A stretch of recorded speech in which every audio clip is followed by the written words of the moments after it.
Part 36. Restarting the Myth. Author, Fengchao Huang. Chapter 351. Philomena in the other world was not Wayne's high priest after all. After confirming that Wayne was going to enter the underground tomb, she decisively protected him in front of her and took the initiative to undertake the task of guarding the rear. In case someone attacked from behind, she would guard the entrance and wait for Wayne to return victoriously. It sounded nice, but she didn't want to die in there with Wayne. Wayne didn't linger, his mind was scattered to explore the way, and soon disappeared from Philomena's eyes. Philomena said that she would guard the entrance and not let a mouse in. After Wayne walked away, she chose a nearby sewer to hide, restraining her own breath, as if she was invisible. She was fake invisible, and Wayne was real. He took out the gift from his old father-in-law from the portable space and put it on directly. Shadow Cloak. This cloak can conceal the user's thoughts and body shape, blend into the surrounding environment, from optics to magic, and truly achieve the invisible effect. Of course, the Shadow Cloak is not invincible. It cannot disappear physically and will still trigger the alarm of the magic ban. That's enough. Wayne knew the preciousness of this cloak. Yvonne used it to hide from his mental detection and caught him and the Dark Goddess on the spot. Although the result was not ideal, the process was undoubtedly good. Yvonne was really handsome before he knelt down. The underground tomb is connected in all directions, with winding passages, like a huge maze hidden deep in the heart of the city. There are millions of corpses buried here, including many well-known people from all walks of life. It is the masterpiece of the Headless Knight. It was built by the order of the Goddess of Death. The reason is unknown, and it seems that there is some major secret. After the Headless Knight built the underground tomb, he stayed there and never left again, and he didn't care about the seal of the frozen continent. I don't know if this world has the seal of the frozen continent. The followers of the ancient gods are stronger than demigods, so there shouldn't be any. There is a large underground tomb but no Headless Knight. When the inner world was born, it replicated the outer world at that time 1-to-1, and the memory should have been copied here. Wayne hasn't been a detective for a long time. He has been busy doing other things, but his detective reasoning skills have never fallen behind. Just based on the information he got from Philomena and his own observations, he concluded that the appearance of the inner world is not simple. Just as a trash can for the outer world, used to carry negative information from the outer world, the mirror over there should not exist. The mirror accelerates the speed of the inner world's collapse and shortens the time for carrying negative information. This is unreasonable. Wayne thinks that this world is artificially created. It is more like a large laboratory than a trash can. Delane may know some information about what the specific experiment is. Still need to find Baiyejinyan and get to know him again. It's so strange. The chosen knight is a demigod and cannot exist in the other world, but the artifact has always existed. The guy I met before had a matching shadow nightmare and Yulia. What is the artifact of the other world? Are there male and female authentic projections? Will Baiyejinyan in the other world recognize me? Are the goddesses paying attention to this world? A bunch of questions bothered Wayne's mind, but he was not anxious. He also had some joy in solving problems. Whether it was history or truth, he liked to explore unknown puzzles too much. The space of the underground tomb was very large, much larger than Wayne imagined. He was not in a hurry to find Garvali, and focused his main attention on exploring the underground tomb. There was a premonition that sooner or later he would enter the underground tomb of the surface world and have a fair duel with the Headless Knight. He held a sword and rode a horse, and the Headless Knight used his fists. There was nothing wrong with fairness and justice. 2 hours later, Wayne gradually approached the center of the tomb. The surrounding area was basically explored, and only the last core area was left. As he got closer to the core area, the number of magic restrictions around him gradually increased, and the alarm would be triggered if he was not careful. Wayne's ability to answer questions was average. Although he had a lot of knowledge, he, like the chosen knights, advocated strength and flying bricks. Instead of solving questions, he might as well kill the person who asked the questions. At this time, the shadow cloak became a burden, and it was not as convenient as walking on his legs. Wayne put away the shadow cloak, and his body disintegrated into white mud. He attached himself to the pile of corpses on the left and moved through the bones. On the throne of the Bone Mountain, the throne of the Headless Knight was occupied by a handsome elf.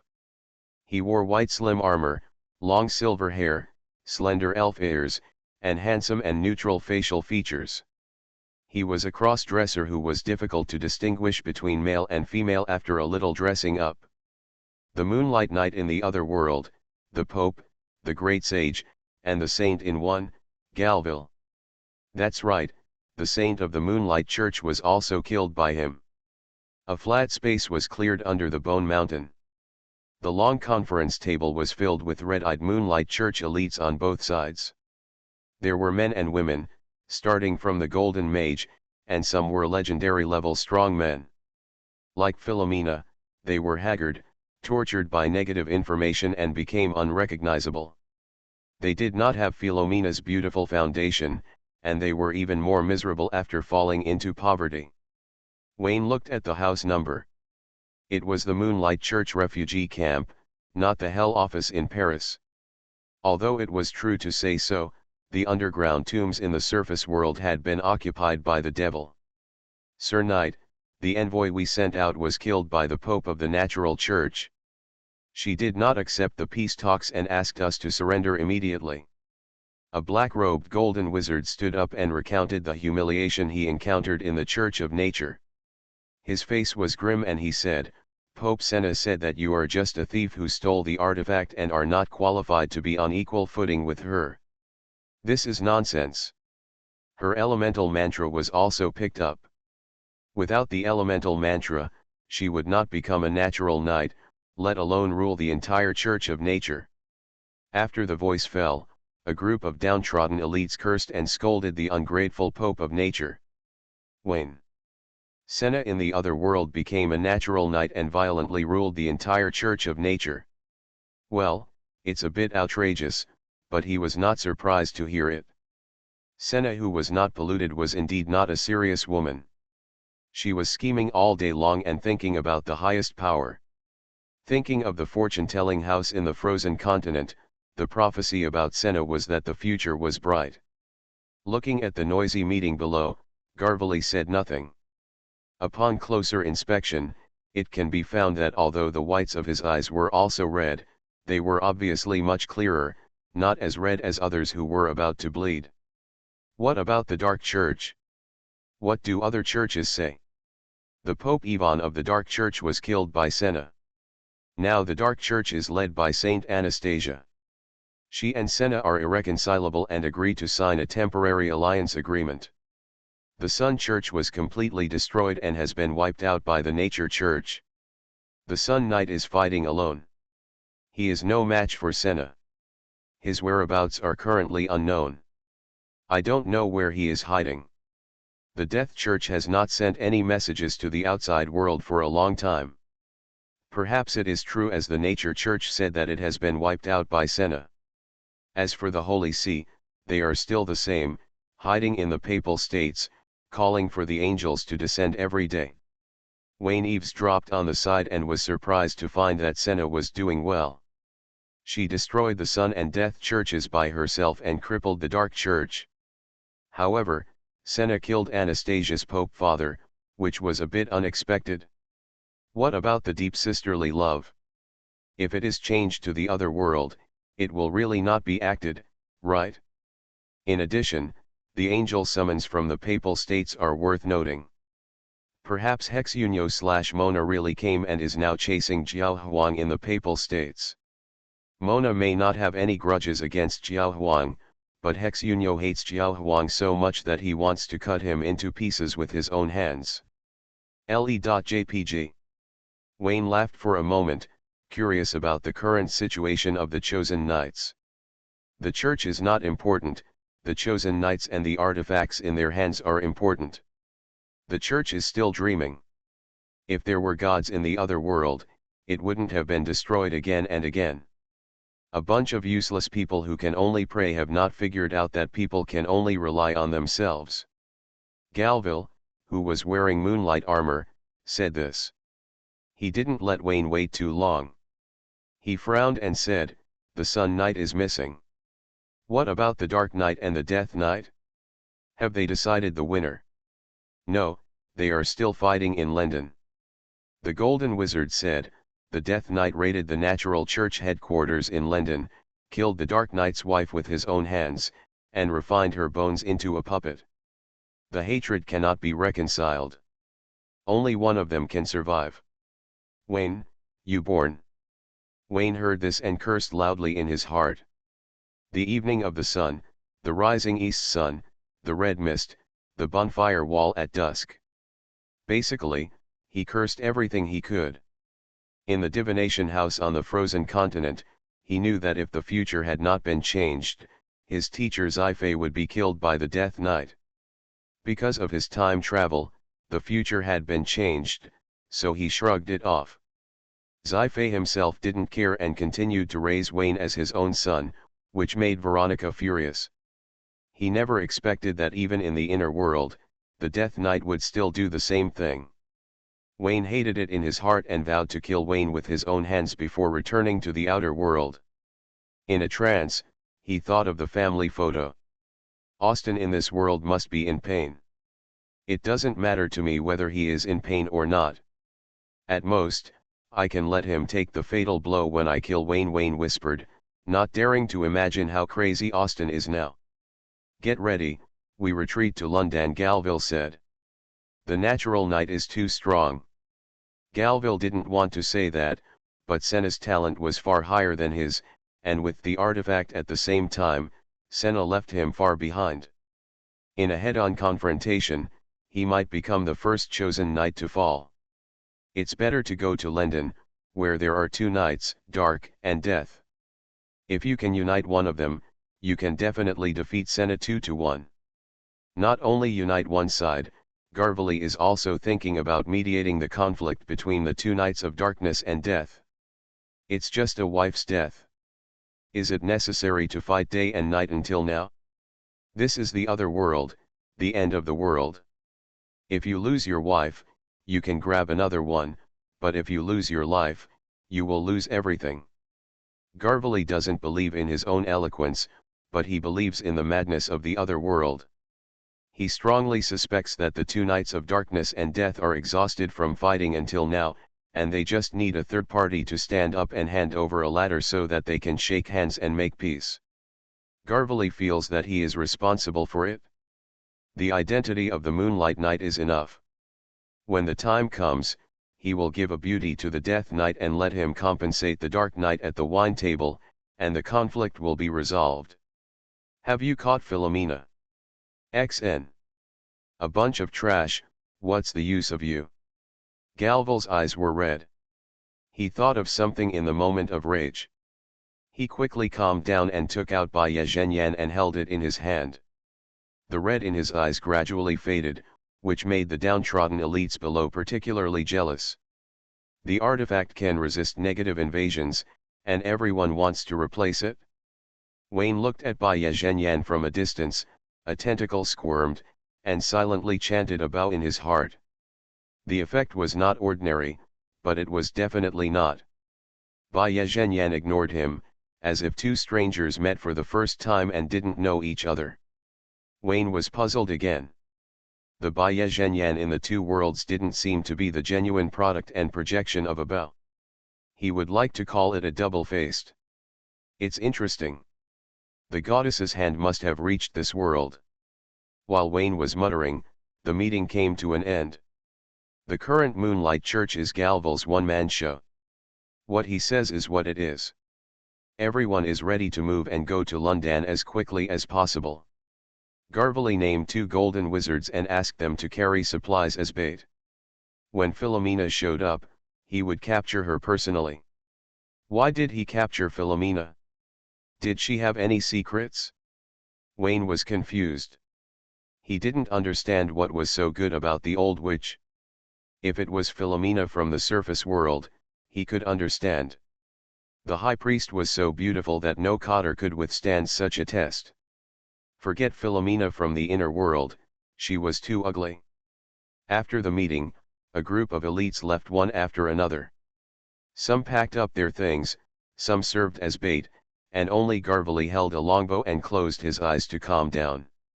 Bai Zhenyan can drive away the pollution brought by negative information and make him grow stronger every moment. Kaka. Kaka. The sound of bones being crushed sounded. Garvely opened his eyes angrily, wanting to see who didn't want to live and disturbed his peace. Seeing a strange face, he immediately became alert. Who are you? Death Knight. Galville's eyes flashed with disdain. Although he had never seen the Death Knight, he knew very well that the other party was trapped in London and could not leave, let alone come to Paris. Forget it, it doesn't matter who you are. Galville stood up, held by Zhenyan, and the moment he pulled the bowstring, the magic power turned into a blue arrow and aimed at Wayne from a distance. You can sneak in here without making a sound, which shows how powerful you are. I will give you a chance to survive. Kneel down and swear to submit to me for life. Your knees are hard and you can't speak. Humph. Galville's eyes flashed with a fierce light, and he released the bowstring. The blue arrow turned into light and went straight to Wayne's face. After piercing his body, it sank into the bone mountain and disappeared deep underground. Looking at the fallen body, Galville let out a light exclamation, vaguely feeling that something was wrong, holding the longbow in his hand and ready for battle. You are quite cautious. A faint whisper came from under his feet, and a large amount of white foam rose in front of Garvely's eyes. When his eyes suddenly shrank, the bone mountain under his feet was like a volcanic eruption. Countless bones rushed into the sky and overturned the bone throne directly. Garvely jumped up and jumped into the air with great risk. 8 pale tentacles drilled out from under the bone mountain, but failed to catch Garvely, and swept in all directions with a rumble.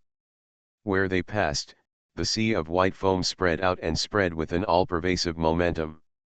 Void evil god, how can there be a void evil god in this world? How did you get in? Garvely was ecstatic and prepared to catch him alive. Just thinking about it, the white ocean below opened a huge single eye, and an invisible impact came, which shocked Garvely's mind. The eyes went black and his head was buzzing. On the dome of the great tomb, white foam rained down, touching Garvely's body, burrowing into his long hair, ears, and nose like maggots, or sticking to his skin and flesh along the gaps in his armor. Garvely came back to his senses, and the white night jinyan in his hand shone with the moonlight. The 4-color moon phases lined up behind him, and the magic tide exploded, evaporating all the white foam on his body.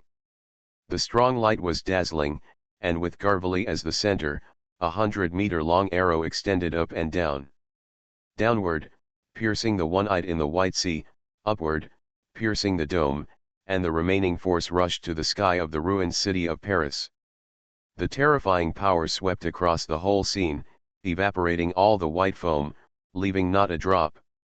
Garvely tightly grasped the longbow, looking at the empty great tomb with lingering fear. In addition to wisps of mist, there were messy bones all over the ground. The void evil god is dead. After killing Wayne, Garvely was both relieved and sad. He was relieved that he was almost contaminated, and sad that he had destroyed the chance of life that was brought to him by his own hands. If he had another chance, he would definitely not use too much force. After a few regrets, Garvely waved his hand to straighten the throne and sat back in his original position proudly. He did not notice that the white gas masses that he regarded as high-temperature steam slowly dispersed and gradually covered the entire dome. After turning into water vapor and sinking, some of them were inhaled into his nasal cavity. Sir Knight. A group of downtrodden people from the Moonlight Church heard the loud noise and hurried over. Seeing Garvely sitting high on the bone throne and not injured, they all showed regret. No, they showed joy. Garvely saw the changes in their expressions, sneered in his heart, and waved his hand to let everyone get out immediately. He wanted to rest for an hour. During this hour, no one was allowed to get close. Even if they heard any movement, no matter how big the movement was. Where did that void life come from? Why can he enter the other world? Is there a gap in a certain corner of the world, which is connected to the void? Is there a possibility that the void life comes from the surface world? Gallweller was muttering to himself when he heard his inner voice. He shook his head in denial and lamented that he was overthinking. It shouldn't be possible. Even if it is a summons, there is only a one-way passage from the inner world to the outer world. After saying that, he realized something was wrong. This is not his voice. Gallweller looked horrified. He held Bai Yejhanyan tightly, and the magic tide exploded again. However, the white foam had already entered his body, traveling along the blood vessels all over his body, eroding part of his internal organs, and even his brain. The burst of magic lasted only for a moment and then stopped. Galvera foamed profusely from his mouth and nose, his handsome face slowly melted, an eyeball drooped next to his collapsed nose, and his whole body flowed out of the white armor. A ray of blue light rushed out, and Galvera's mind escaped from the body at the critical moment. Around the dome, the vaporized white foam gathered into tentacles, falling from the sky and connecting and merging with the sticky flesh on the throne. Wayne put on the moonlight armor, held Bai Yejhanyan in his hand, looked at the thinking spirit in the air, tilted his head and smiled slightly. I made a mistake. I am a moonlight knight, not a death knight. Nonsense, Bai Yejhanyan has always been in my hands. Gallweller was furious on the spot and did not realize that his thinking was affected by the whisper, which greatly stimulated negative information, causing him to lose control of his emotions and fall into the most irrational state. He waved his hand and took out a set of alchemy puppets from his personal space, and his mind resided in it, barely forming a new body. This body can only be used temporarily. Not to mention matching the thinking, it can't even maintain basic balance. He shouted loudly, and his thoughts swept the whole place, asking everyone to rush over immediately.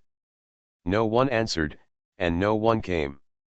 It wasn't like Gallweller had ordered before that no one would be allowed to disturb his retreat no matter how big the noise was. That's stupid. The elites of the Moonlight Church knew that Galvera had been attacked, and their ideas were so difficult that they fell into a bitter battle and had no choice but to call in cannon fodder to die. Even Moon Knight feels uncomfortable. Will it be any good if they join? Laughing to death, you are really just cannon fodder. All of them were deaf to what was going on outside the window. Those who packed their things, and those who used them as bait were used as bait.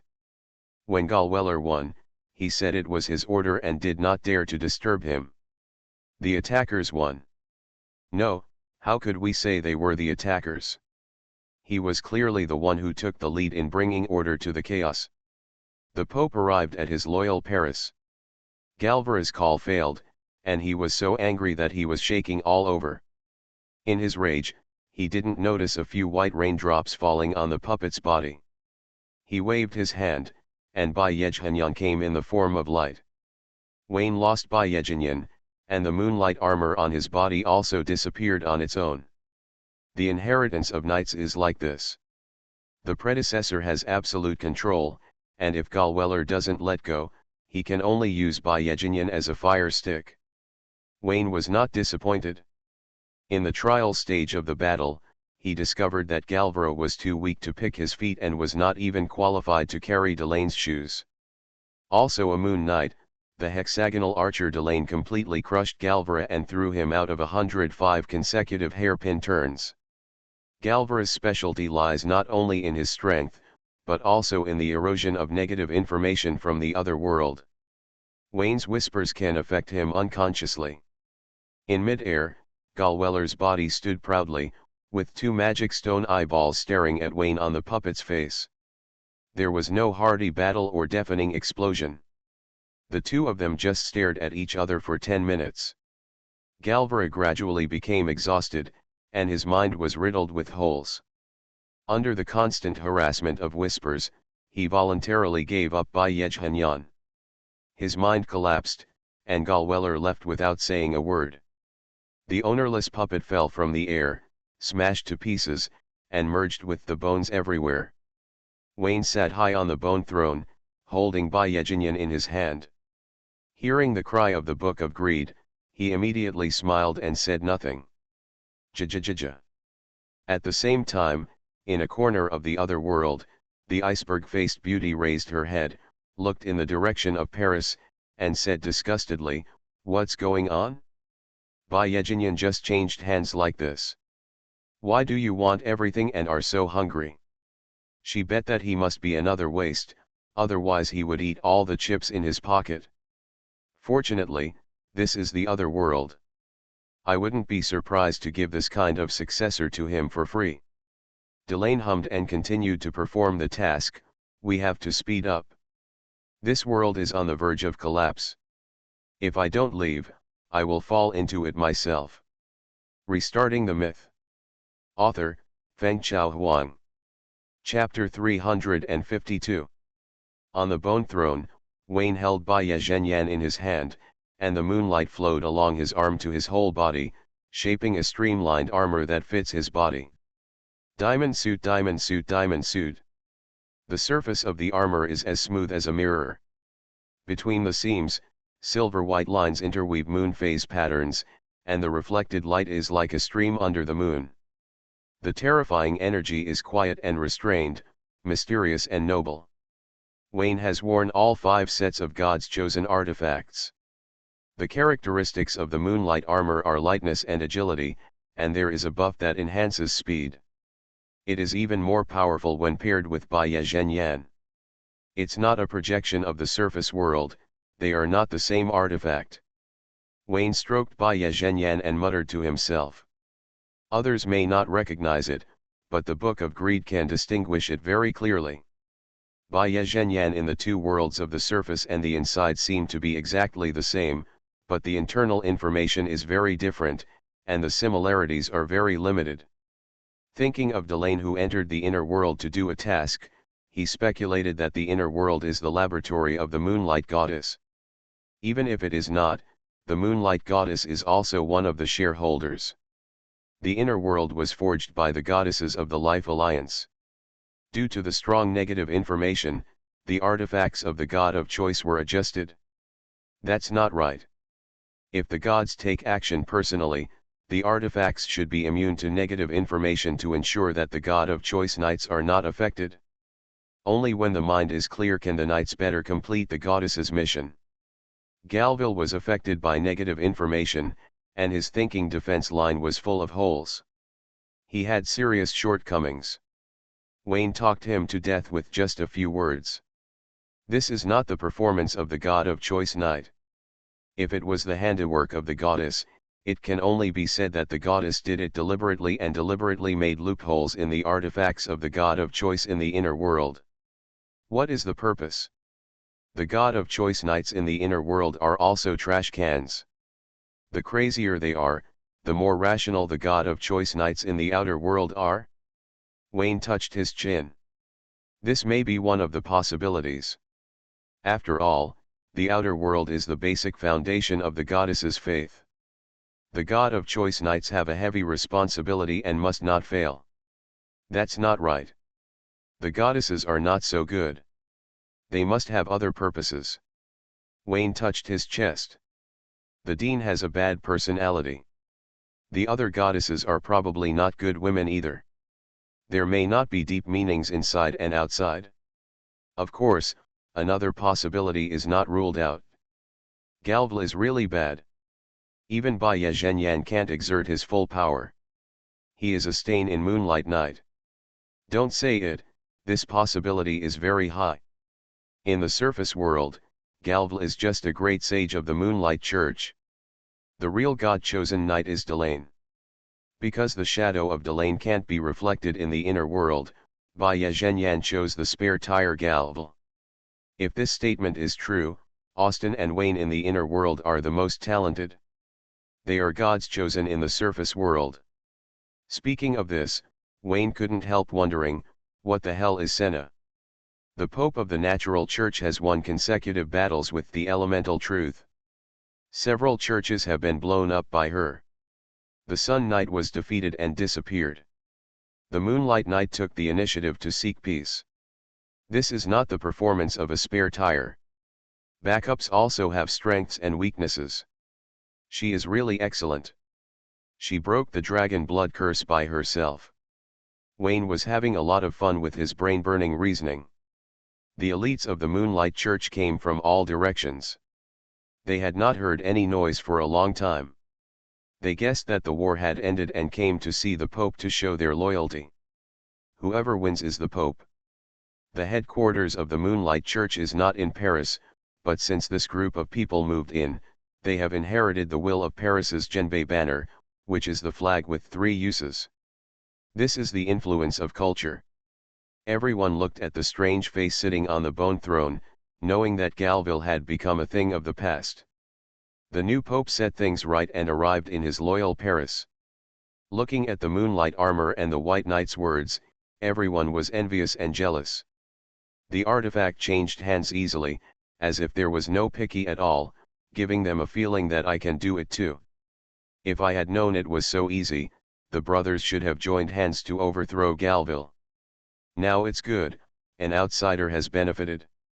It's not too late now. How about we set up an ambush tonight? We'll die if we try, so forget it. Everyone exchanged glances, and I don't know who knelt down and cried first, shouting that the night was above, while denouncing the evil rule of Garvely.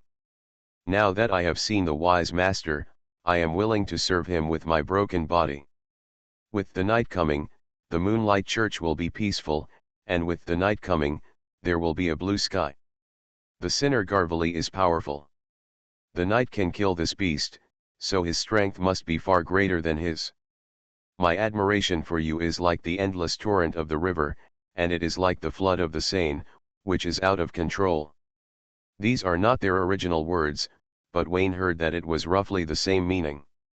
A group of insects. Wayne looked down with disdain, and noticed the fear and greed in the red eyes, and shook his head gently. It is better to take precautions before they happen. It is better to deal with these signs of restlessness as soon as possible. Rumble. White foam surged under the bone throne, and the pale waves suddenly rose up, rolling white waves roared down, pushing away the bones all over the ground and rushing straight to the Moonlight Cult members. At the same time, a strange sound spread out, dull and weak, without any surging momentum, as if a patient was groaning softly. The cult members saw the white foam tide rushing in, the waves were like a high wall, and the momentum was so fierce that there was no room for holding back. They were shocked and their faces changed drastically, and they fought back and resisted. What's more, while cursing, they called on everyone to unite. They have the advantage of numbers, and if they rush forward, the Moonlight Knight may not be able to kill them all. The members of the cult all thought it was reasonable when they heard this. There were many golden mages per capita, and there were many powerful men in the legendary realm. Even if they were pigs, it would take half an hour for the Moonlight Knight to kill them one by one. Half an hour was enough for many people to retreat while fighting. As soon as the battle started and the probing phase had not passed, a group of people considered sacrificing their teammates to gain time to escape. Especially the legendary mages, they have the most ideas. No wonder they have no fighting spirit. A lot of negative information has accumulated in their bodies. The golden mage cannot support the life barrier, and the legendary mage's life force field is sometimes ineffective. Faced with the menacing wave of void, if they are slow, they will become void. Stool. It has to be said that although the Moonlight Cult members were reduced to human form by the negative buffs and their own strength was greatly reduced, the visual special effects displayed at the critical moment of life and death were still remarkable. Maybe a few can escape. Hiss. In the center of the pale wave, vertical lines tore the white flesh, and a huge eyeball opened suddenly. The whispers sounded softly in the ears of the congregation, and suddenly they were far away in the horizon. Their uncertainty made their hair stand on end. Everyone knew that this was the pollution of the void and could not hear or listen to it, but the whispers were full of infinite magic power, making them unable to let go. After listening to one section, they wanted to listen to the next section.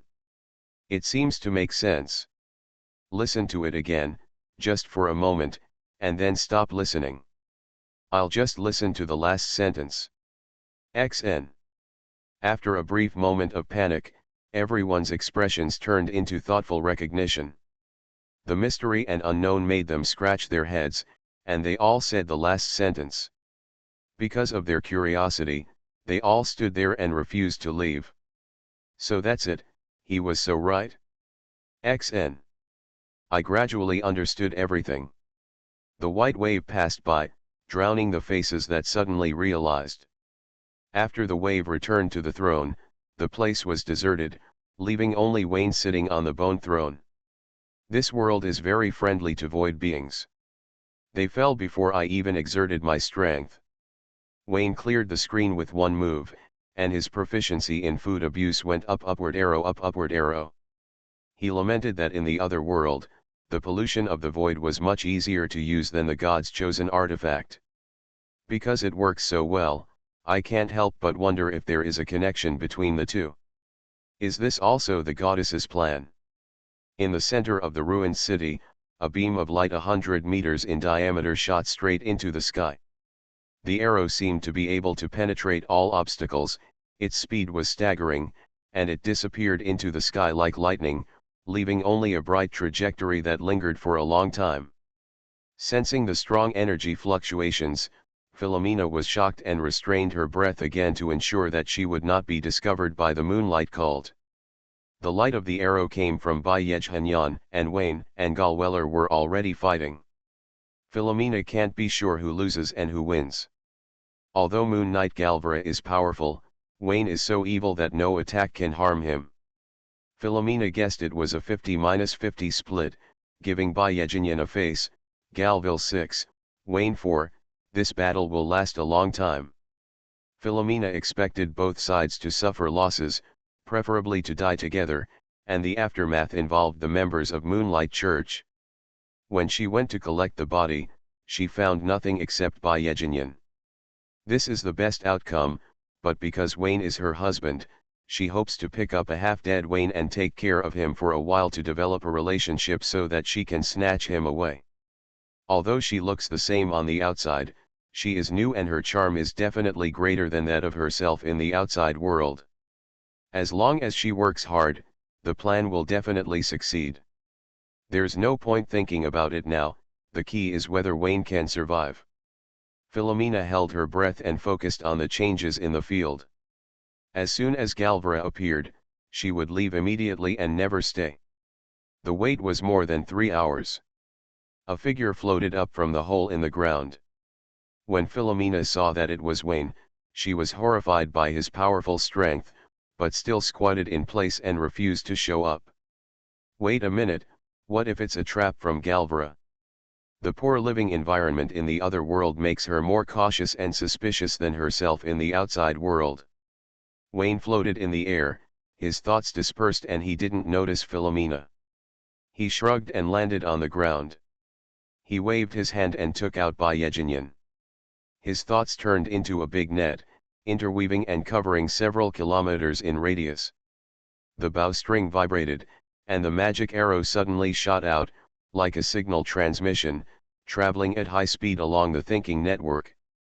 In just 3 seconds, Wayne found Philomena's hiding place. This is the benefit of having a teacher. Delane taught a lot of Bayejhanyan's skills, worrying that the successor can quickly become talented. Galvera, who relied entirely on his own exploration, did not have this kind of benefit. His use of Bayejhanyan was extremely rough, and he didn't even know the passive skills clearly, let alone the active skills. When Wayne saw Philomena, he knocked his bow and arrow, and the magic arrow came out. With a sharp whistling sound, the arrow penetrated many obstacles and instantly reached the depths of the sewer, hovering steadily in front of Philomena. The tip of the arrow flashed with cold light, and the rotating arrow body seemed to be ready to shoot, and it would shoot through Philomena's eyebrows at any time. Philomena's eyes suddenly shrank, she held her breath and did not dare to make any big moves. She held the Zangiao single-edged sword tightly in her right hand, sweating on the tip of her nose, and her fragrant shoulders and back were soaked with cold sweat. A white light teleported over, replacing the arrow and landing in front of Philomena. The latter looked at Wayne, who was wearing moonlight armor, and felt desolate in his heart. It's over. It was indeed a trap, Wayne had been killed, and the face was pretended by Gerweller. It smells so good. Wayne shrugged his nose. At least in terms of sweating, Philomena did what she said. He put away Bai Yejhanyan, put away his silver-white armor, tilted his head and said, "Philomena, you promised to guard the gate and give me the rear, and you will cover me 2 kilometers away." Philomena was extremely surprised and said in disbelief, You are Wayne, you won. What if? Philomena didn't believe it, and she slowly sat down against the wall behind her. You got Bai Yejhanyan, this is very unreasonable. Why would the gods chosen longbow choose you, and you seem to be very familiar with Bai Yejhanyan, this is not the first day I have mastered her. Say it, you are Galweller, stop acting. Wayne smiled and looked down at the beauty who had lost her fighting consciousness. I forgot to tell you that your husband in the outer world is the Moon Knight. It's not surprising that I am proficient in Bai Yejhanyan. Philomena was even more surprised and somewhat believed it. So, the reason why she is so proud and willing to be with you is because of your status as a Moon Knight. That's not true. It's all for nothing and can't be stopped. Wayne gave the correct answer in his mind. Philomena from the 2 worlds didn't know her well enough. She really thought that after reading a few love books, she was just worried about love. Seeing a ghost makes me feel more distressed. Yes, because I am the Moon Knight, she took the initiative to pursue me, and soon we got together. The corner of Wayne's mouth curled up, and he fell into sweet memories again. Wearing a facial mask again. Philomena was extremely jealous, gritted her teeth, stood up and hugged Wayne's arm. I like you, stay with me. Do you like it? You are not even greedy for my body. Wayne shook his head and pushed Philomena away. I'm sorry, my heart is already full and can't accommodate more people. You are a good person, but I am not worthy of you. Wayne handed over a good guy card, which made Philomena's eyes red with anger, her knuckles turned white, and the single-edged sword in her hand trembled slightly. How could I not tolerate it? I forgot about her in the outer world and just made room for her. Philomena was extremely jealous of herself in the outside world. She lived in a carefree world, had a happy marriage, a husband who loved her deeply, and was pregnant with the child of happiness. And she has nothing but standing in the mirror and looking at it? This jealousy turned into strong resentment, and he wanted to destroy all his happiness from the bottom of his heart. Wayne subconsciously showed off his professionalism, but when he reacted, he found that Philomena's scarlet eyes were almost twisted, filled with a fierce light of destruction and killing. Get rid of it? Wayne slapped Philomena on the face, and the light of the moonlight poured into the opponent's body, expelling negativity, purifying darkness, strengthening the spirit, stabilizing thinking and other moonlight belief magics one by one, barely calming her down. The effect is average, perhaps due to the characteristics of the other world. The healing effect of moonlight magic is greatly weakened, which means that Wayne's power is too great, otherwise he may not be able to bring people back. Philomena panted and looked at Wayne, her golden hair wet with sweat, sticking to her pink cheeks and slender neck. I'm jealous of her. What she has, I should have too. I can't pretend anymore. You can try, I'm better than her. Okay, let me try. The powder keg in the other world was about to explode. Wayne no longer dared to show off his dedicated persona. When Philomena hugged his arm again, He had a look of helplessness and forced a smile on his face, pretending to be a scumbag enjoying it. Philomena saw the scene in her eyes, and her heart felt sour and jealous again. She knew why Wayne took care of her emotions. Not that I like her, but that I like her. She's just a pathetic replacement who gets special treatment because she looks exactly the same. But it doesn't matter, this is a good start. If she can chase Wayne down in this world, she can have sex with her too. My dear, if you take back Byakuya Zengon and become the Moonlight Knight again, what do the Moonlight cultists say? Have they already pledged their loyalty to you? Where are they? Philomena's eyes shone. She had accumulated too many negative emotions and needed to vent them in blood. I didn't want it. Their loyalty was too cheap. Loyalty in writing actually paved the way for betrayal. I killed them all when I saw that I was upset. Wayne shrugged.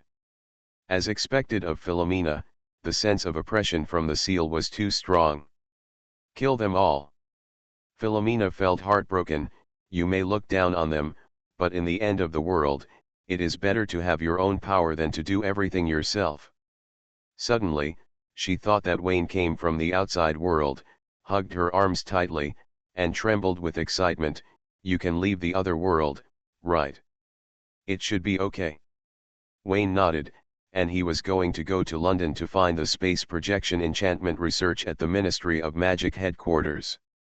Maybe someone has already studied it, and it is impossible to reversely send people from the inner world to the outer world, but the space in the outskirts of London is not stable, and there is a gap in the space where he can be projected. There may be a way out. If all else fails, try to find a way to find Delian. If the latter can enter, he will naturally be able to leave. By the way, I made Death Knight Wayne. If you have enough time, eat the God's chosen artifact again to speed up the evolution. Wayne planned his future itinerary and noticed that the pressure of the seal was getting stronger. Philomena increased the intensity on him and slowly said, if possible, I will take you out of this world, but you must be mentally prepared. I have never heard that people from the other world can enter the outer world. Because they have replaced themselves in the surface world, Philomena firmly believed it. This fantasy was broken as soon as it was poked. Wayne couldn't help but want to speak, but looking at the familiar face, he couldn't bear it and swallowed the words on his lips. Let's go to Windsor, where we may be able to leave the inner world. There will be dangers on the road. For example, a magician contaminated by the flesh and blood of a star beast. Don't be afraid of this, I'm more evil than them.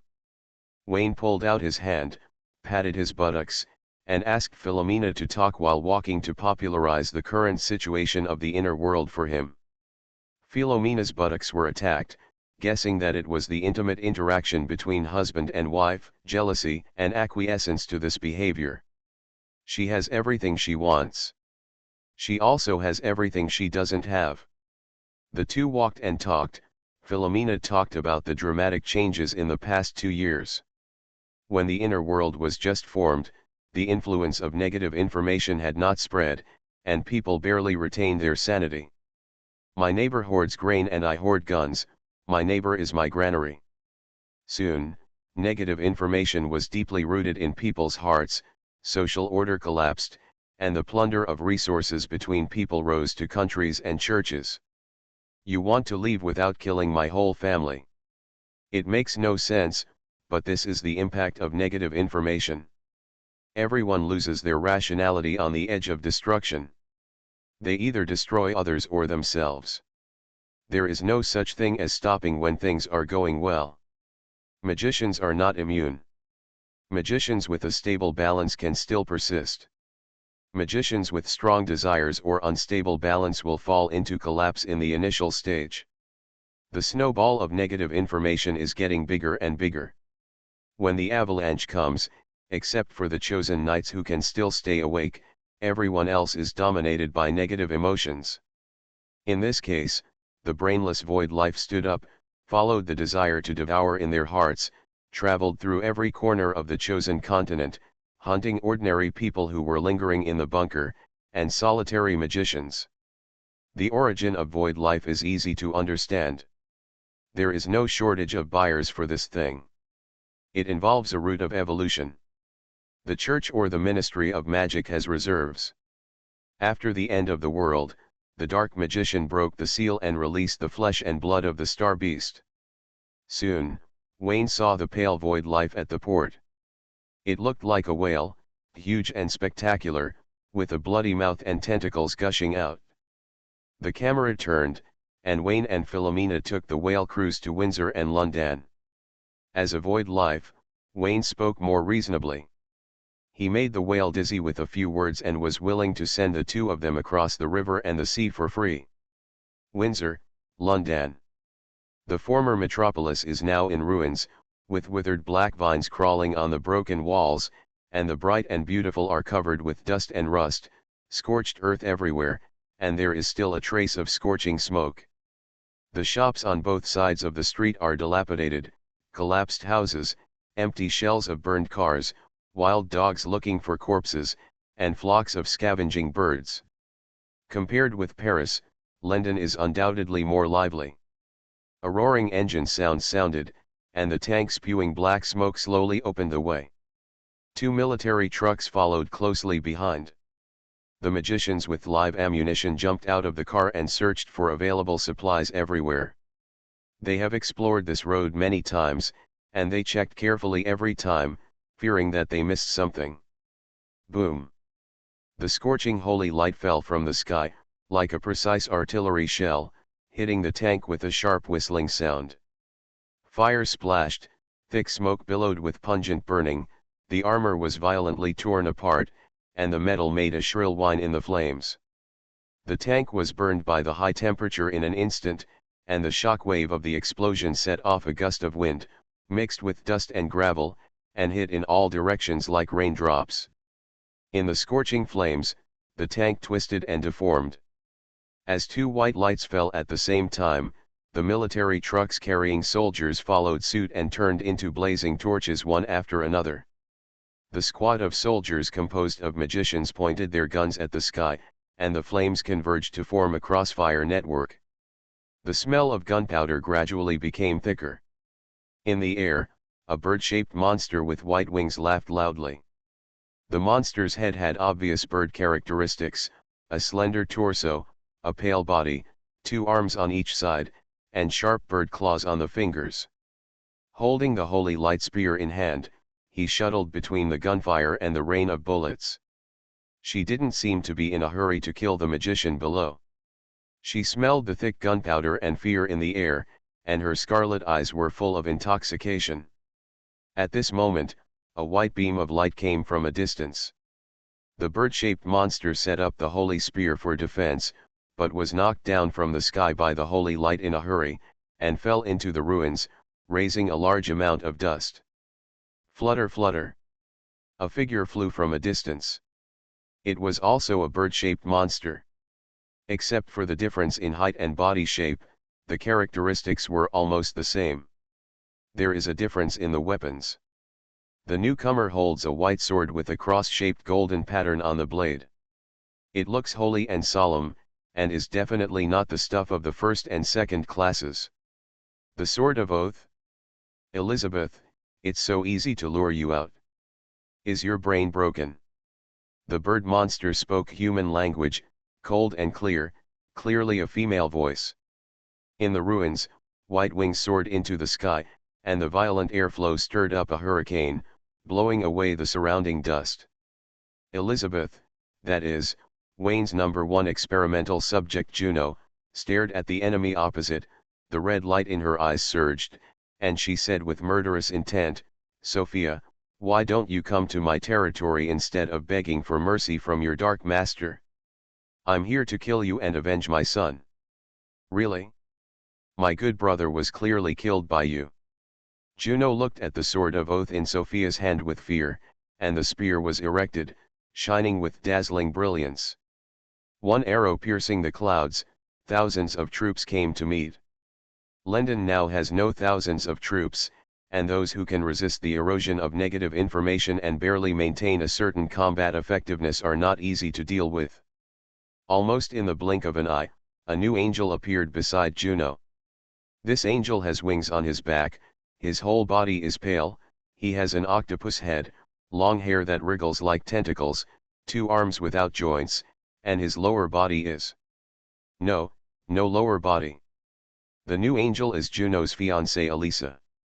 The queen versus the princess and the prince consort, 3 female angels confronted each other in mid-air. The princess has more people on her side, and the queen has an advantage in weapons. Sophia, this is the trap I prepared for you. Leave your sword and blood behind. The camera zooms out to a distance, and a knight in black armor rides an undead warhorse out of the portal. The armor is covered with scratches from battle, and on the skull head that is emitting black smoke, there is a crack from the eye socket to the upper palate. Death Knight, Wayne. You are listening to Novels at Bless Up channel. Wish you happiness and luck. Please subscribe to receive new novels. How do you feel about this novel? Please like and leave a comment. Restarting the Myth. Author, Fengchao Huang. Chapter 353. Time goes back to 2 years ago, the day when the other world was born. Everyone looked up at the sky, and what they saw was a huge mirror, with wisps of black dust falling, and on the other side of the mirror was a beautiful world of peace and happiness. The secret of magic was broken on this day, and people spontaneously believed in gods. The continuous increase in violent incidents made people's faith even more crazy. After a short period of rapid growth in power, the church ushered in a cliff-like landslide. There was no other reason. People found that gods were unreliable, and they could not exchange their wealth for the protection of gods. Instead, the clergy of the church levied heavy taxes and were more like capitalists than the devil. It is better to believe in yourself than in God. The people of Windsor did not even believe in God, so naturally they would not believe in the Queen. There was chaos and turmoil in the country, with gunshots and flames. The royal family's rule did not last long. After losing control of the army, the royal family's situation became even worse. Queen Sophia convened a meeting of the Tulip family at the headquarters of the Ministry of Magic. 90% of them were absent, and only a few were barely loyal. Deputy Ministers Aube, Yvette, and Alan were all present. They represented themselves and their families and were willing to continue to be loyal to the royal family. As for how much loyalty they had, it can only be said that different people have different opinions. Anyway, in Queen Sophia's eyes, Aube looked ferocious, and he looked at her neck from time to time, aiming at the location of the aorta. Austin, the most trusted member of the Tulip family in Sophia, was not there. The Dark Knight was fighting a bloody battle with the Death Knight in the West District Cemetery. The two killed each other in a dark battle. Anyone who blocked them was chopped down by the Dark Knight as firewood. The rest of the Tulip family collectively lost contact.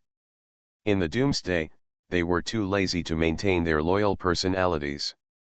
They stored food and guns at home and reached a non-aggression agreement. The royal family was in danger, and Sophia realized that she could only rely on herself. With red eyes, she hurriedly ended the meeting and took Yvette to St. George's Cathedral as soon as possible, and called Prince Edward and Princess Elizabeth by the way. Also traveling with them were the prince's fiancée Carol and the princess fiancée Alyssa. Both of them had divine blood, which could awaken under the influence of the law and gain powerful power. The Queen's idea was not that simple.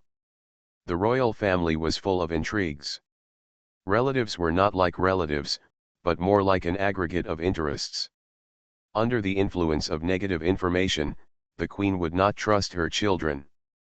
Sophia was ready to drain the divine blood from her son and daughter for her own use. Coincidentally, Edward and Juno also thought so. After a melee, Edward's divine blood was obtained by Sophia, and Carol's divine blood was taken away by Juno and Alyssa. Orb raided St. George's Cathedral, but Herman and Yvette refused to let them in. After a tragic battle, the three died together. The three angels fought in the gray space to the end of the universe, accidentally opening the legacy space of St. George. Sophia got the Sword of Oath, and Juno and Alyssa grabbed the bones of the dragon. The royal family broke up and was divided into the Queen faction and the Princess faction. Juno is very good at handling things and is very good at politics. She knows who is more worthy of winning over in the current London, and takes the dragon bone to the West District Cemetery. There is no doubt that the Dark Knight and the Death Knight are the most valuable, and everyone else has to stand aside. The Dark Knight cannot be chosen. Austin is Sophia's ex-boyfriend. The two had a loving relationship. In the Doomsday, Austin lost his beloved wife, and the two are very likely to continue their fate. In order to avoid being caught off guard by her mother, Juno took the initiative to find the Death Knight, using the dragon bone as a stepping stone to formally form an alliance with the Death Knight. On this side, Sophia killed her useless husband and found Austin to talk about their love affair in the past. Sophia, you lost your wife and daughter, and I lost my husband and son. We are a couple that should be struck by lightning. Austin, get out.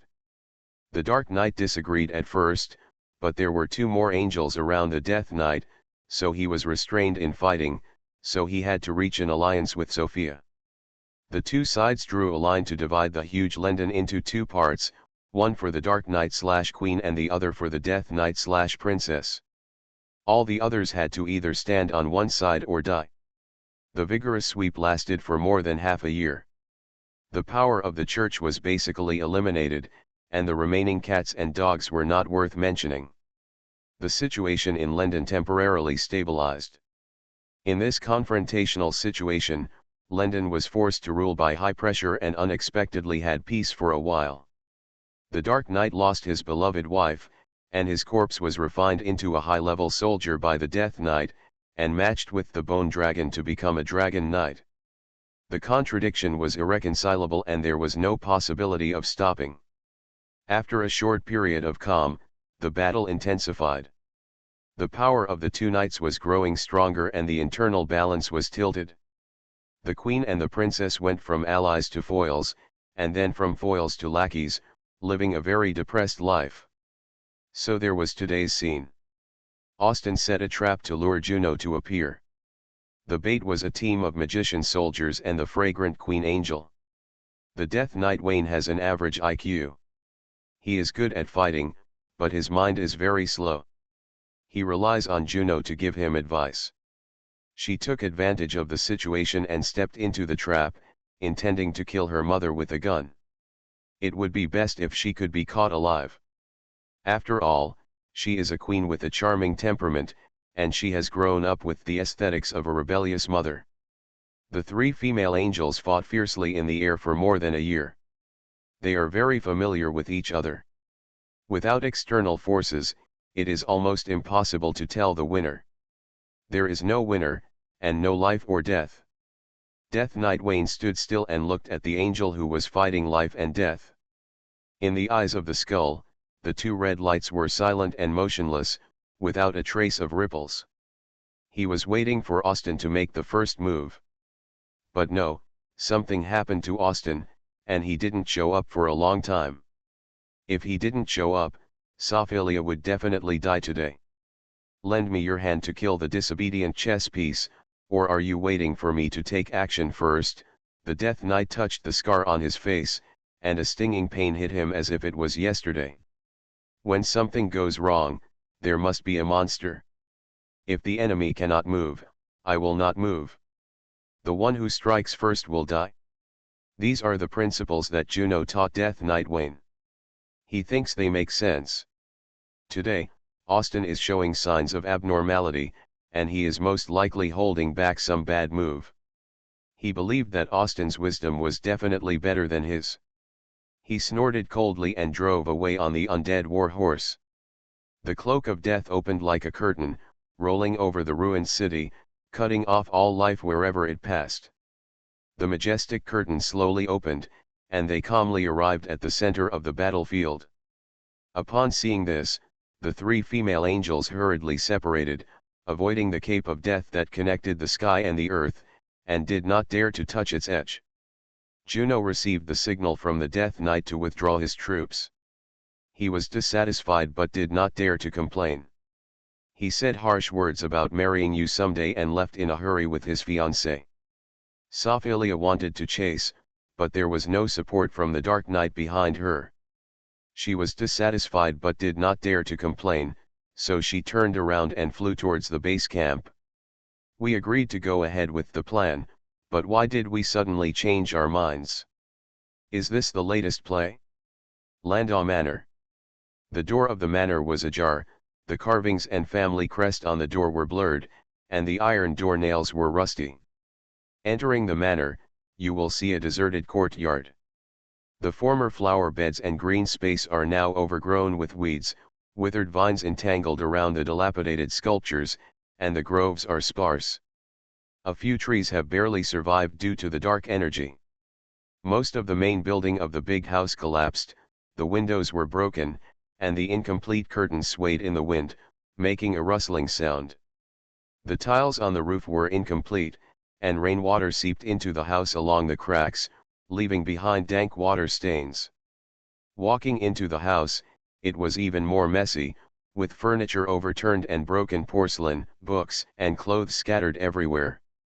Every corner of the manor is filled with a sad atmosphere, as if it is an abandoned island, standing alone among the ruins of the doomsday. It was a place of dilapidation and desolation, and the laughter had all turned into smoke.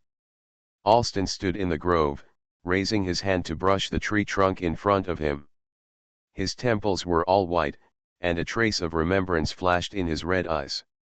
He took out the pocket watch hanging on his chest. The hands did not move. The time was fixed at the moment when the Church of Nature was attacked by the Death Knight, which was also the time of Xi-Fei's death. This forgotten island is the home of Alston's soul.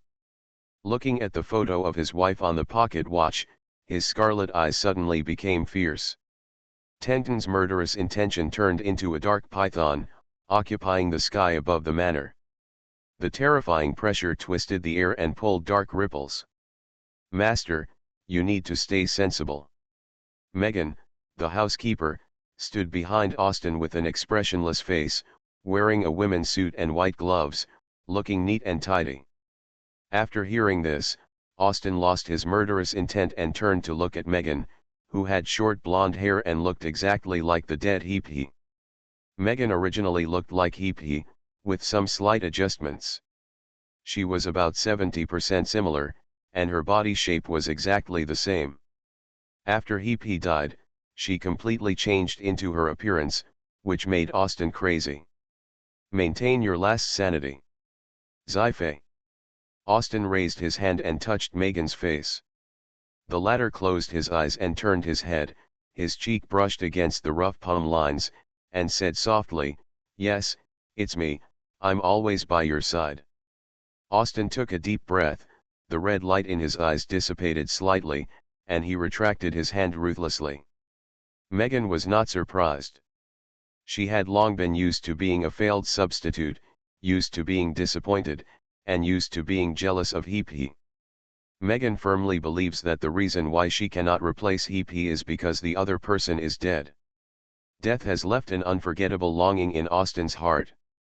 If he cannot untie the happy knot, he will not be able to get involved with the second person. If Xi-Fei were still alive, she would definitely be able to rise to power, or even become an underground lover. Not far away from the two of them, a figure in black robe remained silent. "My Lord Knight, have you considered this clearly?" Under the hood of the black robe is a porcelain white face, and the puppet's body has no flesh and blood, embodying the thoughts of Anastasia, the saint of the Dark Church. She came to London to find the Dark Knight, hoping to get his help to fight against the Church of Nature, and killed Senna to avenge her father. "I've thought about it, but I'm not interested." Austin said without looking back, "This is the other world. Neither you nor I have a future. My only goal is the Death Knight. I will kill him before the world is destroyed." The cold voice was like a bone-chilling wind. Even though Anastasia had no body, she was shaken all over by the awe-inspiring murderous intent. "Sir Knight, you own Twilight Desperate Realm, you own the future. My world is dead, I have no future. Austin knew what Anastasia wanted to say, which was nothing more than to achieve demigod status and leave this world. He might be able to, but after leaving, where would he go? Can he find himself in the world to replace him? That is not his world. Without the people he loves, seeing hope and beauty will only make him more desperate. Lord Knight, No need to say more. If the saint wants Twilight Despair, I will give it to you after killing the Death Knight. Austin interrupted directly. He would not leave London, and he didn't care about the Church of Nature. Flutter flutter. Sophia fell from the sky, her body changed into a human appearance, wearing a long dress, elegant and luxurious. Perhaps because of the divine blood, her appearance was frozen 2 years ago. Except for her eyes being a little red, the rest has not changed much. Austin, why did you suddenly change the plan? Sophia glanced at Anastasia and roughly figured out the reason. The unexpected arrival of the guest made Austin unable to get away. Austin didn't reply. Megan said, Your Majesty, this is the Saint Anastasia of the Dark Church. She came to London to discuss an alliance with the Master to fight against the Church of Nature and the Knight of Nature. Bitch, you don't need to talk too much. Sophia looked at her coldly, and her eyes met Megan's, and a faint arc was generated. In the surface world, the two would never be like this, but the inner world is different. Megan doesn't like Sophia's coquettishness, and she wants to eat her up when she walks at night. Sophia also hates Sci-fi's substitute, and firmly believes that this shameless black dragon blocks her way to the top. It's not that Sophia likes Austin very much. More than 20 years have passed, and her world can still turn without Austin. It's purely affected by negative information. The more you can't get it, the more you want it. Every time Austin ignores the temptation, he hates Megan a little bit, and it becomes like this over time. Anastasia watched the scene helplessly. She was entangled with hatred and killing everywhere, and she was not immune. Driven by hatred, she created more killing and hatred.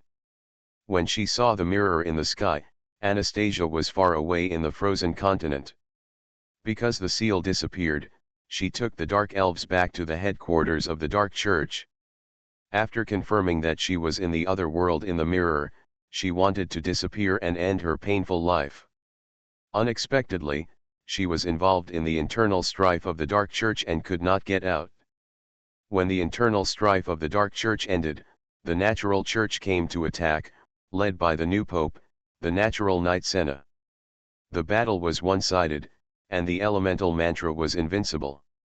Senna single-handedly cleared the Dark Church headquarters, and Pope Ivan died under the sword. Anastasia found a reason to linger on. She killed Senna to avenge her father. Only the chosen knight could fight against the chosen knight. After some twists and turns, she arrived in London and met Austin.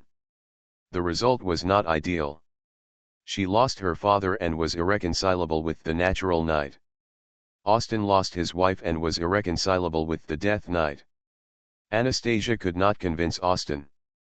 She came because of hatred, and it was untenable to convince the other party to let go of hatred. Just when there was silence in the field, 2 footsteps came over. Sophia turned her head and saw a man and a woman, frowning and wondering. When she saw the man's face clearly, she was shocked. Megan also saw the face clearly, her eyes turned red for a moment, and she growled in her throat, "Death Knight, what are you doing here?"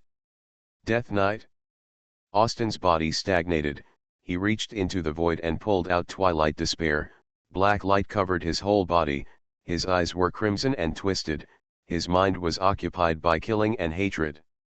"No, I'm not a Death Knight, I recognized the wrong person." Wayne waved his hands repeatedly, and was shocked to find that the violent murderous intent locked on him. He waved his hand to push Philomena away, and when he withdrew his hand, he pulled out Bai Zhenyan from the void to block him. The next second, the surging darkness invaded like a tsunami.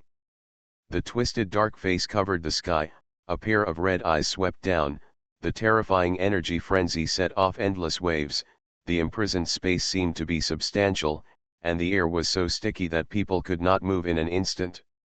This world's Laodeng is so strong. Twilight despair tore through the darkness and hit Bai Zhenyan directly. Wayne felt a huge force coming, his arms went numb, and Bai Zhenyan almost slipped out of his hands. Roar, roar, roar. Austin was covered in black light armor, so there was no need to hide his identity. His face was no longer covered by the mask, his features were distorted, his eyes were red, and the blood vessels in his neck were dilated. He was already extremely excited. He pressed Twilight desperate with both hands and pushed Wayne forward, smashing stone walls and sculptures along the way, and rushed out 100 meters in almost a blink of an eye. The house, which had already collapsed, was now even worse, engulfed by dark energy, shattered, and completely lost its shape. Philomena stared at the distance in amazement, not understanding why Austin was crazy. She remembered clearly that when Wayne came, he swore that he was the eldest son of the Landau family, and returning to the Landau manor was like returning home. Just as she was thinking, Philomena found herself surrounded. Megan and Sophia were one in front and one behind, with a chill all over their bodies and a terrifying aura. She seemed to be unable to beat either of these two people. Wait a minute, Wayne and I are not enemies. He said this is his home. Philomena revealed her identity as a member of the Moonlight Church and said that Wayne was the Moonlight Knight and the eldest son of the Landau family. It was useless. Megan had no expression on her face, and Sophia just sneered after hearing it. Make up, keep making up. X2. You bitch are so beautiful, I will tear your face off later. Sophia looked at Philomena's beautiful face with jealousy, guessing that she was the new love of the Death Knight, and was ready to capture her alive to threaten the Death Knight. Whether it was useful or not, she would catch her first. Anastasia pondered for a moment and chose to join the battle, surrounding Philomena from the side and filling the last gap. The Death Knight is coming. If Austin can get his revenge today, he might be able to agree to help if he is in a good mood. It doesn't matter if you don't help, give her the Twilight Extremis, and she will go find Senna herself for revenge. Surrounded by three strong men, none of whom were considered human, Philomena panicked and felt that she could not defeat any of them. This was the end of the world. I surrender. Philomena slid at the speed of light without any hesitation. Sophia took a step slower, angrily watching Megan take down the hostage, cursing in her heart, and her eyes were scarlet. Tell me, what is the Death Knight doing here? He said he was the eldest son of the Landau family, and he came to look for relatives and help the Dark Knight kill the Death Knight. Nonsense. Megan clasped Philomena's shoulders with a cold face, using her 5 fingers to squeeze, causing the latter's face to turn pale. It's true. Philomena was so wrong that it was all the truth, spoken by her husband himself. By the way, he comes from the outside world and is the Moon Knight. How dare you talk nonsense? Megan's eyes flashed with a fierce red light. He is clearly a Death Knight. Boom. The bright moon rose into the sky, and the three heads looked over stiffly, murmuring that it was impossible, it was absolutely impossible. Philomena was caught in the middle with an innocent look on her face. I said, Wayne is really the Moon Knight, and Byakuya's words cannot be false. In the ruins of the big house, the moonlight and the darkness are clearly distinct, and the black and white colors occupy the left and right respectively. The pure energy collides, the squeezed space crackles and explodes, and the ground beneath the feet quickly sinks. The black and white colors were pulled back, and the energy field spread wider and wider. The terrifying momentum caused the sky to change drastically. Dark clouds stirred the vortex, and lightning and thunder continued one after another. Austin, if you don't stop, you will destroy the grove. Wearing moonlight armor, Wayne used his longbow to resist the sharp twilight desperation. He stepped forward and overcame Austin in terms of strength, regaining ground for his trembling hands just now. No matter how great the hatred is, it will be avenged on the spot, never overnight. Austin's eyes were stung by the bright moonlight. In a blur, his mind calmed down a little. He was shocked to realize that Death Knight Wayne had put on the moonlight armor, with a look of horror on his face. "Byakia Sadagodu, did you get Moon Knight's weapon? I am Wayne from the outside world, not Wayne from the other world. Austin, your enemy is not me. Are you Wayne?" Well. The two of them were wrestling on the spot, neither of them willing to stop. Austin is out for revenge, and his ideological consciousness may not be high, but revenge is sacred. Wayne is different. He simply does not want to lose to Louden, even if it is Louden in the other world. The terrifying energy accumulated more, and Austin, who had calmed down, gradually felt timid, afraid of destroying Landau Manor and the last piece of pure land in his soul. Everything can disappear, not the grove, which represents his longing for his wife and is the place where the two of them interact the most. Austin slightly withdrew his strength, and as much as he withdrew, Wayne also withdrew. 2 minutes later, the dark clouds that shrouded the manor dissipated, and the arc struck the ground, crackling and exploding into a large area of scorched black. Wayne flashed the Bayejinian in his hand and pointed at his clear eyes. "As you can see, I come from the outside world and am not your enemy. I am here to help you. I also want to kill the Death Knight for this mother's revenge." "Mother? To be honest, you are actually my father." Boom. The black and white colors are distinct, and the dark sky rises into the sky. The corresponding moonlight is at a disadvantage in terms of attributes. It cannot dispel the darkness like the sun, and can only parry but cannot form a strong counterattack. Light and darkness are in opposition. It has always been the combination of sun and moonlight that opposes darkness. Alone, it either lacks defense or attack power. Austin, I know this is outrageous, but it is the truth. In the outside world, I am the eldest son of the Landau family, and my mother is Xife Landau. Wayne held Bayejinian with both hands and pushed Austin out of the big room. When he saw the other party's face was ferocious, his flexible tongue stuck out and cut through the void. He took out a photo and placed it in front of Austin. Family photo. The father and son with black hair and black eyes, the mother and daughter with blonde hair and blue eyes. The composition of the reorganized family has a cold and warm tone. Austin's expression froze and he saw Ziffy with a bright smile. That smile comes from the heart, very happy, and a little proud. He laughed subconsciously, and the dark aura dissipated. He put one hand of twilight despair on Wayne's neck, carefully caught the photo with the other, and said hoarsely, "Who are you?" Wayne Landau. Wayne showed no sign of weakness and pressed Bayejinian against Austin's chest. "Absolutely impossible. This is the fact. You can go to the outside world and ask around. Who on London Street doesn't know that we are father and son?" Wayne blinked and took out a few more photos, including a group photo of a family of 4, the scene where the housekeeper Megan accidentally got caught by Heepy, Veronica's disgusted face, and Heepy's left and right. "Hug your husband and son right." In one of them, Heepy and Austin stood alone together, one humming and the other laughing, looking at each other disgustedly. The plot in the inner world has gone crazy. In the outer world, my identity as your illegitimate son is known to the world. Wayne said, "More than 20 years ago, you sent your illegitimate child, me, out of Landau Manor. After marrying Mr. Heepy, you adopted a daughter named Veronica and used her to cover. Later, I returned to the family, and we officially recognized each other as father and son. I also became the heir of the Landau family." "No way." Austin tightened the twilight despair in his hand. He had no son, absolutely no son. "Well, I am actually Veronica's fiancé, and I became the heir of the family. I will kill you." Restarting the myth.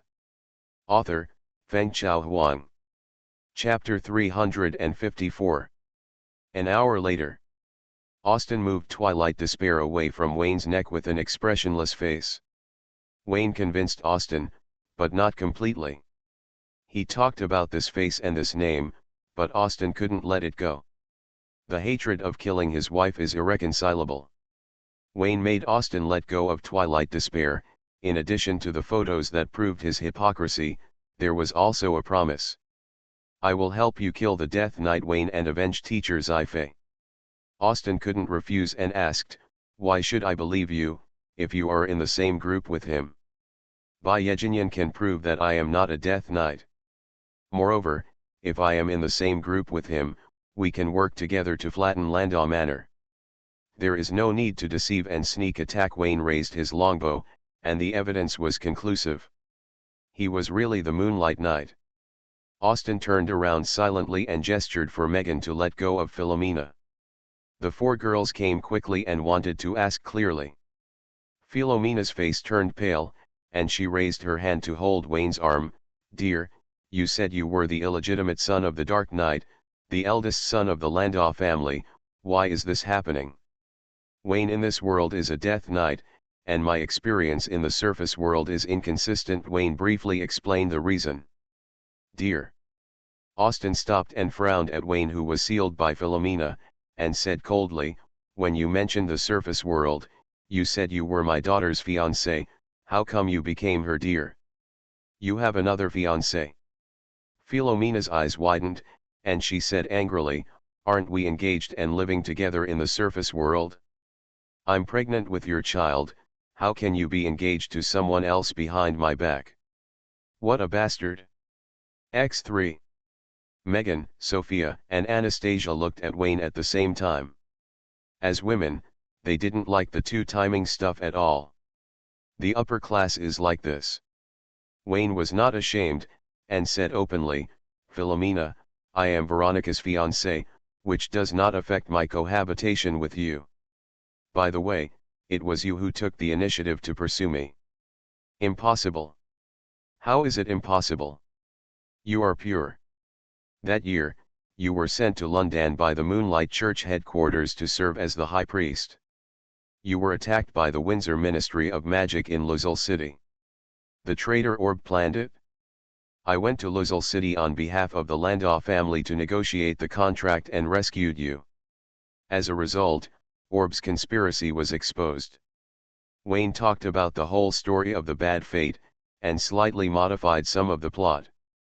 The High Priest's character was not only free, but also paid for it, and became a third party. "Impossible." Philomena was so angry that her chest rose and fell.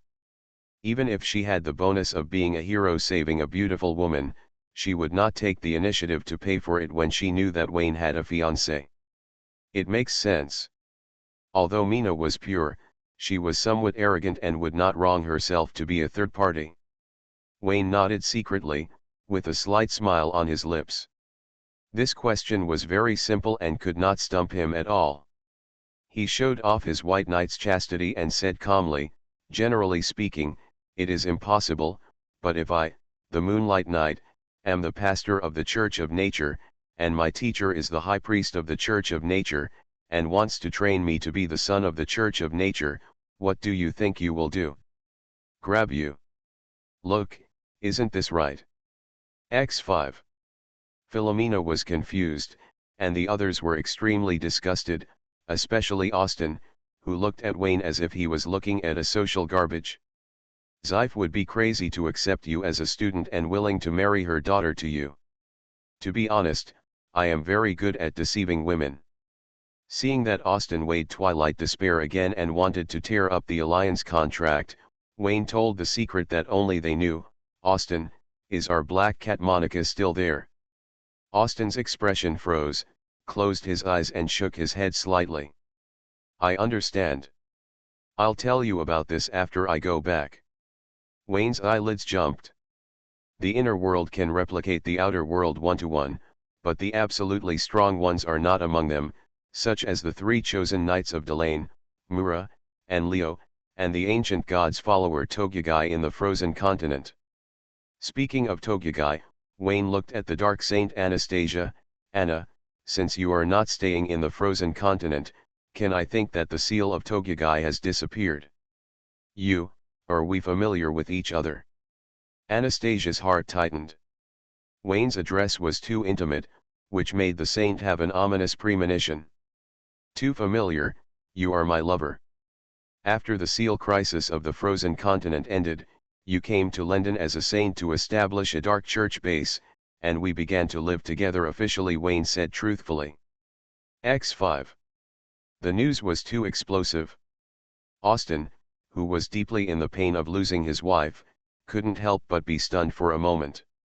The look in his eyes when he looked at Wayne changed from social trash to social trash that only appears once every few hundred years. Philomena was struck by lightning, her head was buzzing, she was good at solving problems, she was a little confused.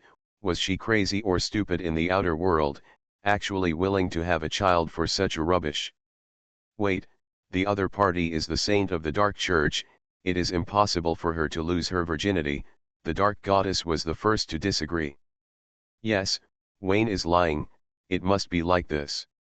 You also said that I am the saint of the dark church, I can't lose my purity unless I resign from the position of the saint in that world. Wayne's slanderous words could be called teasing.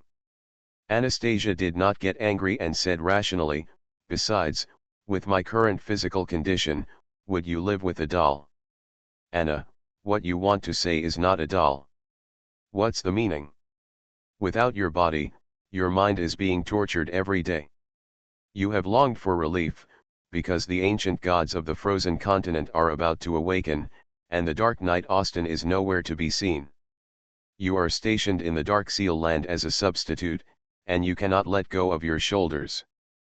I didn't choose to die immediately because of the heavy responsibility, am I right? Wayne smiled slightly, no need to doubt, I know you very well. As for your physical condition, I recovered your body in the surface world and reshaped it. You are a living person, not a magic machine doll. Anastasia was obviously frightened and hurriedly defended, even so, as a person. As a saint of the dark church, you must always be pure, right? Wayne interrupted, broke free from the seal on his arm, took 2 steps forward and pulled open the front of his clothes. The goddess of darkness is here. As a saint, you should be familiar with it.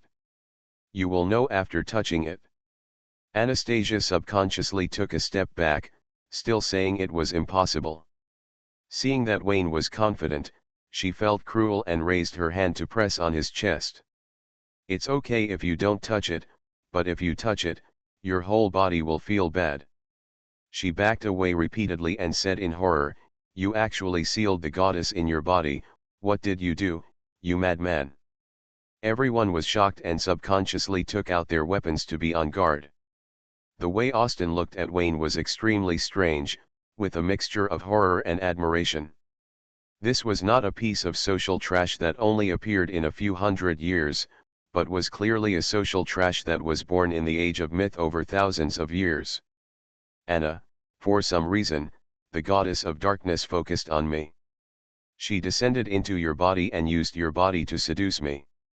This caused impurities in the pure love between us. In anger, I removed her. Part of the mind is sealed within oneself. Wayne sighed, if it weren't for the seal, 90% of my thinking would be used to seal the dark goddess. I could kill the death knights in this world with a wave of my hand. The topic is too high-end and no one dares to take it up. With a look of admiration, Philomena sealed Wayne with her double clicks. So what if the strong man who sealed the dark goddess was sealed by her? She has such a good eye for the world, and she kidnapped the child of this strong man with a little trick. In the outside world, she is neither crazy nor stupid. Although Wayne is lustful and has a lot of fun outside, these shortcomings can be explained in the face of his powerful strength. A strong man is only worthy of a beautiful woman. Philomena figured it out. Wayne, did you really seal the dark goddess? Austin frowned. Don't keep a straight face. Others don't know you, and I don't know it either. This dark knight has no loyalty to the dark goddess. Wayne curled his lips. There is another reason why I sealed the Dark Goddess. In order to seal the frozen continent, she sent an envoy to make you feel more pain, and targeted the teacher and Veronica. How are Siffy and Veronica in the table world doing? It's okay. Although you didn't protect them well, I did. Wayne waved his hand. These are all small things. Just be fine. Austin's eyelids twitched. He didn't like Wayne. He didn't like him very much. He strongly suspected that he in the outside world also hated Wayne. There's no reason, they just don't get along. Anastasia was still struggling, saying she didn't believe she would fall. Wayne took out the shadow cloak and said, Yvonne gave this to me. If it's fake, you should recognize it. Anastasia didn't speak, her porcelain face was full of confusion. From the perspective of the Pope or his father, Yvonne had no reason to give the cloak of shadow to the bastard who defiled the saint/daughter. This is unreasonable. That makes sense. That night he came to London to catch you, and he just happened to break up my affair with you. No way. Okay, Yvonne didn't catch us too, he caught me and the Dark Goddess who came into your body. The goddess wanted to kill someone, so I saved him. The cloak is his thank you gift. Wayne shrugged, both. It's the truth. You, the Dark Goddess is also your lover. After everyone heard this, their brains were empty and their thinking was confused. Austin was slightly better. He lacked faith in gods, but as a Dark Knight, he insisted on doubting it. Why did my daughter's fiancé become my boss? Is the plot of the world so unrestrained? Nothing in the world is so outrageous. I'm ashamed to say that I've always been able to lie to women. Wayne scratched his head shyly, neither admitting nor denying, and conveniently blamed the Dark Goddess. X5. Are you still proud? Yes, you have a goddess lover, you are indeed worthy of pride. X5. Everyone had different expressions. Anastasia continued to be confused, loading a lot of information continuously, and the magic machine puppet crashed. Austin was speechless for a long time, envious of himself in the world. With an heir like Wayne, the Landau family must live a comfortable life. If anything goes wrong, they can just throw Wayne out and be done with it. Megan was still doubting Wayne's identity. As she looked around, she saw the shadow of Playboy Austin in Wayne. Could it be that he was really an illegitimate child? Philomena's eyes shone, and she said the same thing. She had a very good sense of the world. If she was single, she would sleep with the goddess man. Sophia's eyes also lit up. She had figured it out after years of neglect. There was nothing good about the Dark Knight. He was a decadent middle-aged man who couldn't get out of the shadow of his wife's death. A real woman should look for a man who loves a goddess. Considering that the two might be father and son, it was a little exciting to think about it. Wayne was a little proud of his success in pretending in front of a stranger. If it was someone else, he would not bother to pretend. But if it was an acquaintance in the other world, he felt a sense of accomplishment. That's how you should pretend. Wayne was feeling proud when he found that Queen Sophia looked at him with the wrong look. Her eyes were red and her breathing was a little short. She was clearly planning to eat people. No way, I'm your ex-boyfriend's son. Sophia in the outer world would not fall to this point. Wayne guessed that it was related to negative information, that is, him. If it was another upper-class aristocrat, he might have made an appointment with his father's ex-girlfriend at 3 o'clock tonight. Seeing Wayne's gaze, Sophia swallowed her saliva, but she still had to have some dignity, pretending to be nervous and said, I have nothing to do with you in the outer world. I am not your lover, right? No. Ah, why is it that everyone else is like this, but she is not? You are a noble, but you don't want to follow your father's old path. You lack the foundation, you used to be a commoner. Sophia was full of complaints. She was too lame in the outer world. If she didn't marry such a strong man, the country would be finished in her hands sooner or later. Wayne glanced at Sophia with disdain and looked at the last person who didn't talk to her in the field. Megan. You are May. I am not, I don't, it is absolutely impossible. Megan shook her head repeatedly and said viciously, I have nothing to do with you in the outer world. I already have someone I like, and that person is definitely not you. Aunt May, you are too nervous. Wayne secretly said that it was bad luck.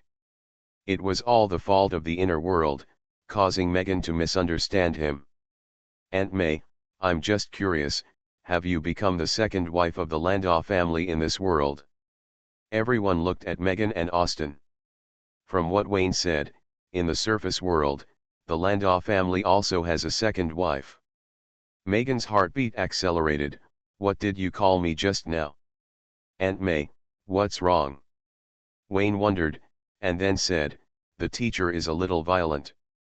In order to take care of Austin's body and prevent him from flying around, I call you Aunt May when there are many people around, and I call you Little Mother in private. That's great. Megan was extremely jealous of herself in the outer world. She took a deep breath and suppressed her ambitions. Master, can you tell me the story of the outer world? It's a long story. In the outer world, you followed Austin for 16 years. He knew your feelings but still turned a blind eye. I was so angry that I helped you create ambiguity several times. Although the teacher always let Austin go, the teacher never made things difficult for you.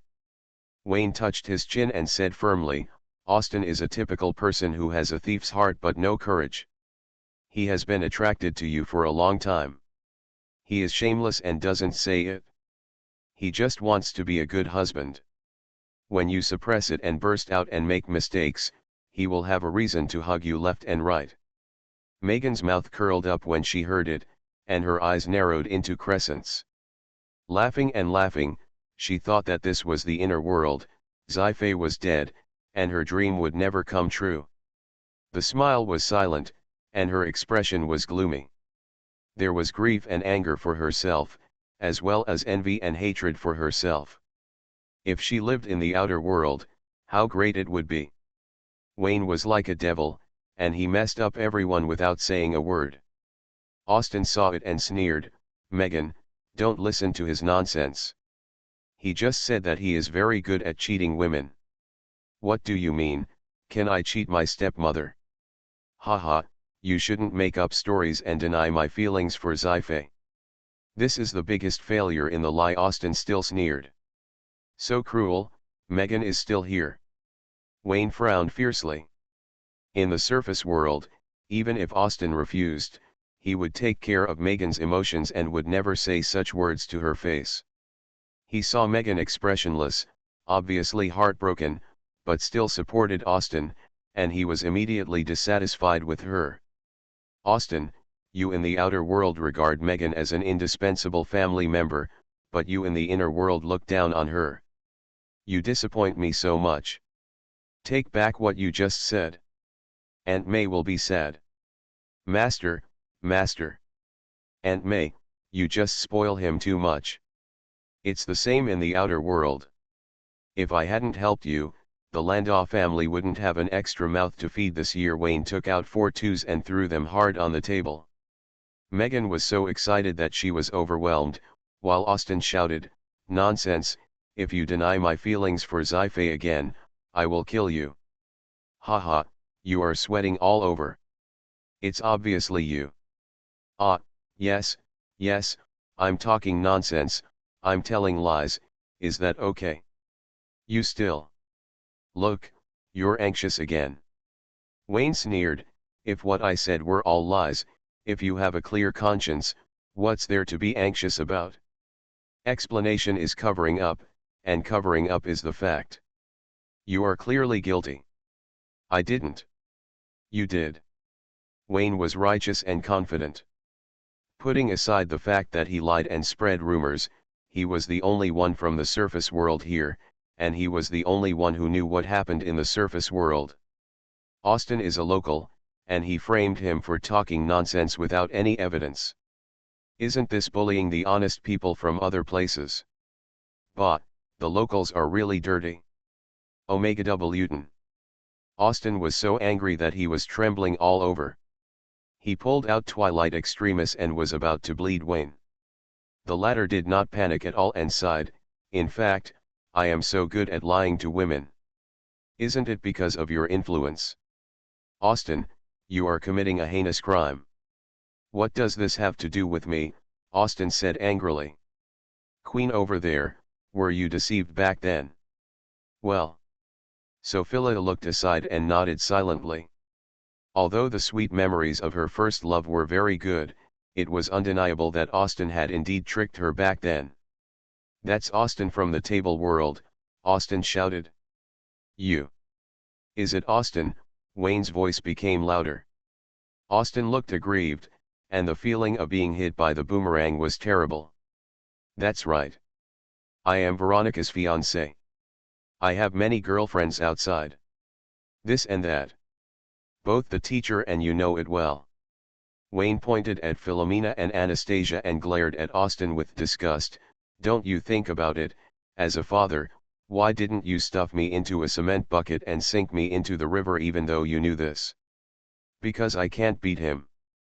"No, because you want me to do this. Only if I mess around outside and set an excellent example in front of the teacher can you hug me and enjoy the ride." Wayne continued to throw the blame. He can't be called a scapegoat and use himself to judge others. If he plotted against Austin in this way, Austin must also plot against him in this way. There can be no mistake. Austin was so angry that he laughed out loud. "Even if that's what I think, Hefei is Veronica's mother. Will she watch you mess around outside and make Veronica suffer? The teacher raised me as her son, and Veronica is her daughter-in-law. How did the Landeo family in the outer world become like this just because there was an extra insect? I'm not just talking nonsense, I have proof." Wayne took out the evidence from his arms. "The copy drafted by Aunt May was signed by you. The evidence is conclusive in black and white. There is no room for your quibbles in the face of the truth." Wayne has a lot of Austin's papers in his hand, which were all won by betting. For example, in the current one, Austin asked him to mess around outside and helped him hide it, and would never tell Veronica and he. Seeing this piece of paper, Austin's whole face darkened and he fell into self-doubt. Did he really have the idea of embracing Megan's body? Did he really covet Megan's body and do whatever it takes to achieve his goal? Veronica's, unfortunately, he is mainly responsible.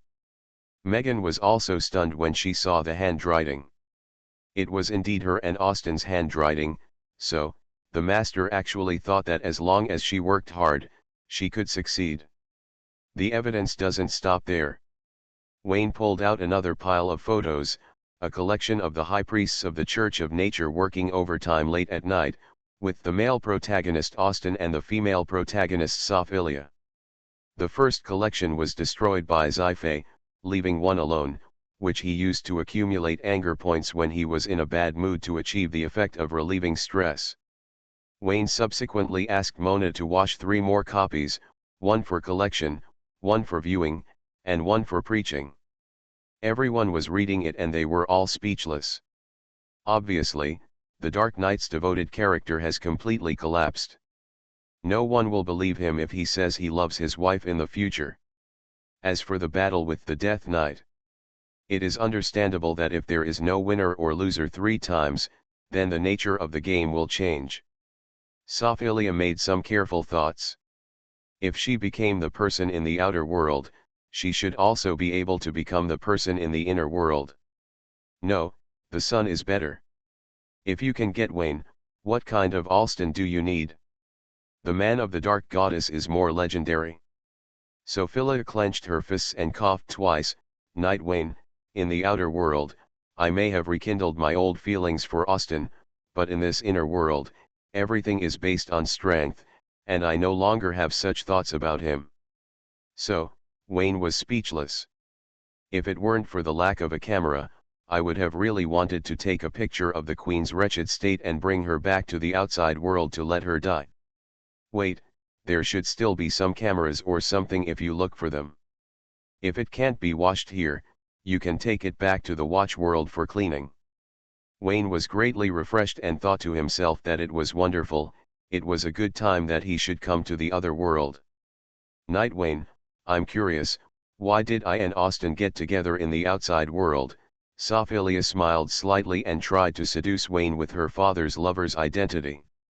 Because the Landau family's rebellion was successful, you became His Majesty Austin's plaything, that's all. As if struck by lightning, Sophelia stood on the spot and became silent. Austin held the photo tremblingly, his eyes blank, muttering to himself, saying things like it was absolutely impossible. Obviously, he was screwed by Wayne and has fallen into serious self-doubt. Megan looked distressed, looked at the photos, and after comparing them repeatedly, she immediately frowned. She walked past Austin silently, came to Wayne quietly, and whispered, "Master, I don't know if it's my imagination, but these photos. There's one less person, right? Master, you. Mom, that's what you said in the world." Wayne raised his eyebrows. "I said that in the outside world, you can become the second wife only because of my efforts. Don't you still believe it until now?" "Believe it, it's absolutely true." Regardless of whether Austin believed it or not, Megan already believed it, and Wayne predicted her prediction, indicating that the two had discussed the same topic. With her taciturn personality, she would never speak to another person about her feelings, unless she trusted that person very much. "Master, I understand, I will help you in this world too." After Wayne finished speaking, he saw Megan frowning slightly and smiled. "I understand, I misunderstood, right?" Megan nodded and returned to Austin silently. As expected of the master of the outer world, he was good at doing things and talking well. He felt relieved when the master was around. Megan in the outer world would tell Austin about the discovery of the fake photos, but Megan in the inner world would not. She hoped that Austin would take this opportunity to recognize himself and not let her wait any longer. After a while, Austin came to his senses and destroyed all the photos with a dark face. The darkness swallowed, leaving no residue. "Fake, all fake, you can't fool me." Austin said something with a straight face, saying that the inner world was the inner world, and the outer world was the outer world. He and the scumbag Austin over there just used the same name and face, but they were not the same person in essence. "Then don't look at me with colored eyes. I am not the same person as Wayne in this world. Austin, speak up. I will try my best to distinguish you." Austin pondered for a moment. "Come with me, I have something to tell you, it's very important, it's about whether we can kill the Death Knight in one battle." Wayne walked forward quickly, and seeing that Austin was mysterious and didn't want others to know, he asked Philomena to stand here and wait for him to come back. The two went deep into the underground base, and only Megan was qualified to follow. Austin's trust in Megan will not change because of the change of the world. The underground base stores a large amount of supplies. Wayne saw several cameras, waved and took one, confirmed that there was no damage and could take pictures normally, and sent it to the portable space. In the deepest part of the underground base, there was a thunderous snoring in the dark room. A 2-meter-tall golden-haired muscular man was wrapped in bandages and lying on the ground sleeping soundly. His facial features were tough and deep, with a beard, big shoulders and a thick waist, and thick hair on his thick arms. The heat wave hit him, and even though they were far apart, Wayne could feel the amazing heat radiating from the other person's body. This is the Sun Knight. If there weren't so many tragedies in the surface world, you would really be Veronica's fiancé, and you should know him. Austin stood in front of the door, looking down at the sleeping sturdy man, with a flash of grief in his eyes. Wayne hadn't spoken since he entered the door. He stared at the golden-haired sturdy man with his eyes wide open, and stammered, Way. William. Restarting the Myth. Author, Fengchao Huang. Chapter 355. Vilai is still alive. Wayne stared at the big guy in amazement. He thought that Veronica in the other world was dead, and so were Willie and Chris. He never expected that Willie was still alive and became the Sun Knight in the other world. What's the reason? The Night Squire's family is given priority to work? It seems that you do know him, Austin said slowly. No, that's not right. According to the plot of the other world, Veronica and Willie's graduation mission is to destroy a small base of the Church of Death. They invited Senior Chris to support them. If they are cursed by the Observer of Death together, they should go to the detective agency where I am, and then because they found the Death Knight in the other world, they never came back. Wayne looked at Austin, hoping to understand the plot of the three little ones in this world. Austin said slowly, the three of them were indeed cursed, but because of the negative information accusing each other, Veronica and Chris found a way to break the curse alone and kicked Willie, now William, out of the team. Wayne. Since they were accusing each other, why was only Willie kicked out? Veronica, you little slut, even in the inner world, you covet Bayou Egwang. Wayne was angry and amused. Thinking that there was no Veronica in this world, he sighed, then they tracked all the way and found the town of Cafano, right? You know it too. Well, I am not a Death Knight in the outer world, and I am there too. The three of them are fine. I saved them and they have lived happily until now. The sisterhood is even deeper. Wayne shook his head. Veronica should be the happiest, and she was so happy that she raised her cup. Austin was disappointed when he heard this. If possible, he hoped to live in the outer world, even if he saw Wayne every day, he would be willing. Seeing that Austin didn't speak, Wayne hesitated for a moment and asked, so, Chris also died in the town of Cafano, right? Yes, according to my later investigation. Austin closed his eyes and suddenly thought of something, the document just now. Yes, because of the bonus of being a hero saving a beautiful woman, I chased all three of them at the same time and lived together. Crack. Wayne scratched his ears and seemed to hear the sound of teeth gnashing. He tilted his head and looked at Austin. Seeing the latter's expressionless face, he guessed that he was envious and gnashed his teeth. Don't worry, I'll do it later, and you can hug left and right.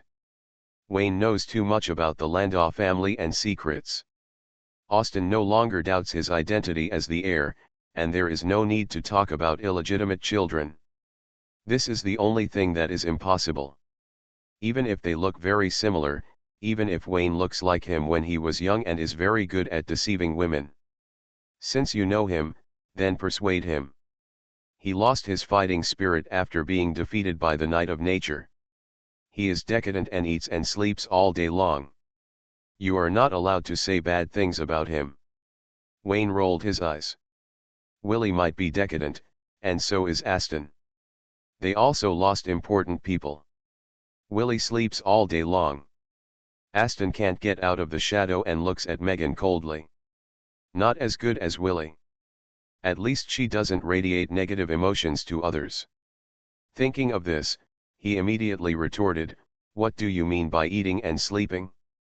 He doesn't pull it. Austin took Megan away with a dark face. He couldn't figure out how he could stand Wayne in the outer world. Anyway, he couldn't stand it. He felt that every word he said would reduce his life by 1 year. Wayne squatted beside William, looking at the familiar muscle man's face, the corners of his mouth curled up, and he couldn't help but miss him a little.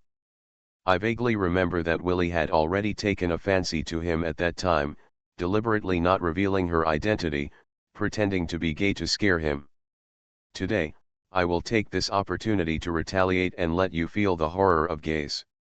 Willie, wake up, the sun is shining on your butt. Wayne pushed William's shoulder, and the latter grumbled, moved his eyelids, turned over and continued to sleep. Is it because the Sun Church was annihilated and the church members who were regarded as relatives died in front of him, so he was hit? Senna, you really did a lot of bad things. Wayne patted his face. He had been reminding himself that the surface and the inside were not the same world, and not to bring the feelings of the surface world into here. It's a pity that he couldn't do it. There were too many faces involved. Except for him, other familiar faces couldn't be hated. Wayne waved his hand on William's shoulder, mobilized the solar energy stored in the magic stone in his chest, and slowly injected it into the other person's body. This is the power of the Sun Knight from the surface world. William was surprised, and his drowsy mind woke up from his deep sleep. He sat up in shock from his dying illness. "Babian, you kiss me. What a handsome man, is this love?" William looked at this face in surprise, his red eyes were wide open, and his heartbeat accelerated in an instant. He felt that he had met true love. No, this face is the Death Knight. William pulled away and pulled out the dawn proverbs from the void. The golden spear shone brightly, and the whole person seemed to be bathed in a ball of fire. The high temperature instantly melted the metal under his feet into liquid. William was ashamed. The Death Knight killed Veronica's mother. He actually fell in love with the enemy. He was sorry for Veronica. He was born. "Willie, you became the Sun Knight, which is really beyond my expectation. Death Knight, why are you here, and where is the Dark Knight? How do you have the power of the sun?" William frowned and looked carefully. This face seemed to be different from the Death Knight he had seen before. He couldn't tell what the specific difference was at the moment. He just thought he was handsome, his ideal type. "No, my 3 senses follow my 5 senses, and my thoughts are wandering again." William's body shook, he pointed his spear at Wayne, and said in a low voice, "Answer me, where does your strength come from? Introduce yourself, Wayne Landau, from the outside world." "This is my partner Bayejinian." Wayne took out Bayejinian and transformed into the Moon Knight in front of William. William's mouth opened wide. The Death Knight could actually double as the Moon Knight. This was the first time he had heard of such a thing. How outrageous! Listen to the important point, Wayne Landau, from the outside world, is not the same person as the Death Knight in this world, Wayne emphasized. After a brief surprise, William quickly came to his senses and speculated, the power of the Sun Knight also comes from the outside world. "Yes, in the surface world, I got this power from the Sun Knight, and..." Wayne glanced at William, "We are lovers, do you understand? Love, love, couple." William's tongue trembled and he couldn't speak clearly. He was not mentally prepared for whether it would be too soon to confirm the relationship just after they met. At least confess your love first and give him a chance to say no. He is not just any girl, he is hard to chase. As expected of you, you are the same on the outside and you still give me this for free. Wayne saw William's twisted expression in his eyes, feeling pleased and disgusted at the same time. Good news, his face has a damage bonus to Willie, and the other party can't help but give it away when they see him. Bad news, it was too difficult to play gay. He wanted to discuss the opponent, but he scored twice and was disgusted again. "Damn faggot, why are you blushing?" Because it was Willie, Wayne felt disgusted, but not that disgusted. At most, he was a little queasy, but everything else was normal. Lest she really contracted London's bad habits, she said stiffly, do you want me to help you break the curse of the god of death?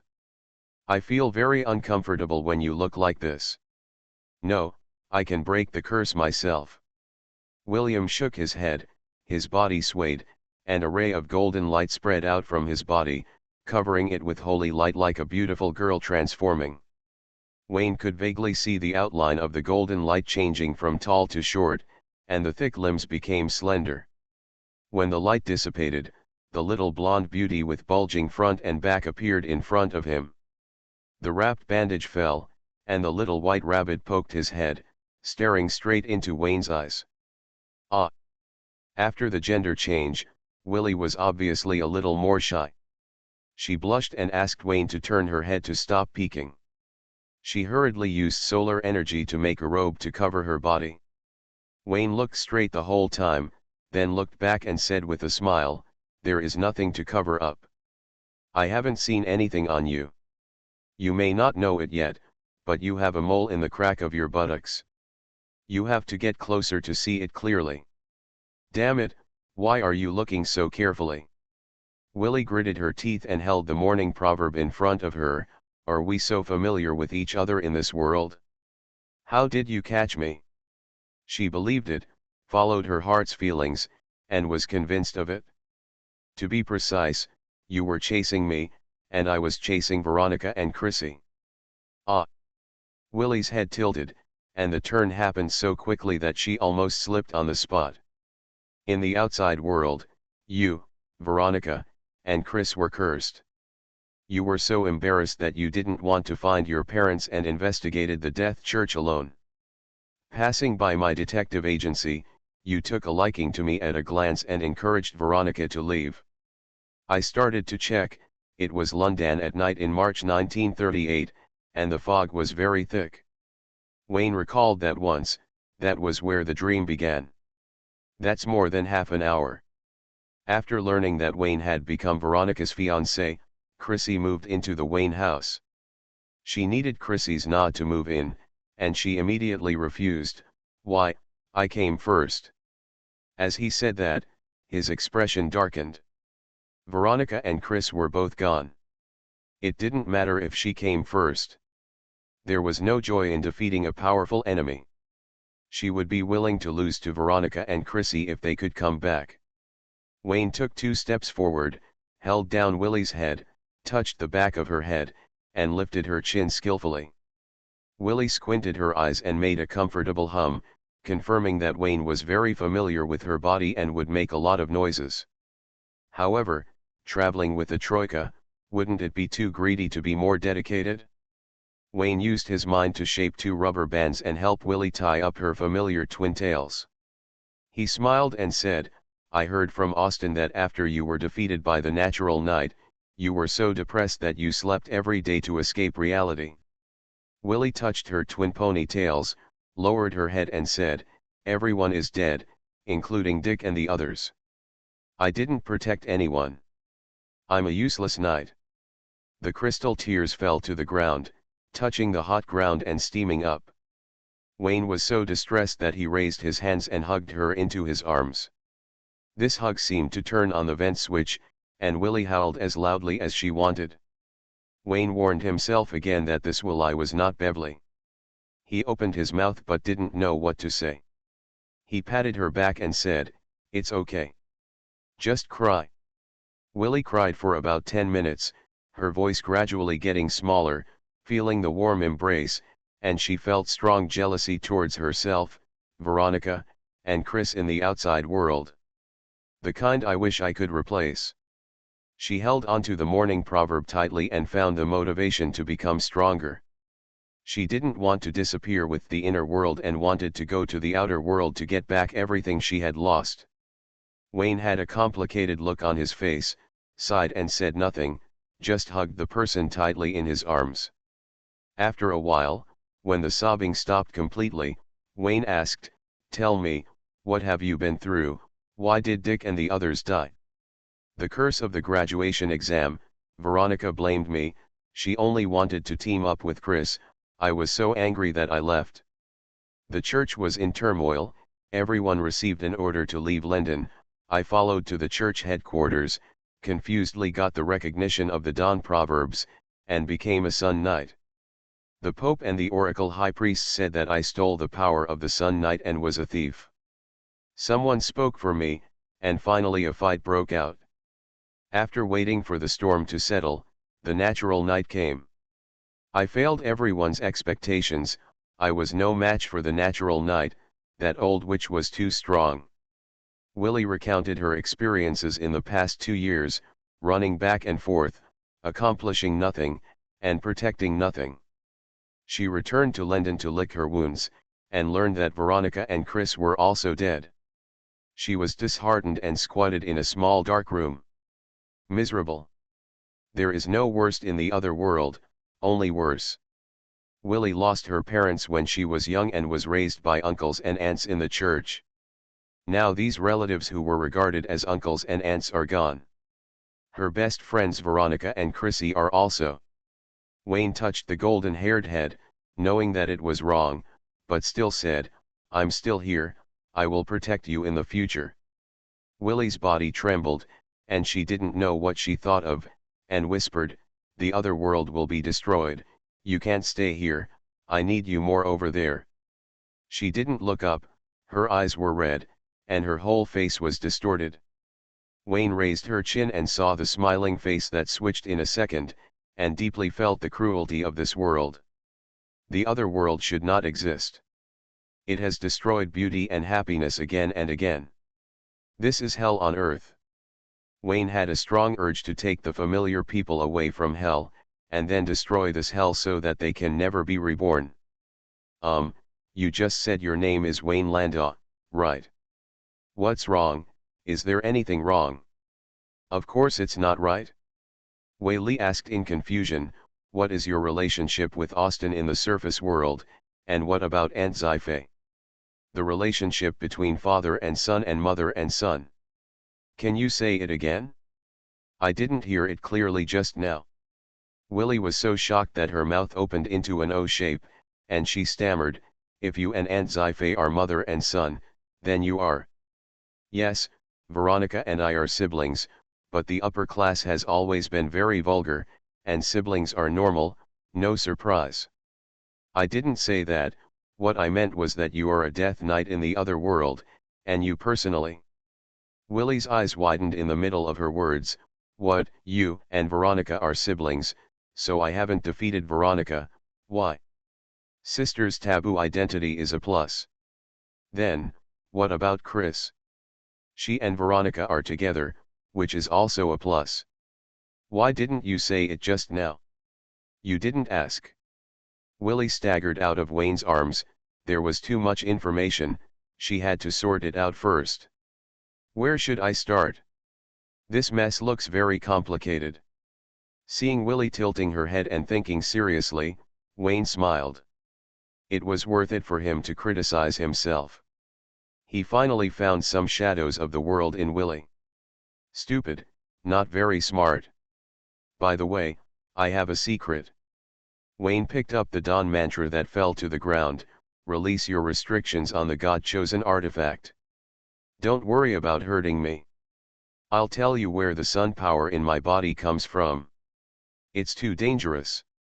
The Pope wanted to snatch the dawn mantra before. As soon as I let go, she was burned to death, and the saint was also burned. I'm different from others.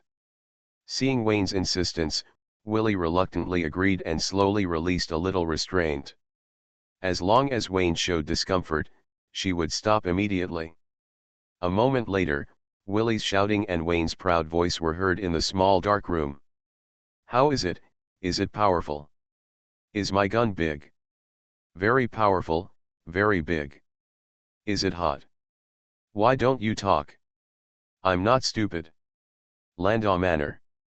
Underground base, conference room. Austin sat in the main seat, his hands crossed and his chin supported, and he was silent and cold, with a deep, sad, and cold dark night look. Adding an expressionless Megan, the two refrigerators started at full power, and the temperature of the entire conference room dropped. Anastasia sat silently, not yet awake from the blow, opposite Sophia with a frown on her face, and the Queen was also hit hard. When she thought about how she was not doing well in the outer world, she was so upset. Philomena sat alone in a corner, she was out of place here, and looked at the door of the conference room from time to time, hoping that Wayne would come back as soon as possible. Because the plot of the other world went haywire 2 years ago, Philomena was not the high priest, and the weak, helpless, and black-hearted priest felt insecure without Wayne. After Philomena's repeated calls, Wayne finally showed up, accompanied by a bearded muscular man, who was as strong as a bull. The two of them were arm in arm, looking like good brothers. Philomena took a look and didn't care. She walked quickly to Wayne. It was okay as long as it wasn't a woman. She was afraid that Wayne had found a lover in the outer world again. Wayne, who is this woman? William wondered. Looking at Lassie's eyes, it was obvious that they had had sex. How many women do you have outside? Will you ever stop? After getting the dawn mantra, William could turn back to Willie. He didn't remove the curse and kept her. At that time, there were wolves in front and tigers behind. William's big muscle style was more deterrent. Willie is not good. She is too cute. She bounces when she walks and laughs like a fool. She feels like she is a fool. If you punch her, she will cry for a long time. In front of outsiders, Willie is used to the tough style of the Sun Knight, so she switched to the big muscle mode. Wayne did not stop her. It was very kind. The gay brother is back. This is Philomena, one of my girlfriends in the surface world. Wayne introduced them. He is William, also my girlfriend. Although he is so big, he is actually a very cute girl. X3. Philomena, who didn't know the truth, retreated again and again. Anastasia trembled at the conference table. Sophia rolled her eyes. She had just misunderstood Wayne. He was a pure-blooded nobleman of London, and he was definitely a local. Wayne, how come you even have a man? Philomena looked horrified. In this situation, it was difficult for her to feel jealous of herself in the surface world. She seriously suspected that the other party was suffering and committed to Wayne for the sake of faith. In fact, she didn't like him at all. Lendon, it's normal not to take the ordinary path, Wayne said happily. This beautiful lady, are you discriminating against us? William's eyes widened, and his dancing chest muscles were a circle bigger than Philomena's. The two of them teamed up to scare Philomena so much that she turned pale. When they sat down, because Wayne was next to Anastasia, the latter was also scared and changed her seat. Wayne, what's wrong with her? She's also my girlfriend. She just found out about my special hobby. It's normal that she can't accept it for a while, Wayne said casually. Your hobby also includes magic puppets. I can't accept it for a while, William complained. Just get used to it. You may not believe it, but Senna, the Pope who killed all the Sun Church, is still my exclusive mount. Wayne was struggling whether to speak or not, but after thinking about it, he decided to forget it. He tilted his head and looked at Austin, who was posing. His face was full of bitterness and hatred. He could play Bouletin Jingyun with a bowl of instant noodles and a cape. Wyoming is fine, and the character setting is also very suitable. Austin glanced at the two people who were arm in arm, and his eyes were full of disgust. Sun Knight, it seems that you have cheered up. What, he is the Sun Knight? X3. Sophia was shocked. There was a Sun Knight living in the basement. How could she not know whether Austin regarded her as one of his own? Anastasia and Philomena had a simple idea. They disliked her very much. No matter who came first or later, she must be crazy in the world. I found my true love, and I have the will of two good friends on me. I must cheer up, William spoke in a muffled voice. Seeing Austin's disgust, he leaned his head on Wayne's shoulder. Don't be like this. There are too many people. I want it. I can't stand you, you little cutie. You. Philomena, who was at the far end of the conference table, began to vomit. Anastasia was shaking, and only Sophia looked accustomed to it. After all, he was once the ruler of Windsor. He had some self-awareness of the situation at home. Megan's eyes twitched slightly, and Austin was even more disgusted. They were insiders and knew that William was Willie, but even so, they still felt uncomfortable due to the strong impact of the picture. Now that you've cheered up, what do you think of the invitation I sent you before? Austin said, holding back his discomfort. I'll do whatever Wayne says. I don't need to think about it, of course I'll kill Wayne in this world. Wayne slapped the table with a slap, his eyes full of murderous intent. The hatred of killing my mother is irreconcilable, There's only him in this world and no me, I'm going to take his head off and use it as a toilet. Well said, I want to sit on it too, Austin stared at Wayne and said. You must be thinking of something very rude. Wayne rolled his eyes at Austin, stood up and said, I've prepared the battle plan, let's rush over and kill him, right now, I don't want to wait until tomorrow. Second. Austin's eyes were bloodshot, and he stood up. His twilight despair had been thirsty for a long time, eager to drink the blood of revenge. The two looked at each other and said at the same time. Kill him. You are listening to Novels at Bless Up channel. Wish you happiness and luck. Please subscribe to receive new novels. How do you feel about this novel? Please like and leave a comment. Restarting the Myth. Author, Fengchao Huang. Chapter 356. Night.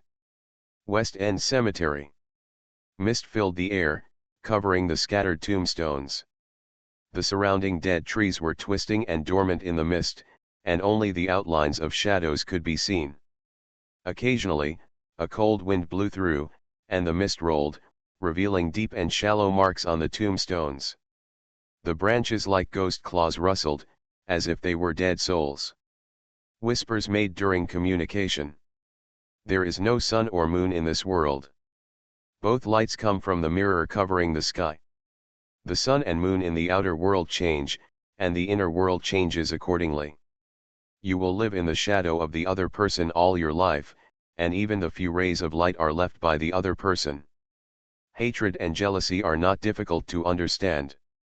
The necropolis was as quiet as usual tonight. Death Knight Wayne was wearing a torn grey robe, looking up at the mirror of the outside world. His eyes were scarlet, and there was a biting coldness in his eyes. There is a scar on the Death Knight's face, extending from the left eye socket to the upper lip. The sword wound is carved into the skull, almost splitting the face in two.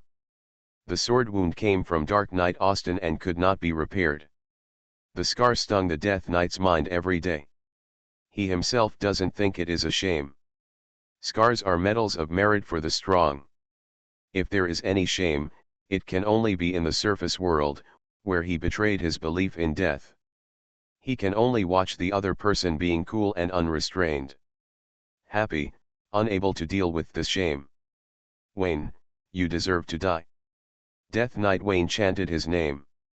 He had been summoned into the surface world, but because the projection summoning could not exert his full strength, he lost a great opportunity. Not only that, he was also severely humiliated by the other party. Every time I think about it, I feel angry and hateful, praying to the goddess of death to give me a chance to avenge my past humiliation. It is best if the other party comes to the other world, he goes all out, and both sides fight fairly. This idea is so outrageous that the Death Knight himself doesn't believe it, so he only stays in the thinking stage and fantasizes about it every night when people are quiet. Beside, the undead warhorse Yulia stepped on the ground with her front hooves, and the knight's sword Shadow Nightmare hung on the side of the saddle. Yulia in the world is a happy little mare. Both her former and current owners love her extremely. She doesn't need to think about anything. She is carefree every day. When she is really bored, she plays with Aubin and has learned how to do it. Dog language. The undead warhorses in the other world are not so happy. They are gloomy and indifferent, taciturn, with skulls and heads full of bitterness and hatred, and they look depressed and frustrated. A little further away, Juno and her fiancée Alyssa were waiting boredly. Strictly speaking, the West End Cemetery is not the headquarters of the Death Knight/Princess faction, nor is Landau Manor the headquarters of the Dark Knight/Queen faction, because the two Knights of Darkness and Death are getting stronger and stronger, and the alliance relationship has become the main one. From the relationship, the office location has changed accordingly. Wayne, there's a lot of movement at Landau Manor today. The Dark Knight seems to have encountered some powerful enemy. Don't we really need to go over and take a look? Juno said unbearably. Go and take a look. If both sides are harmed, the Dark Knight is only one breath away from death. During the day, the Death Knight and Juno formulated a strategic plan. The primary target was Sophilia. Capturing her and locking her in the basement would weaken the Dark Knight's power.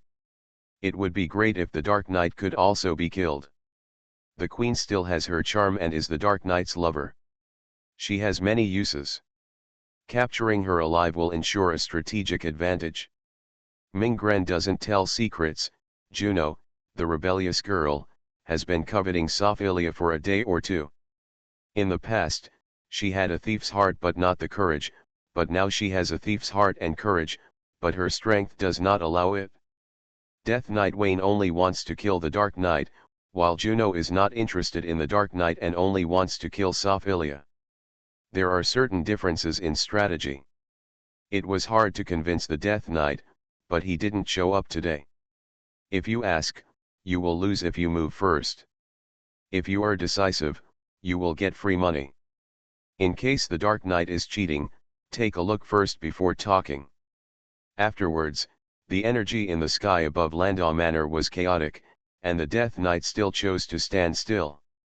The question was as above, and it would not be too late to wait. The main focus is stability. Juno looked at the students taught by Yishao and was so angry that no cohort.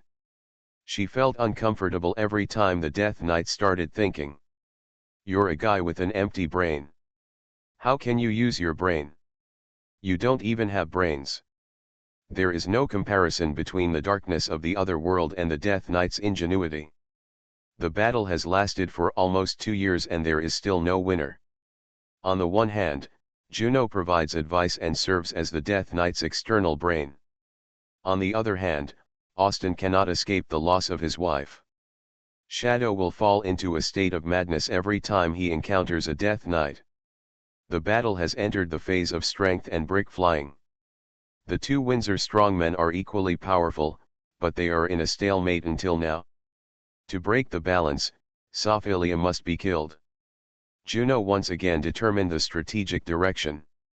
Seeing that the Death Knight was still looking at the sky, as if there was his undying lover in the outer world, he bit the bullet and said, Wayne, your background is not good, your academic performance is average, and you have not been able to do anything since you were a child.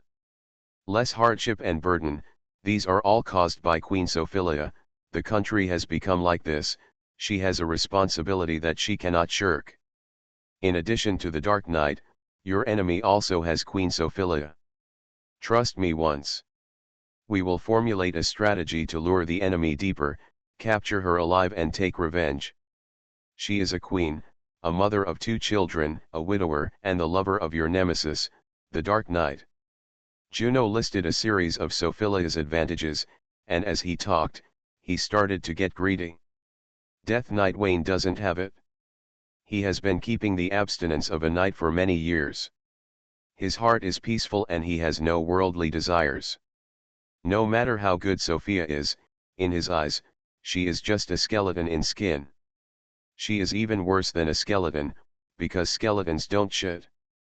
Death Knight Wayne has the same attitude towards all women, and Juno and Alyssa are no exception. They are 2 walking skeletons, and there is nothing interesting to say. Death Knight Wayne used to have desires. He had a one-sided love for his undercover colleague Lily Hayworth. After getting the Shadow Nightmare, in order to show his loyalty to death, he killed his beloved with his own hands. He no longer has any weaknesses. Kill the person you love first, draw the sword and cut off the world. Then kill the person next to you, without love is God. On the one hand, it is to express loyalty to death, and on the other hand, it is to learn from Austin. The reason why the Dark Knight's strength has advanced by leaps and bounds is because the other party's beloved has died. So, it is not without reason that Juno feels uncomfortable when the Death Knight uses his brain. Boom! In the distance of the cemetery, the dark sky invaded, like a huge claw, slowly stretching from the sky. The mirror sky was replaced by a rich ink color, and the scenery in the distance was replaced by a deep mystery, leaving only a blur and distortion. Under the invasion of this darkness, The countless dead bones buried in the cemetery felt uneasy, and phosphorescent fires drilled out of the soil, faintly blooming a cold breath. Wayne, the dark night is coming. Juno looked at the sudden change in the picture in surprise, wondering in her heart, is it really right to let the Death Knight be cautious today, and everything unusual is Austin's plan to lure the enemy deep?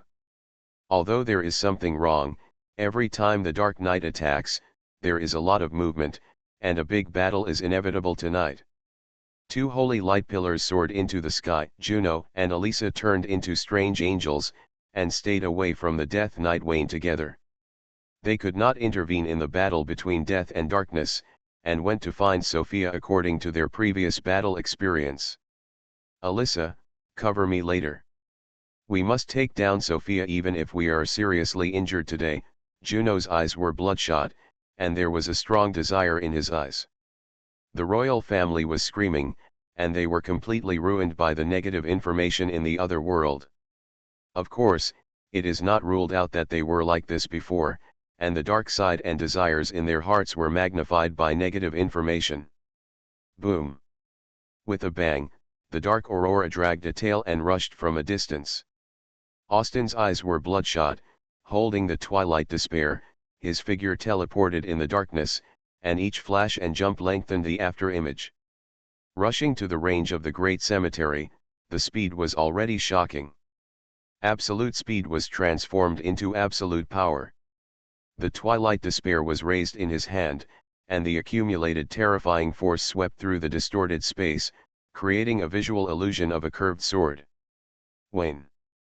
Austin. The moment the darkness invaded, the Death Knight Wayne transformed, mounted his undead warhorse, raised the Shadow Nightmare and rushed into the portal to accelerate.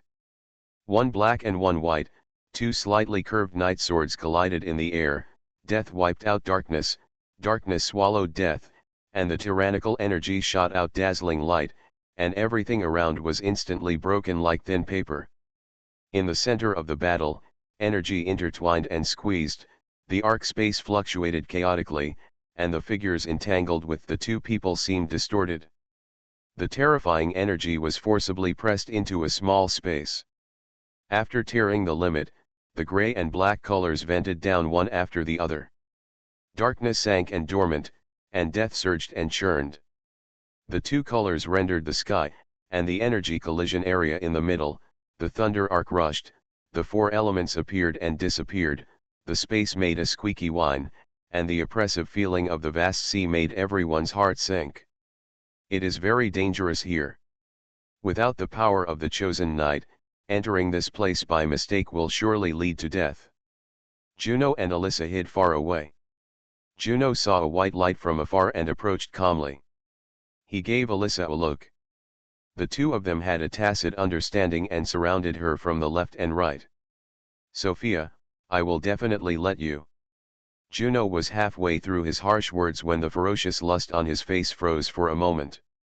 The attackers were not only Sophia, but also two black-robed people, a man and a woman, whom he had never seen before. An ally of the Dark Knight? I thought it was a 2-on-1 encirclement, but it turned out to be a 2-on-3 counter-encirclement. Juno was slightly startled, and soon he was driven by desire. Lust overwhelmed his cautious and suspicious mind, and stared at Sophia with red eyes. The queen was dressed very coolly, wearing a red evening dress with a long skirt that was split to the waist. Before she transformed, a pair of wings spread out behind her, and the breeze blew over her bottom. Sophia was obviously dressed up tonight, with her long hair tied up, revealing her slender white neck, and her red lips and makeup were charming. The slim evening dress fits the plump figure of a mature beauty, the heavy front is left aside, and the plump peach at the back is tight and upturned. The front is convex and the back is curved. Coupled with the long legs wrapped in suspender stockings, the temptation is directly maximized. Which noble can withstand such a test? Lord Wei may be able to do it, after all, he has many luxury cars. Juno can't, her breathing accelerated, and her eyes were straight. There are no stockings in the other world. Queen Sophia can only wear stockings provided by Wayne. He said that he rushed directly to the cemetery and killed them randomly. Before leaving, he still asked about the forces of the Death Knight. No matter how reckless she is, targeted tactics still need to be arranged. Sophia immediately sent the information about her daughter Juno. The rebellious girl was greedy for her body, and every time she swept the peaks and troughs with improper eyes. Sophia's original words were very frivolous. If they were copied and published, they would definitely be banned and popular. When she spoke, she stared at Wayne with seductive eyes, as if the queen was going to work in the entertainment industry again. Wayne was so annoyed that he used a beauty trap against Juno, lowering the IQ of the Death Knight's external brain from the beginning. The effect was outstanding. Juno was obsessed with her mother's beauty and drooled. Standing behind the queen, Wayne was also a little eager to move. The breeze blew, and the hem of the skirt fluttered, and everything that could be seen and couldn't be seen was clearly seen. He. X2. Humph. The dark saint next to him snorted coldly. I didn't mean anything else, I just felt disgusted. According to Wayne, the queen was Austin's lover in the surface world, and Wayne was Austin's son. These obscene nobles were too disgusting. Wayne switched to a gentleman face in a second, secretly complaining that he was wronged. He had been resting up recently and was a little angry. Otherwise, he would not even bother to look at the queen even if it was free. The two black-robed people beside Sophia were Wayne and Anastasia. Meghan and William were ambushing on the other side, especially William. As one of the main forces in this battle, the Sun Knight would definitely give the Death Knight a big shock. When they fight, the Dark Knight and the Sun Knight 1 against 2, and the Moonlight Knight appears again, the continuous shock will surely disintegrate their fighting will and complete the task in one fell swoop.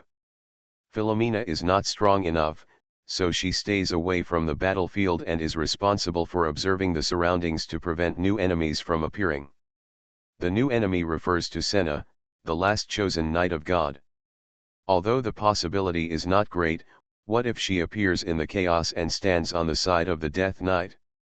It is safer to squat in the bushes to defend. Out of respect for himself, Wayne specially formulated the set of tactics. Others, including Austin, felt that Wayne was making a big deal out of nothing. The three Knights of Darkness, Sun, and Moonlight were fighting the Death Knight alone. It was a sure thing. Was it necessary to be so cautious? Wayne explained that he was always the one he feared the most, and it would not be wrong to be cautious.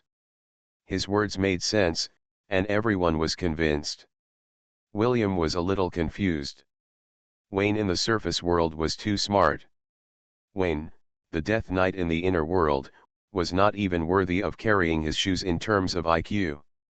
The answer Wayne gave was also very simple. 2 years ago, he was also an ignorant young man who was not familiar with the world. He had low IQ and EQ. He trembled when talking to girls. He had upgraded his experience in the love field and had a smart mind today. The love field is like a battlefield. Veterans have been on the battlefield for a long time, and they are mature and full of wisdom.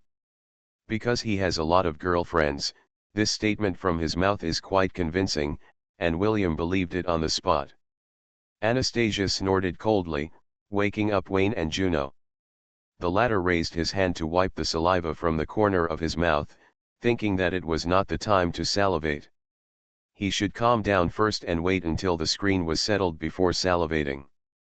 The defeated and captured queen started to get excited again. Where did the sex-hungry ghost come from? Is Juno in this world too crazy? Wayne couldn't complain, raised his hand and gestured to Anastasia. He would deal with Alyssa, Juno would be handed over to the queen, and Anastasia would be responsible for tactical threats. Juno glanced at Wayne and Anastasia. The black robe covered their faces, and the real faces could not be seen clearly. Only a golden wizard and a magic puppet with a troubled mind were seen. A small role, not worth mentioning. Juno also gestured to Alyssa, quickly dealing with the golden wizard, and making sure to take down Sophia tonight. She could no longer bear it. Two white lights collided, and Sophia's beauty trap took effect. She transformed into a strange angel and fought with Juno. The afterimages flickered, and the energy fluctuations of the holy light repeatedly expanded and spread, rolling up the wind, which was particularly conspicuous in the dark and dead space. Wayne didn't watch the battle between the two. He looked at the strange-shaped Alyssa in front of him. The angel with a very strong style of the C-type made him want to study it. After returning, he must find a way to get Alyssa into the laboratory. Wayne made up his mind, holding the semi-finished Philosopher's Stone, roared, and his body rolled with dark air. 10 degrees Celsius. Oh! The black-winged devil with long arms and legs, holding a black sword, and the ominous breath of hell made Alyssa very unhappy. Even in the other world, even if she was tortured by negative information and became more like a devil, the blood of the angel still made her strongly repel the devil. A half-finished Philosopher's Stone, where did the Dark Knight find a partner? With your ability, shouldn't you be unknown? Alyssa held the holy light spear and flapped her wings to rush towards Wayne. The tip of the spear condensed a warm cold light, and its momentum was as fast as lightning. Wayne did not speak, raised his sword and easily blocked it, and the powerful force rebounded, knocking Alyssa into the air. Alyssa was even more surprised. It has been nearly 2 years since the formation of the inner world. After a melee, the strong and the forces have basically been finalized. There are only a few of them, and they are all around the chosen knight. She has never heard of the mysterious man in front of her. Could it be that he just picked up the half-finished Philosopher's Stone recently and his strength has improved by leaps and bounds? This is the only possibility. The visitor from the outer world is too outrageous. Alyssa has never considered this possibility. Holding the holy light spear, she vented the rain of light spots and firmly blocked Wayne's position with a saturated coverage attack. Suppressed. The unfinished Philosopher's Stone is a defective product. The devil he transformed into mainly strengthened his physical body and his energy is far inferior to mine.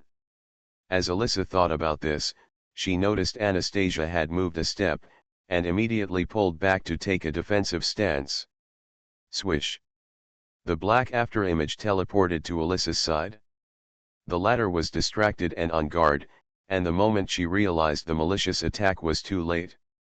The black-winged devil laughed grimly, and the black sword suddenly fell like light, touching the raised holy light spear. The terrifying force crushed down, smashing Alyssa from high in the sky to the ground, startling the black light and death.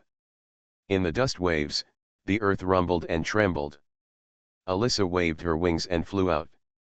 Another black light flashed in front of her eyes. This time she was fully prepared, holding the holy light spear tightly with both hands and holding it high above her head to parry. Swish. The dark beam poured down, and everything in the place where the black light moved was split in two, including the holy light spear in Alyssa's hand, and also her sight. In Alyssa's eyes, the black-winged devil's body exploded with a blood line, and the left and right halves of the body were staggered, one side was upward and the other side was downward, and the coldness wrapped in blood just splashed into her eyes. I won? Alyssa won in a confused way, and didn't understand why raising a gun to defend could cause a one-shot kill.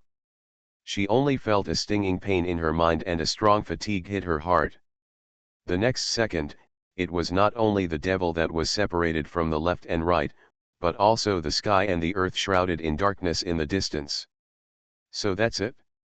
A bloodline was drawn from Alyssa's head to her lower body, her eyes dimmed to gray, and then the whole world in front of her was completely blocked by darkness. The two halves of the body fell from the sky, and the wings were still swinging, and the powerful vitality was astonishing. Alyssa! Juno's roar came from afar, and Wayne was unmoved, holding up the black sword and slashing it down. The blade released a rich black energy, and the chains of the 7 deadly sins were overwhelming. A beam of light with a diameter of 100 meters penetrated the earth, obliterating Alyssa's body and thoughts. White light attacked, and the long spear tore the air and made a whistling sound. Wayne turned around and parried calmly. Juno's strange bird angel form had 4 hands, 2 holy spears, and a black sword. It was impossible to hold the 2 holy spears at the same time, and the holy spear burning with blazing holy flames pierced his chest.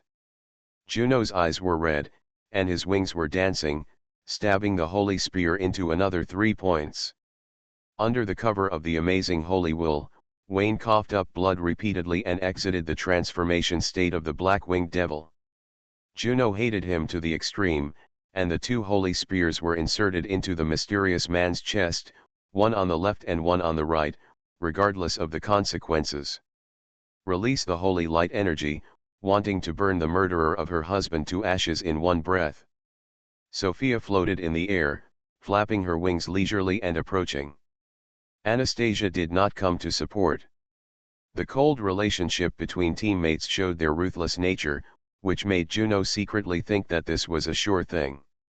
Kill the mysterious man first, then capture Sophia alive, humiliate her 3 times a day, and pay tribute to Alyssa's spirit in heaven. She is already a widow, and if she remains a widow, Alyssa will definitely die with regret.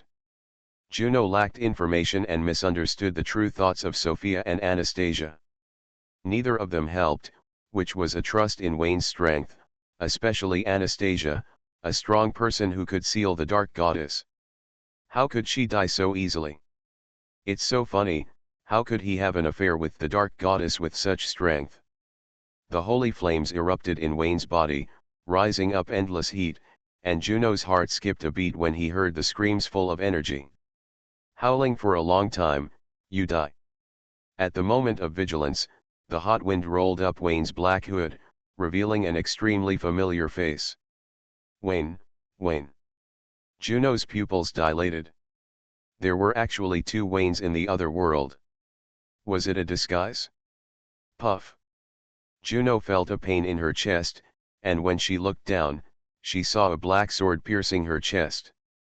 Wayne's tactics were completed, and he was too lazy to continue. He held down Juno's bird-like head with one hand, and pierced Juno's chest with the black sword in the other hand, turning Juno's chest into honeycomb coal. The red blood fell in the air, but it was not worth collecting because of the strong negative information. Wayne let the blood flow, stabbed continuously, and when the energy of the 2 holy spears in his chest dissipated, he raised the black sword and slashed at Juno's neck. Who are you? Juno looked confused. Wayne Landau. A black light flashed, and Juno's head soared into the sky. Wayne wielded the black sword, wiping out his body and thoughts with surging energy, and his killing gesture frightened Sophia secretly. It seems that her daughter in the surface world did not become Wayne's lover. It shouldn't be. The Landau family successfully rebelled, and she in the surface world became Austin's plaything. Logically, Juno in the surface world should be given to the eldest son of the Landau family. This is the routine operation of the rebels. What went wrong? Juno was killed everywhere, and Sophia was very distressed. She didn't bother to congratulate and take the opportunity to hook up. She flapped her wings and landed, looking for the angel blood that had not yet dried. This world is too crazy, they shouldn't be like this. Wayne looked down at Sophia, who was lying on the ground refining the blood of the gods.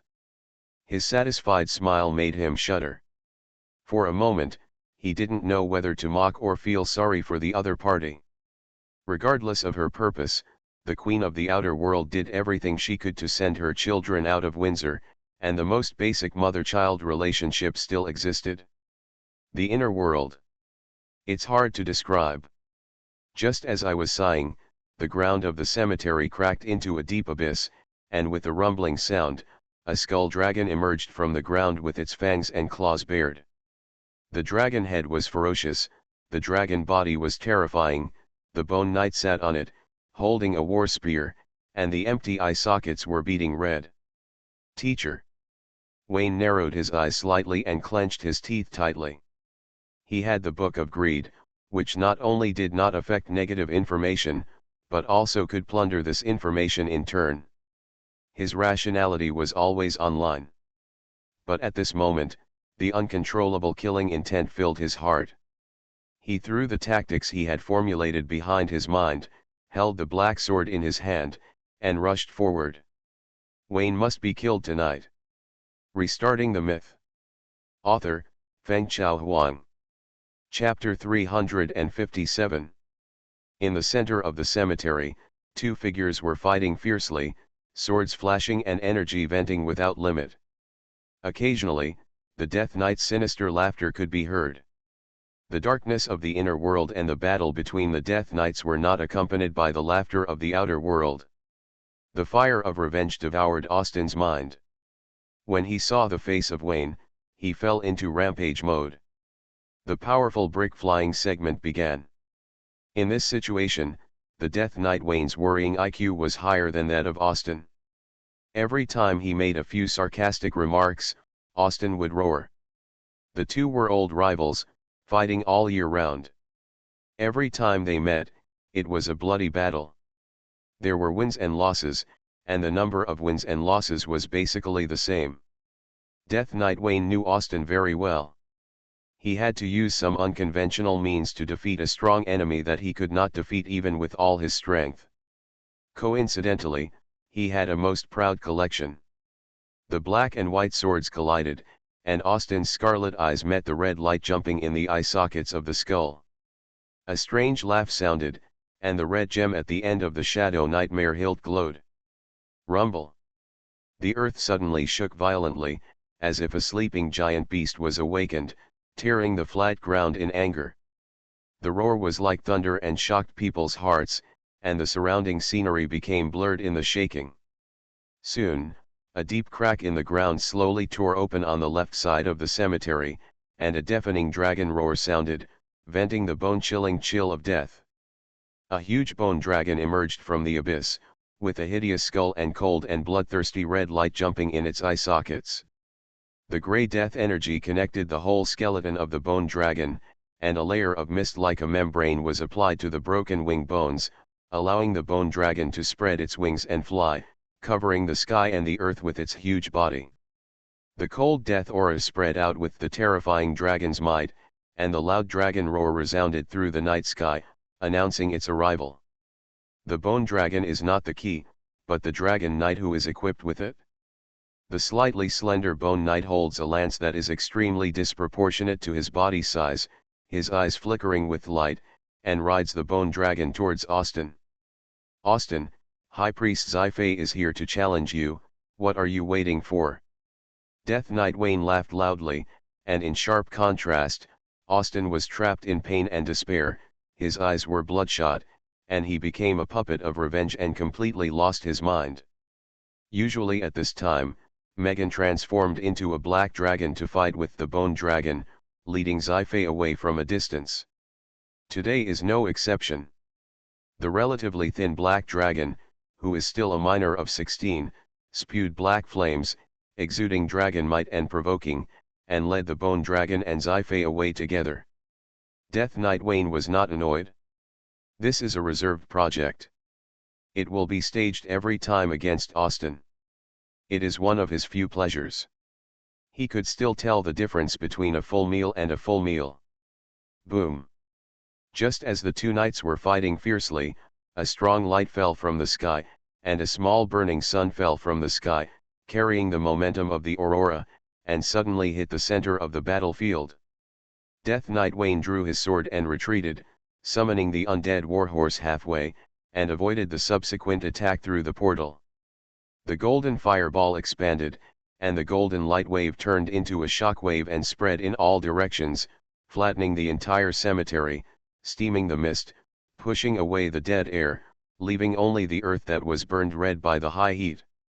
In the pit with a diameter of 10 meters, the strong William walked out wearing the sun armor, with thousands of feet of golden light gathered on him, and his resolute facial features seemed to be carved by a knife and an axe, perfectly matching the stereotype of the god of war. Austin was hit by a tactical mushroom with a slightly smaller equivalent, shook his head slightly, barely sobered up a lot, nodded to William, and turned coldly to look at the Death Knight. Sun Knight. Death Knight Wayne's heart skipped a beat, surprised that the Dark Knight and the Sun Knight joined forces. This was outrageous. Light versus dark, there seemed to be no reason for the two knights to join forces. In the other world, there was no need to think too much, and it was not surprising that anything outrageous happened. However, with powerful enemies around, the Death Knight still asked, "Sun Knight, this is a battle between me and the Dark Knight, you shouldn't interfere. My boyfriend is the son of the Dark Knight, and my best friend is the daughter of the Dark Knight." "I must come," William said. "You still have a boyfriend?" Death Knight Wayne was stunned for a moment. After all, he was a Lendon. He quickly reacted and grinned, "This is the first time I have heard of Austin's son. Where is he? I have collected his bones." "You are not Wayne." William narrowed his eyes slightly. He had seen Wayne's face in both worlds. The same face gave him two completely different feelings. One fell in love at first sight, and the other felt nothing. William understood that his love was about being sincere, about the inner self rather than the appearance. In this case, there is nothing to miss about this face. This Wayne is not that Wayne. The Death Knight killed Veronica's mother and is his mortal enemy. Austin's patience reached the limit. He raised his hand and spread the black light horizontally. The dark sword blade flashed with a unique metallic luster and burst out with an extremely powerful energy wave. In an instant, the twilight desperate situation seemed to be magnified thousands of times where the black light extended, like a mountain sweeping down.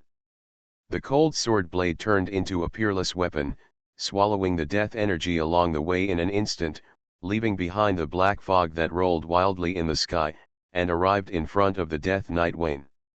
Realizing that Austin's power had become stronger again, the Death Knight held the sword with both hands, and the grey death cloak behind him rose up, forming an extremely huge black hole with himself as the center, attracting countless death energy from all directions.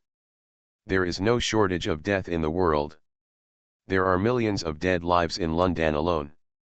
This is a hotbed for Death Knights. Even if he does nothing, the energy he can mobilize is endless. Looking down from the sky, you can see a magnificent scene.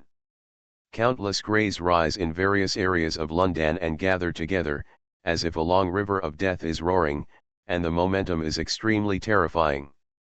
The long river turns into grey giant pythons in the distortion, obliterating life, reorganizing the material form, leaving ash-like traces of behavior, and all arrive at the West District Cemetery. Death Knight Wayne raised the Shadow Nightmare, and the death cloak connected the sky and the ground, injecting infinite energy into his body. The Shadow Nightmare passed through the brilliant white light, touched the dark sword, and instantly split it in two. The broken black light spread out, and the dark tide washed out the surging momentum of a tsunami from near to far, shaking continuously, cutting off a grey giant python and swallowing it up.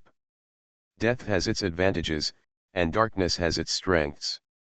Whether death corrodes darkness or darkness devours death depends on which of the two knights has a stronger foundation. A trace of fear flashed across the eyes of the Death Knight Wayne.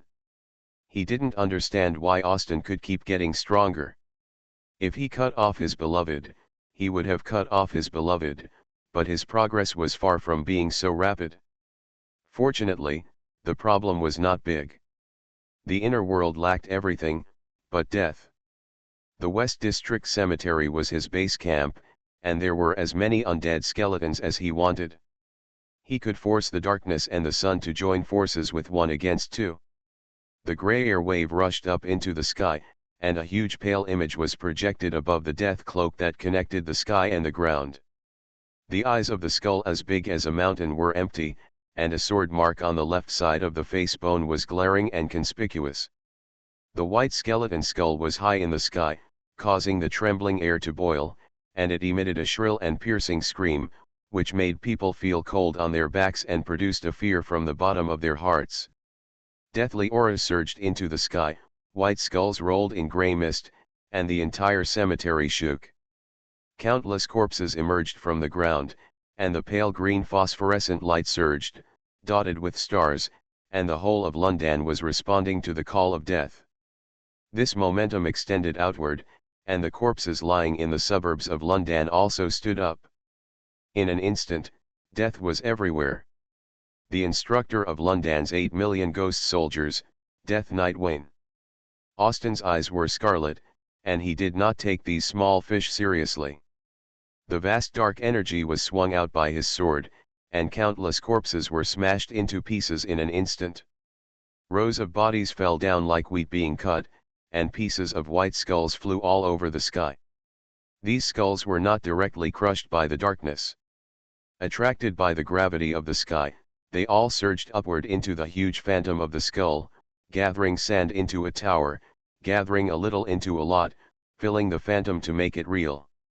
It is obvious that the Death Knight is going to use a big move. William held the Dawn mantra in his hand, the Road of Light, and teleported to the front of the Skull Mountain. His body was filled with surging ripples of light, and a dazzling sphere burst out with him as the center. Boom! The earth shook, and a mushroom cloud of golden and red rose from the ground. Teaming up with the Sun Knight was undoubtedly a bad choice. No matter which generation of Sun Knight, they would plant mushrooms wherever they went, killing 1,000 enemies and 1,000 friendly forces. Austen stepped into the darkness and left. The Death Knight Wayne rode the undead warhorse and left through the portal at the last moment. The scorching sphere occupied the earth, like a ruthless sun, wantonly venting its power, evaporating the bones of the entire West District Cemetery into ashes, leaving a sunken pit with a diameter of several kilometers. The red burning river flowed in, and there were high temperature and twisted air waves everywhere. The dark sky was dyed red, as if the whole world was bathed in a raging fire. Wayne walked in the air, heading straight for the direction of the Bone Dragon. The target was not the Death Knight Wayne, but the remains of Sci-fi. First, take back the remains of the teacher and put them in a good place, and then make the Death Knight. The priorities must be distinguished. In mid-air, the black dragon rushed towards the Bone Dragon with its fangs and claws, and was swept away by the dragon tail connected by the bones, and a large amount of dust was raised after landing. Wayne was furious when he saw it. This was the stepmother who was raised by her biological mother, and her biological mother herself was reluctant to hit her. Although there was something wrong, it was the Landau family. No matter how outrageous the interpersonal relationship was, it was reasonable in this family. The dark afterimage dragged. Wayne stepped behind the Bone Dragon, put away the black sword in his hand, took a deep breath, and silently called a teacher. Wayne's black robe hood fell off, revealing his original face. The Bone Knight raised his lance, perhaps triggering the enemy identification system set by the Death Knight, and was stunned when he saw this face. Wayne's eyes glowed red, and his hot eyes shot the lance away. He raised his 5 fingers, and green vines stretched out from the tips of his fingers, growing infinitely in the wind, turning into a vine-wrapped hand that covered the sky, holding the Bone Dragon, grabbing the bone wings and limbs, and forcibly pressing it down from the sky. Amid the roar of falling to the ground, Wayne came in front of the Bone Knight, who was caught in the contradiction of attacking and being unable to attack, clenching his fists and raising them up and then putting them down. Wayne looked at the scene expressionlessly, with his 5 fingers spread out and pressed against the sternum of the Bone Knight, drawing out the surging life breath in the magic stone in his chest, using natural vitality to hedge against death, erasing the gray while ensuring that the skeleton body was not damaged at all. Judging from one's own experience, if he were a Death Knight and wanted to torture someone, such as Austen, he would definitely do something with SBHY's remains. Once Austen touches the Bone Knight and has the ability to take it away, the bones will explode and turn into ashes in front of Austen. Let you see hope in despair, and then ruthlessly extinguish this fire of hope. Wayne guessed correctly that the Death Knight Wayne did this, but it was not his design, but a suggestion from the external brain Juno. Using this trick against the Dark Knight will definitely make the opponent fall into madness. At that time, sneak attack, Dark Skeleton Knight add 1, twilight despair at one. After the death air dissipated, Wayne used the breath of life to protect the bones from collapse, waved his hand and used his mind to shape a piece of green cloth to wrap the bones intact. The bone dragon under his feet struggled and rolled, and Wayne was annoyed. He pulled out the sword of oath of St. George and stabbed it down. The bone dragon immediately stopped, and the dragon tail drooped and whimpered. There is still a large amount of dead air inside the bone dragon, which is the source of energy. Wayne doesn't want to waste too much energy on it, so he waved his hand to signal and call on his teammates to assemble urgently. Megan came the fastest, wearing a black robe, transformed into a human and landed beside Wayne. This is the remains of the teacher. Take her out, I will tell Austin the good news. Okay, young master. Megan took the body wrapped in green cloth, said nothing more, and evacuated from the battlefield.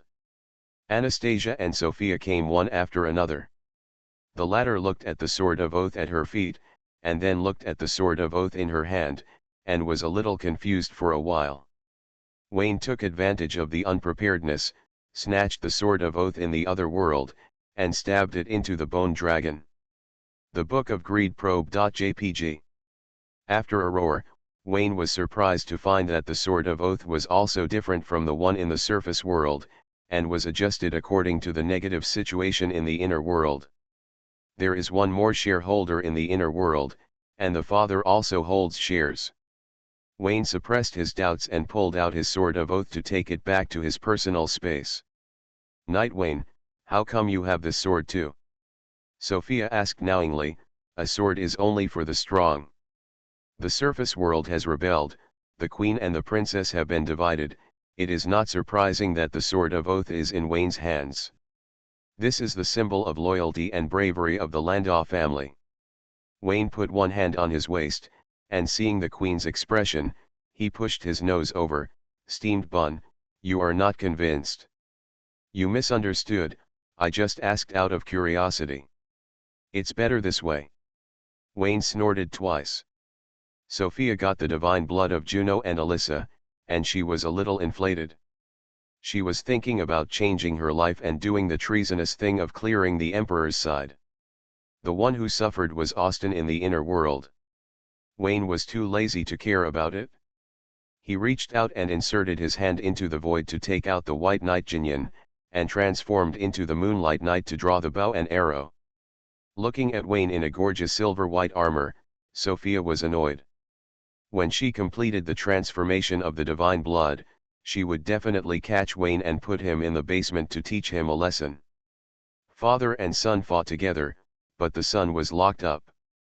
It would be better to lock up the father as well, so that they could be comrades in the same trench. Sophia imagined the future and felt that great things were to come. She would do what the queen of the world could do, and she would do what the queen of the world could not do even more. Megan took away the remains, and Sophia was robbed of the sword of oath to suppress the bone dragon. Anastasia made a wasted trip. Seeing Wayne go away with the arrow light, she secretly said that it was bad luck. You are making fun of her for no reason, right? Anastasia did not go far away. She saw the golden sun expanding in the center of the cemetery from a distance. Her body disappeared into the darkness and hid in the cracks of space. Sophia did not have such magical attainments. She hid in the dragon bones and used the strong body of the bone dragon to avoid the shock wave. The hurricane roared, overturned the ground, raised a large wave of dust, lifted the bone dragon hundreds of meters from the ground, and fell in the distance with a bang. The death aura on the bone dragon was wiped out by the sunlight, and now there was no movement at all. Clang. The golden light teleported, William was in the air, and the dawn proverbs fell down, and the tip of the spear went straight to the head of the Death Knight Wayne. The Death Knight raised his sword to parry, and the huge force pressed down the arm bones, and the terrifying force went down along the finger-linked gauntlet, arm armor, shoulder armor, and chest armor, and all pressed on the undead warhorse Yulia. The undead warhorse trembled, opened the teleportation array under its feet, and jumped down.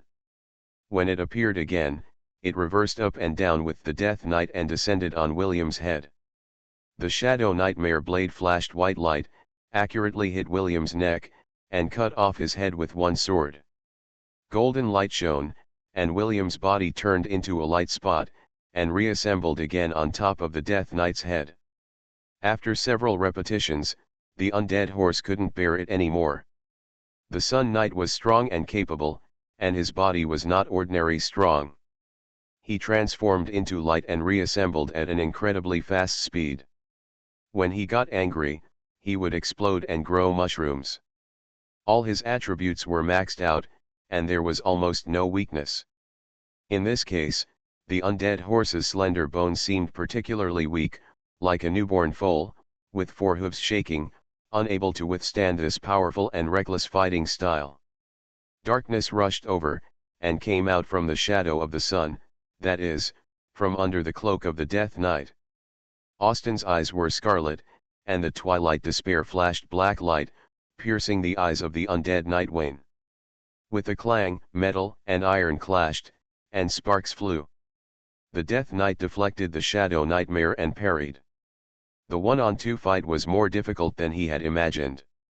He roared, "Austin, the same tricks won't work on me. Go back and practice more." After that, the death cloak rose up, and grey ghost claws stretched out, clamping on Aston's neck and William's ankles respectively. The golden light reorganized, the darkness dissipated, and the two escaped from the control of death. The Death Knight rode on a warhorse, his cloak turned into countless ghost hands and a skull with upper and lower jaws opening and closing, and used death energy to forge an absolute domain, making it difficult for the two to get close. Obviously, the Death Knight has been forced into a corner, and there is no possibility of turning over and winning this battle. Lundan's death energy is endless, ensuring that he is invincible, but there is a limit to the death energy he can mobilize at one time. The pre-swing of the big move is too long, and it is repeatedly interrupted by William's mushroom planting. It doesn't matter whether the small skills are released or not. They are all God-chosen knights, so don't use this kind of attack to make a fool of yourself. Austin's breath is calm, and the dark energy is bottomless. William is panting. Although he suppresses the Death Nightwing throughout the whole process, he is undoubtedly the weakest of the three knights on the field. The foundation is too different. Whoosh! The silver-white arrows passed through the sky, and the white feathers were divided into thousands. Thousands of arrow feathers fell to the ground, dense enough to form a sticky white waterfall. The arrows washed over the Death Knight's armor and the undead horse, making it difficult for them to move, and the death energy was instantly riddled with holes. The dense light spots added to the body, a ray of insignificance, thousands of them attacked, as if a 10,000 ton weight was added to the body, and the Death Nightwing could not raise his sword to parry, and the undead horse knelt on the ground, both of them roared. This rain of arrows not only suppressed the Death Knight and made him unable to move, but also made the undead horse unable to calculate, and thus could not open the portal. The bright Yuguan landed and stood in front of Austin and William, with a white mask covering his face, not revealing his true face. Wayne was ready to repeat the tactics of killing Juno. The routine was good, not new, and he would keep using it if it worked.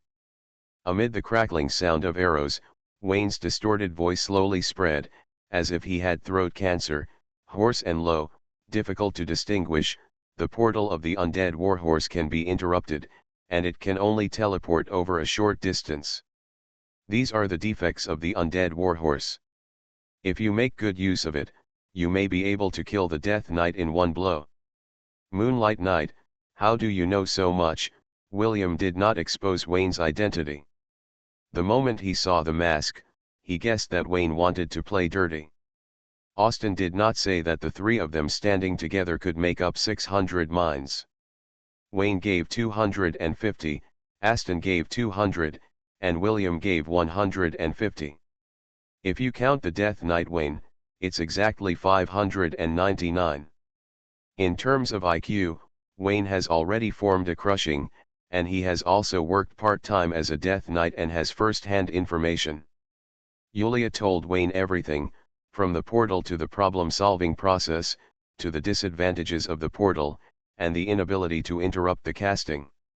Not only her own flaws, but also the ultimate moves of the Headless Knight, the so-called training methods of the moves, and even the weaknesses of the Headless Knight, all of which were revealed one by one.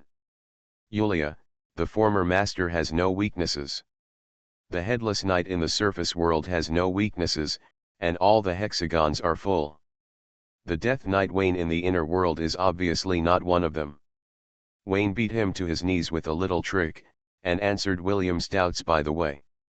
I once rejected the shadow nightmare of the surface world and turned to other goddesses, so I know this.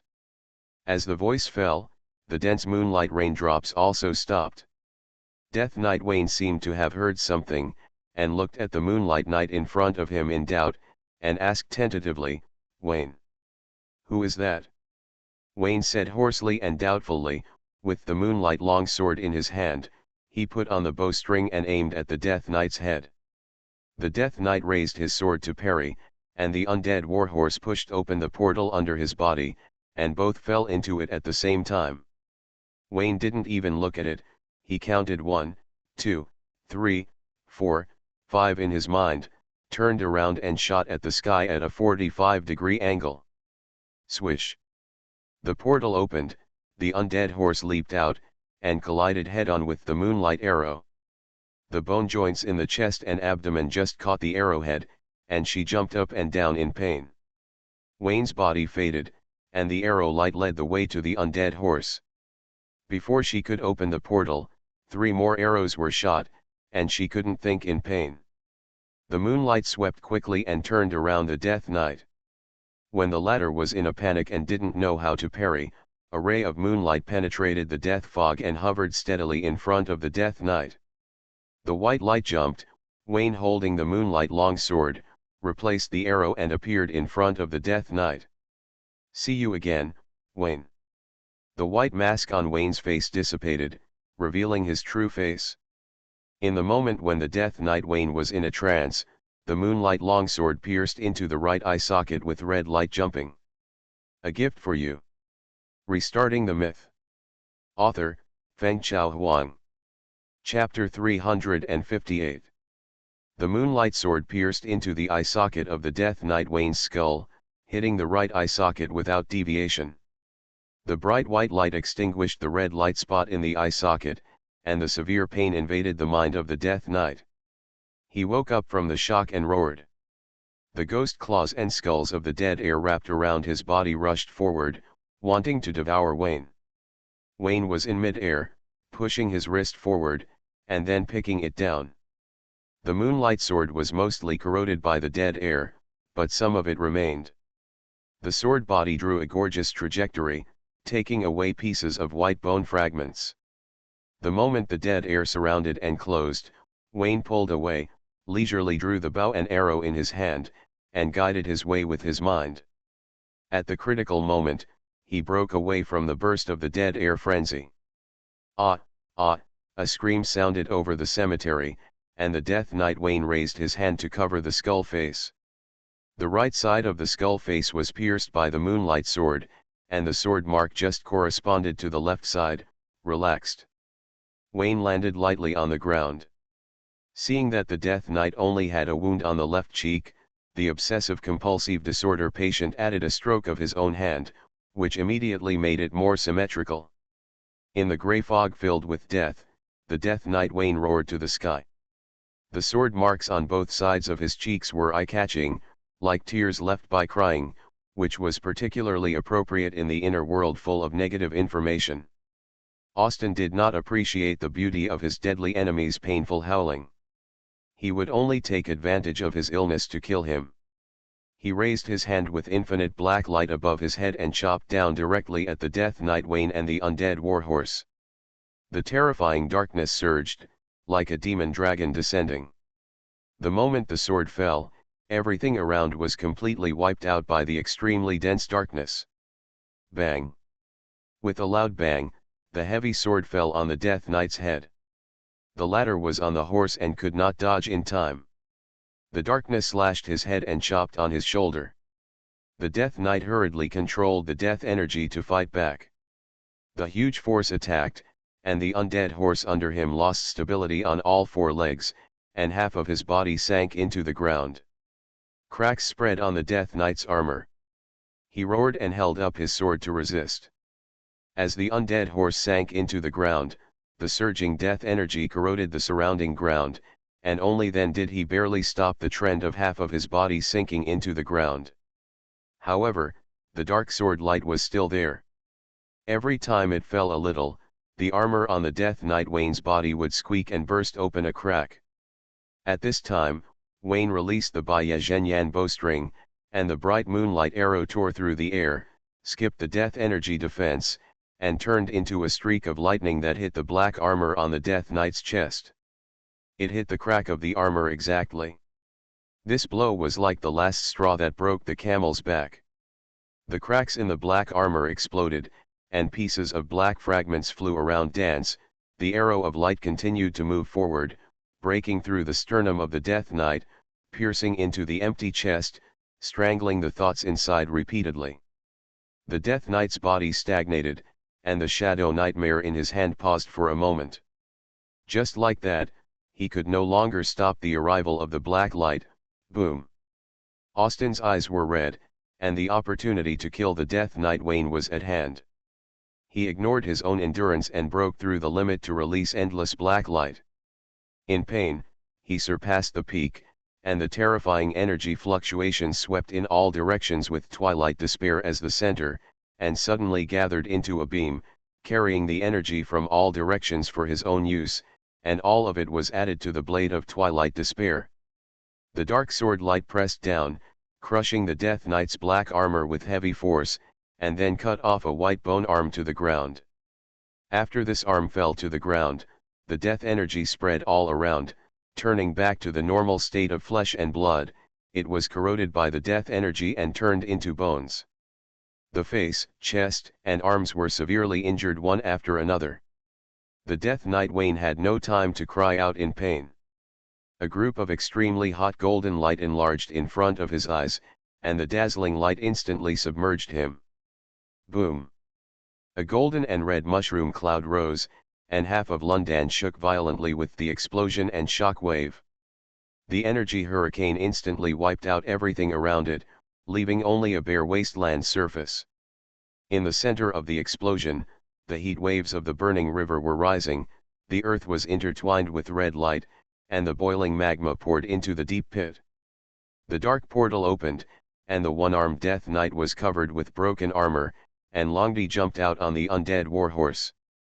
Three figures came almost instantly, and the three artifacts of Black Sword, White Bow, and Golden Spear pointed at him at the same time, and the mind was locked, and a large wave of critical strikes was about to arrive. Wayne. Death Knight Wayne ignored Austin and William, his red eyes locked onto Wayne. His voice was as sinister as a curse. You betrayed your faith again. Last time you were a lackey of the Heavenly Father Church, this time you became a slave of the Moonlight Goddess. Excellent people will be valued everywhere. Wayne sneered. What is a lackey and a slave? Wayne in the inner world doesn't understand how happy he is in the outer world. It's not surprising, after all, he is special. He and Wayne in the inner world have never been the same person. Wayne knows this very well, knows who he is, where he comes from, and what he has done on his schedule, but Wayne, the Death Knight in the inner world, has no idea, really thinks that the person on the other side is his own Austin in the outer world. Sun Knight, I don't want to fight with you now, I want to decide the outcome with him. The Death Knight raised his sword and pointed it at Wayne. Today is a matter of life and death. This is the gift of the goddess of death. He has been waiting for this day for a long time. You said to fight one-on-one. Who do you think you are? Don't the three of us have any face? Wayne can beat the Death Knight in a one-on-one fight, but there's no need for that. There's no need to talk about chivalry when dealing with evil. Just charge in and it's done. Besides, even if he agreed, William would not agree, and Austin would not agree. The righteous have many supporters, while the unrighteous have few supporters. The single dog Death Knight will never understand this truth in his life. When Wayne finished speaking, William nodded repeatedly, indicating that whatever he said was right. Austin was a ruthless man who didn't talk much. The enemy who killed his wife was right in front of him, and it was impossible for him to give this opportunity to Wayne. The dark sword light was sharp again, and Austin rushed to the front, followed by Wayne and William. The darkness, the sun, and the moonlight surrounded from three sides. The grey death in the center could not stand alone. In the roar of the Death Knight, Wayne, the darkness, and the light were like a pair of big hands clasped together, suppressing him so that he could not move. The undead warrior Yulia was in a state of disarray and had no movements. It might be affected by negative information, or it might be for other reasons. His ability to do questions was very average, far inferior to his own in the surface world. Surrounded by the three-color energy, he struggled a few times and chose to give up. The sun melted death, the moonlight purified death, and the darkness swallowed death. The three energies maintained their own characteristics and strangled death through three completely different ways of expression. The level of the Death Knight Wayne was almost the same as that of Aston, or perhaps a little worse than Aston. It was really difficult for him to challenge three God-chosen knights at the same time. He probably knew that he would die today, so he let go of his defense against Aston and William, and would rather die in their hands than let himself in the surface world succeed. At the same time, gathering the last bit of strength, the Shadow Dream Demon raised his head high and threw it at Wayne. The Shadow Dream Demon tore the void and cut a grey track in the air. Countless vicious skulls and undead images surrounded it, which looked particularly terrifying. This attack came extremely fast, with grey light rushing in his face. The Shadow Dream Demon went straight into Wayne's face, hitting him so hard that his body stagnated and he stood back in place without moving. William roared, turned into golden light and passed Aston. The dawn proverbs pierced through the sternum of the Death Knight, twisted it hard, and tore the sternum and spine into powder. At the last moment of the golden light explosion, Austin broke through the limit again to kill the Death Knight, raised Twilight Despair and split the Death Knight's head in half. Austin, the chest is not a fatal injury, the head is. The Death Knight was already at the end of his strength. After suffering two fatal injuries, the red light on the skull slowly dimmed. He laughed wildly. Wayne, this is the end of a traitor. You blasphemed the goddess, and the goddess gave you death. While speaking, Wayne, who had a sword stuck in his forehead, suddenly moved. Under William's surprised gaze, he dispersed the moonlight armor and the White Knight's words, raised his hand to pull out the shadow nightmare on his forehead, and the horrible injury on his face recovered instantly. Death Knight Wayne was stunned. Do you think it's incredible? Why did you let go of the restraint on the shadow nightmare, but I, the Moonlight Knight, was not swallowed by the power of death in one breath? Wayne heard a familiar sound in his ears, holding the shadow nightmare in front of him. I said that excellent people will be respected wherever they are. Use. While speaking, the shadow nightmare was lifted above his head, and the death aura surrounded his body, but he did not hurt the Death Knight Wayne in the slightest. He looked at the scene in shock, as if he understood something. His heart, which had sunk to the bottom of the valley, burst into strong resentment and anger. This is impossible, you blasphemer, how can the goddess forgive you? I am the only Death Knight.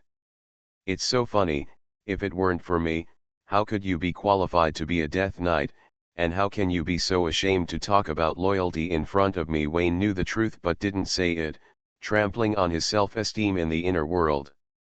He laughed loudly and said, the facts are in front of us. I became the Death Knight first, and then you became the Death Knight. The goddess cares about me, not you. Even if I have other goddesses outside, the Death Goddess will forgive me. You are different. The goddess will not even look at your loyalty from the heart. That's the difference between you and me. Go with peace of mind. The Death Goddess has me as a knight enough. This is impossible. Death Knight Wayne wanted to say something. Aston did not give him a chance to live. The darkness devoured his mind and completely wiped out his vitality. When the grey death energy completely withered, the Death Knight's body collapsed, and the broken skeleton turned into a tattered corpse. Boom! Kill you! Kill you! Austin wielded Twilight Despair again and again, chopping the Death Knight Wayne into pulp. Even so, he could not vent all his anger. His eyes were red, leading to a dark torrent, blasting the area where the mud was to pieces. Wayne, somehow, it seemed as if he saw the scene of the surface world's Austin stuffing him into a cement barrel and sinking him into the river, laughing as he sank, and his character collapsed with joy. Wayne could bear this grievance, and he just got the camera. Seeing that Austin was venting his anger, he took a lot of photos and was ready to go back and develop them to show Sci-fi. Teacher, you have to decide for me. The Austin in the inner world chopped me into pieces. The flesh was mashed into pulp, and the ashes were scattered everywhere. Boom! Boom! Boom! The darkness fell again and again like a heavy hammer. It was difficult to see Austin in the area filled with black fog. Only angry hisses and hearty laughter could be heard. Austin in the other world was almost on the verge of collapse. After completing his revenge, his life completely lost its meaning. He chose to exile himself and let himself be affected by negative information. It didn't matter if he turned into a monster. It was like this originally, but it's not possible now.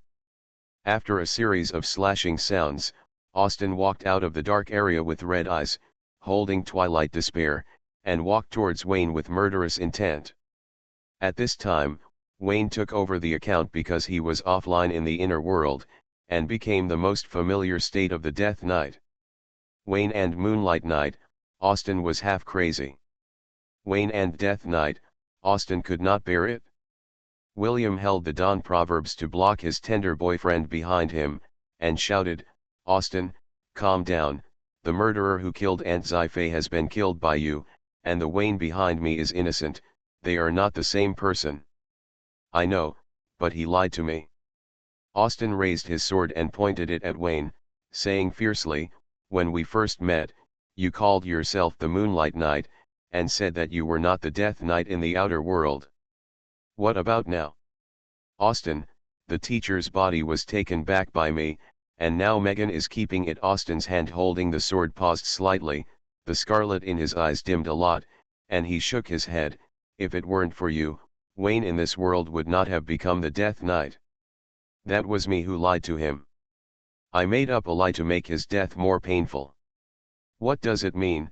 Killing people also needs to destroy their hearts." "How do I know if you are lying to me now?" Austin insisted. "With your IQ, can I deceive you? The effect is average.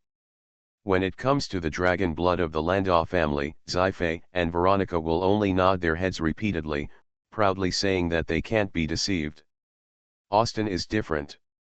Unless he is willing to turn a blind eye, it is difficult for Wayne to deceive him into being consistent.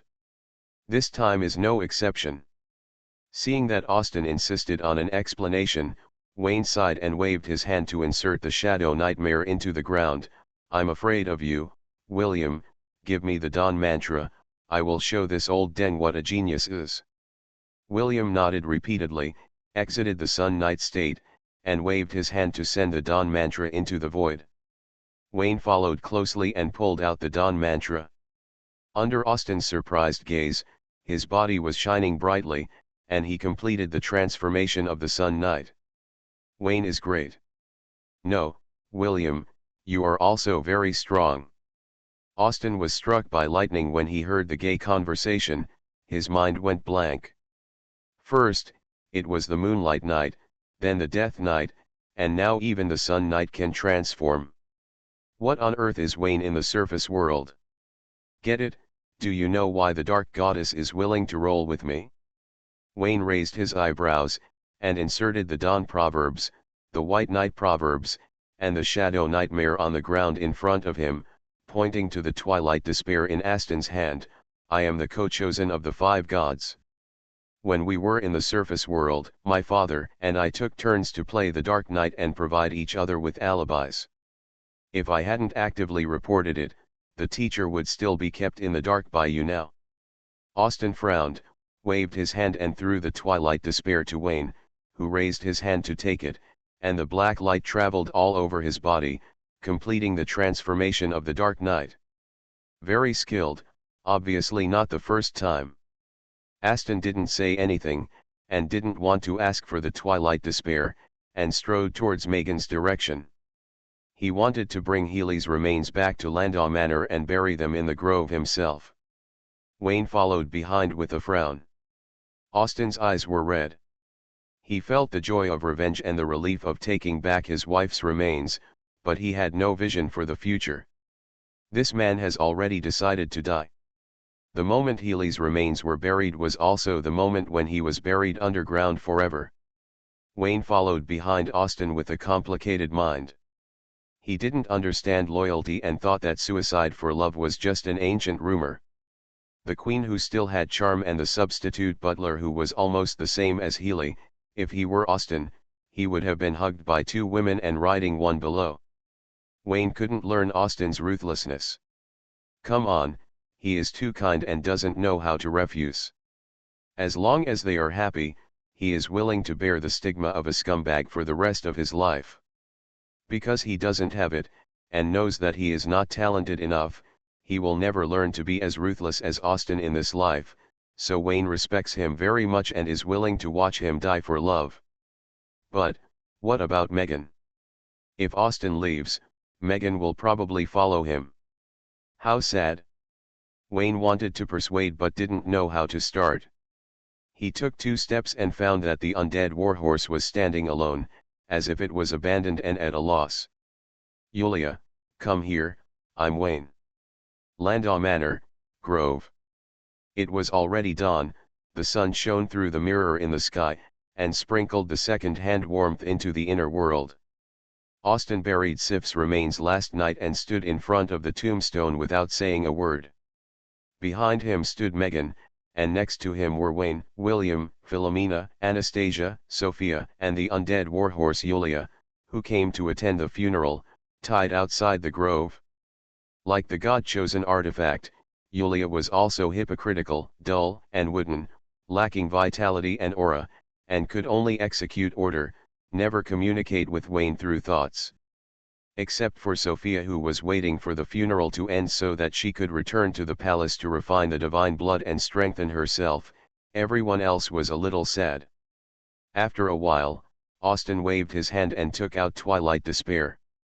Megan stepped forward and raised her hand to hold the blade. "Master, the lady will definitely want you to live well." Austin didn't say anything and pushed Megan away. At this time, a hand pressed his shoulder from behind. The force was very strong, and the 5 fingers pinched Austin to make him frown. Turning his head, the fist enlarged in front of him. With a bang, Austin spiraled up to the sky, and fell into the distance. After landing, he slid up and down, breaking several trees. Megan rushed out quickly and picked up Austin back. "Why hit me?" Austin returned with his nose covered, looking at Wayne unhappily. "This is not the surface world, I have nothing to do with you, you are not qualified to point fingers." "Austin, you are too selfish, you only have yourself in your heart, ignoring other people around you."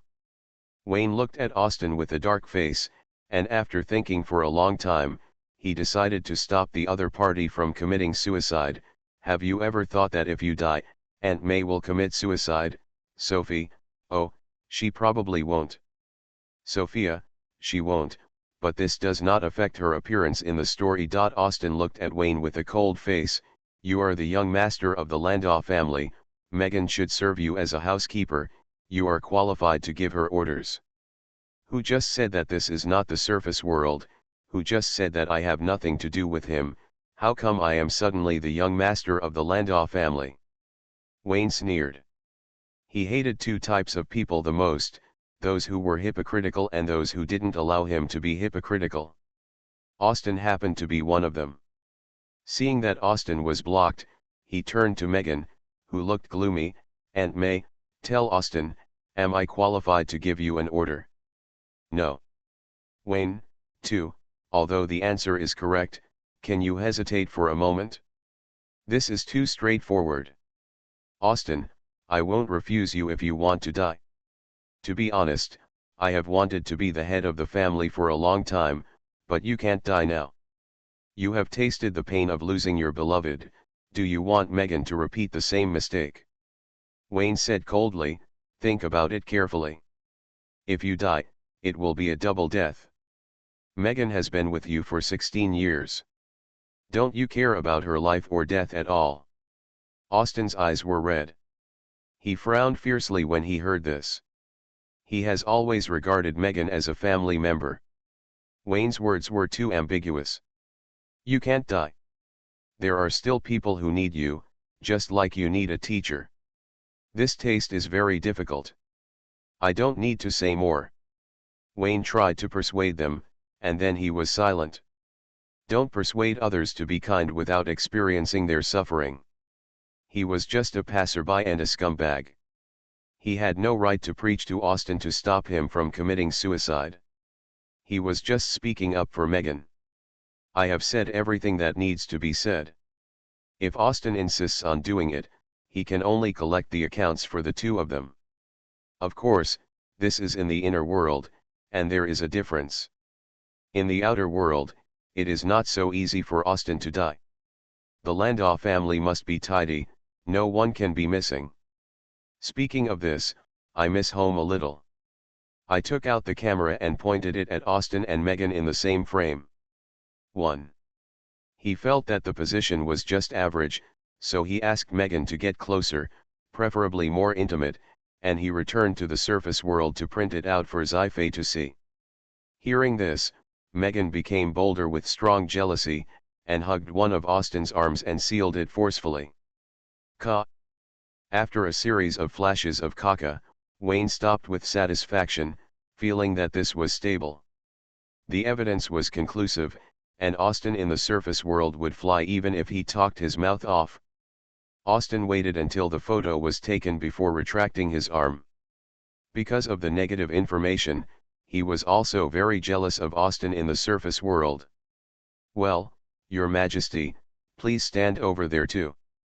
Yes, it's true that Cheng Buzwo and the Five Kings have a strong sense of fighting. You are listening to Novels at Bless Up channel. Wish you happiness and luck. Please subscribe to receive new novels.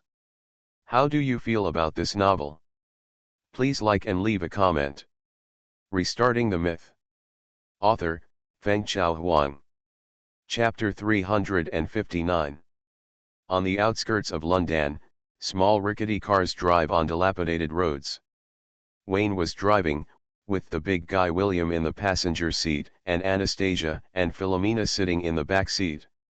They were both friends in his world, with hundreds of millions of friends, and they were familiar with each other. William is still a stranger. You don't need to be familiar with Wayne for this. Is Austin really not going to commit suicide? William asked suddenly. Wayne, speak up. I don't know, Wayne shook his head. In the other world, Austin respects Megan as a family member and is willing to live as her support. It's hard to say in the other world. Negative information makes everyone full of destructive and self-destructive tendencies. Austin holds the twilight desperation and is free from the pollution of negative information, but he is not completely immune. A great revenge has to be avenged. There is no goal in life. God knows whether I will live for Megan. Austin didn't say anything at the time. He may have known that Wayne was present and that he couldn't die even if he wanted to, so he pretended to have found the motivation to live, and continued to commit suicide after Wayne left. If this is the case, counting the time, Austin and Megan should be gone, and Rendon will return to Queen Sophia again. The topic is too heavy and Wayne doesn't want to talk about it. This is not his world and he can't make the decision. Even for the three people in the car, he could only give them a hand and would not stay in this world to accompany them until their old age. It's impossible to live forever, the world will explode. All Wayne could do was to make them as happy as possible before Cao Dan's world exploded. They felt their own weakness and watched helplessly. He once had a strong desire for power, wanted to become stronger, and wanted to get enough. The power to change everything, to make the world revolve around him. Boom! A loud noise exploded in front, and the ground howled and shook continuously. Huge cracks cut off the ground, pulling out a chasm and abyss on both sides, blocking the path forward of the small car. The strong wind hit like a shock wave, shattering the only front windshield. The little broken car lay on the spot, completely unable to move. The four of them hurriedly jumped out of the car. Wayne stared at the sky dumbfounded. A huge green dragon with a size of more than 300 meters fluttered its wings from the horizon. With the fireballs spitting out of his mouth, the mountains and forests were shattered, the ground collapsed, and everything in sight was completely destroyed. Natural night. Senna. William and Anastasia spoke at the same time, their words full of hatred, and at the same time a little surprised, not understanding why the enemy appeared here. It stands to reason that Senna is firmly seated on the throne of the strongest knight, and she should be enjoying the worship of the nature cult in Osteria at this moment. Boom! The dragon wings that covered the sky flew across the sky, casting large shadows on the ground. The powerful dragon's power had a domineering aura that made the air thick, making people just want to kneel on the ground to offer humble piety. Boom!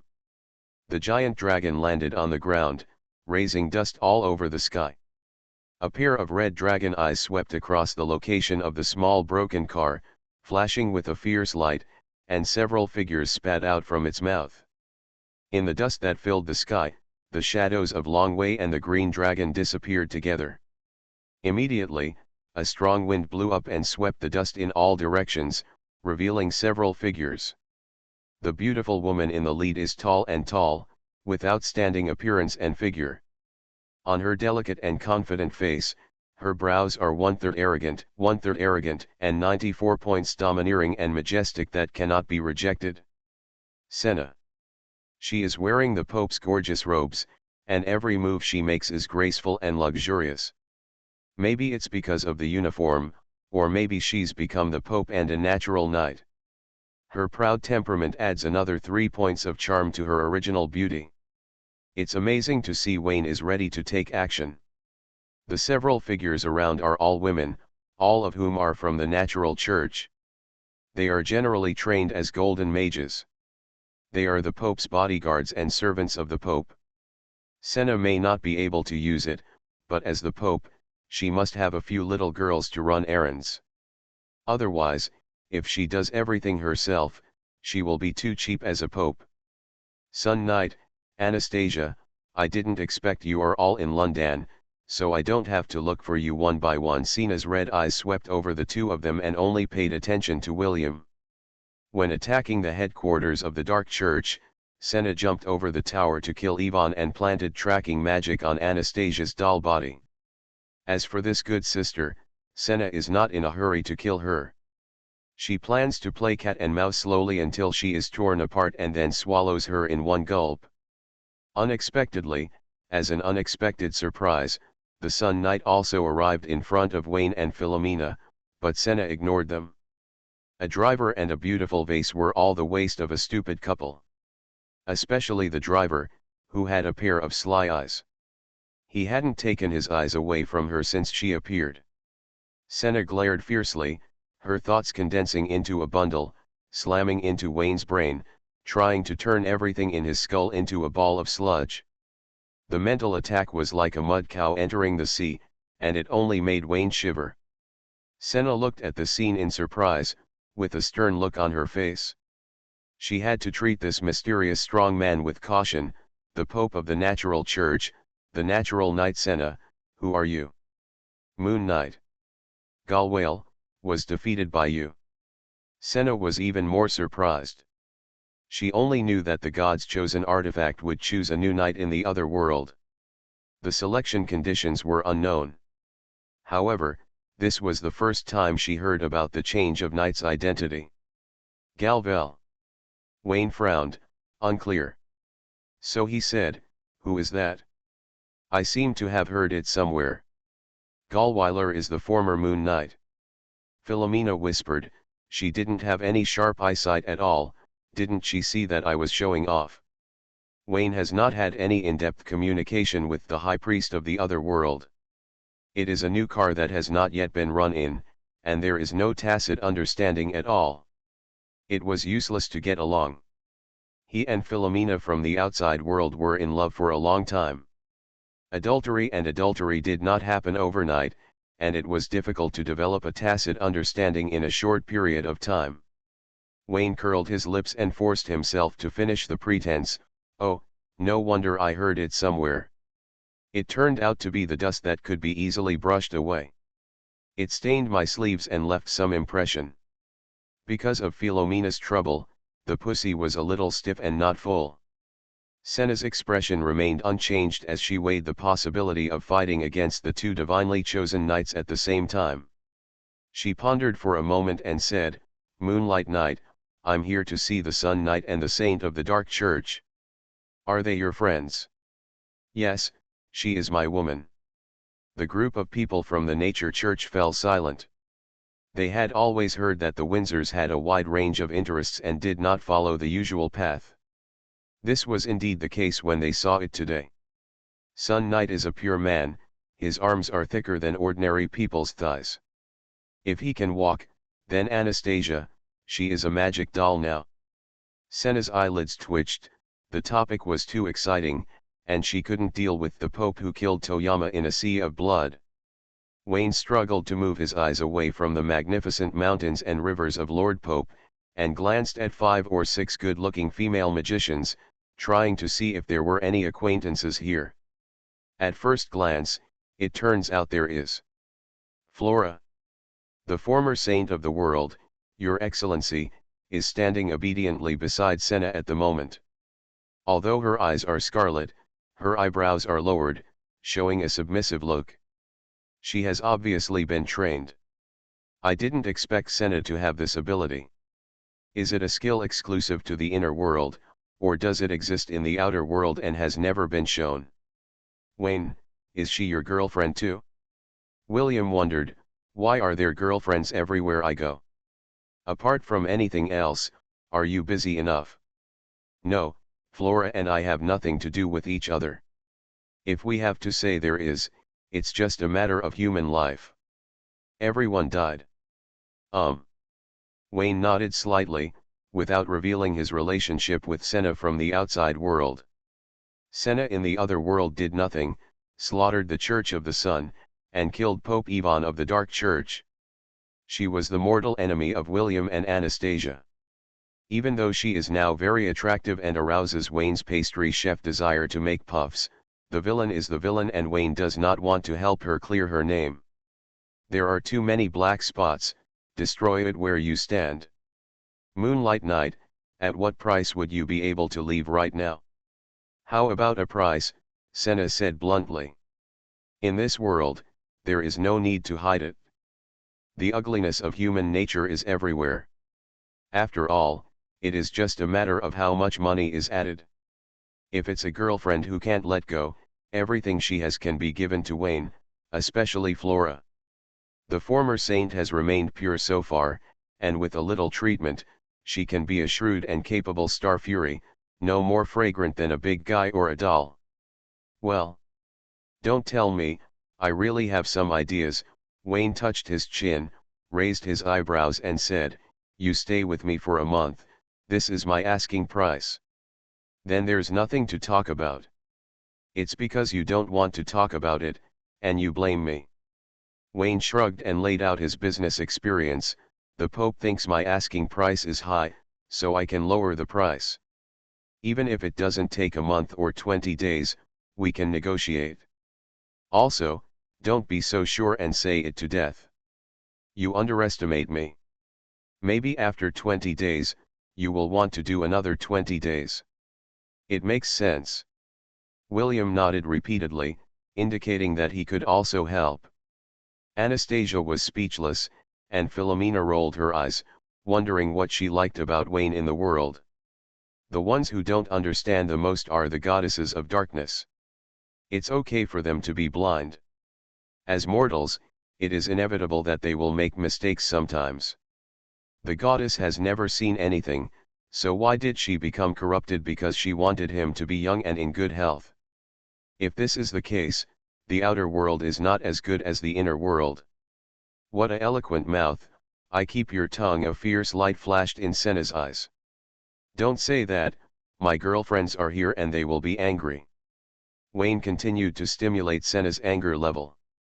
Seeing that her eyes were red and a large number of fine dragon scales appeared on her cheeks, he waved his hand and took out Byakuya Satagogi from the void and transformed into Moon Knight.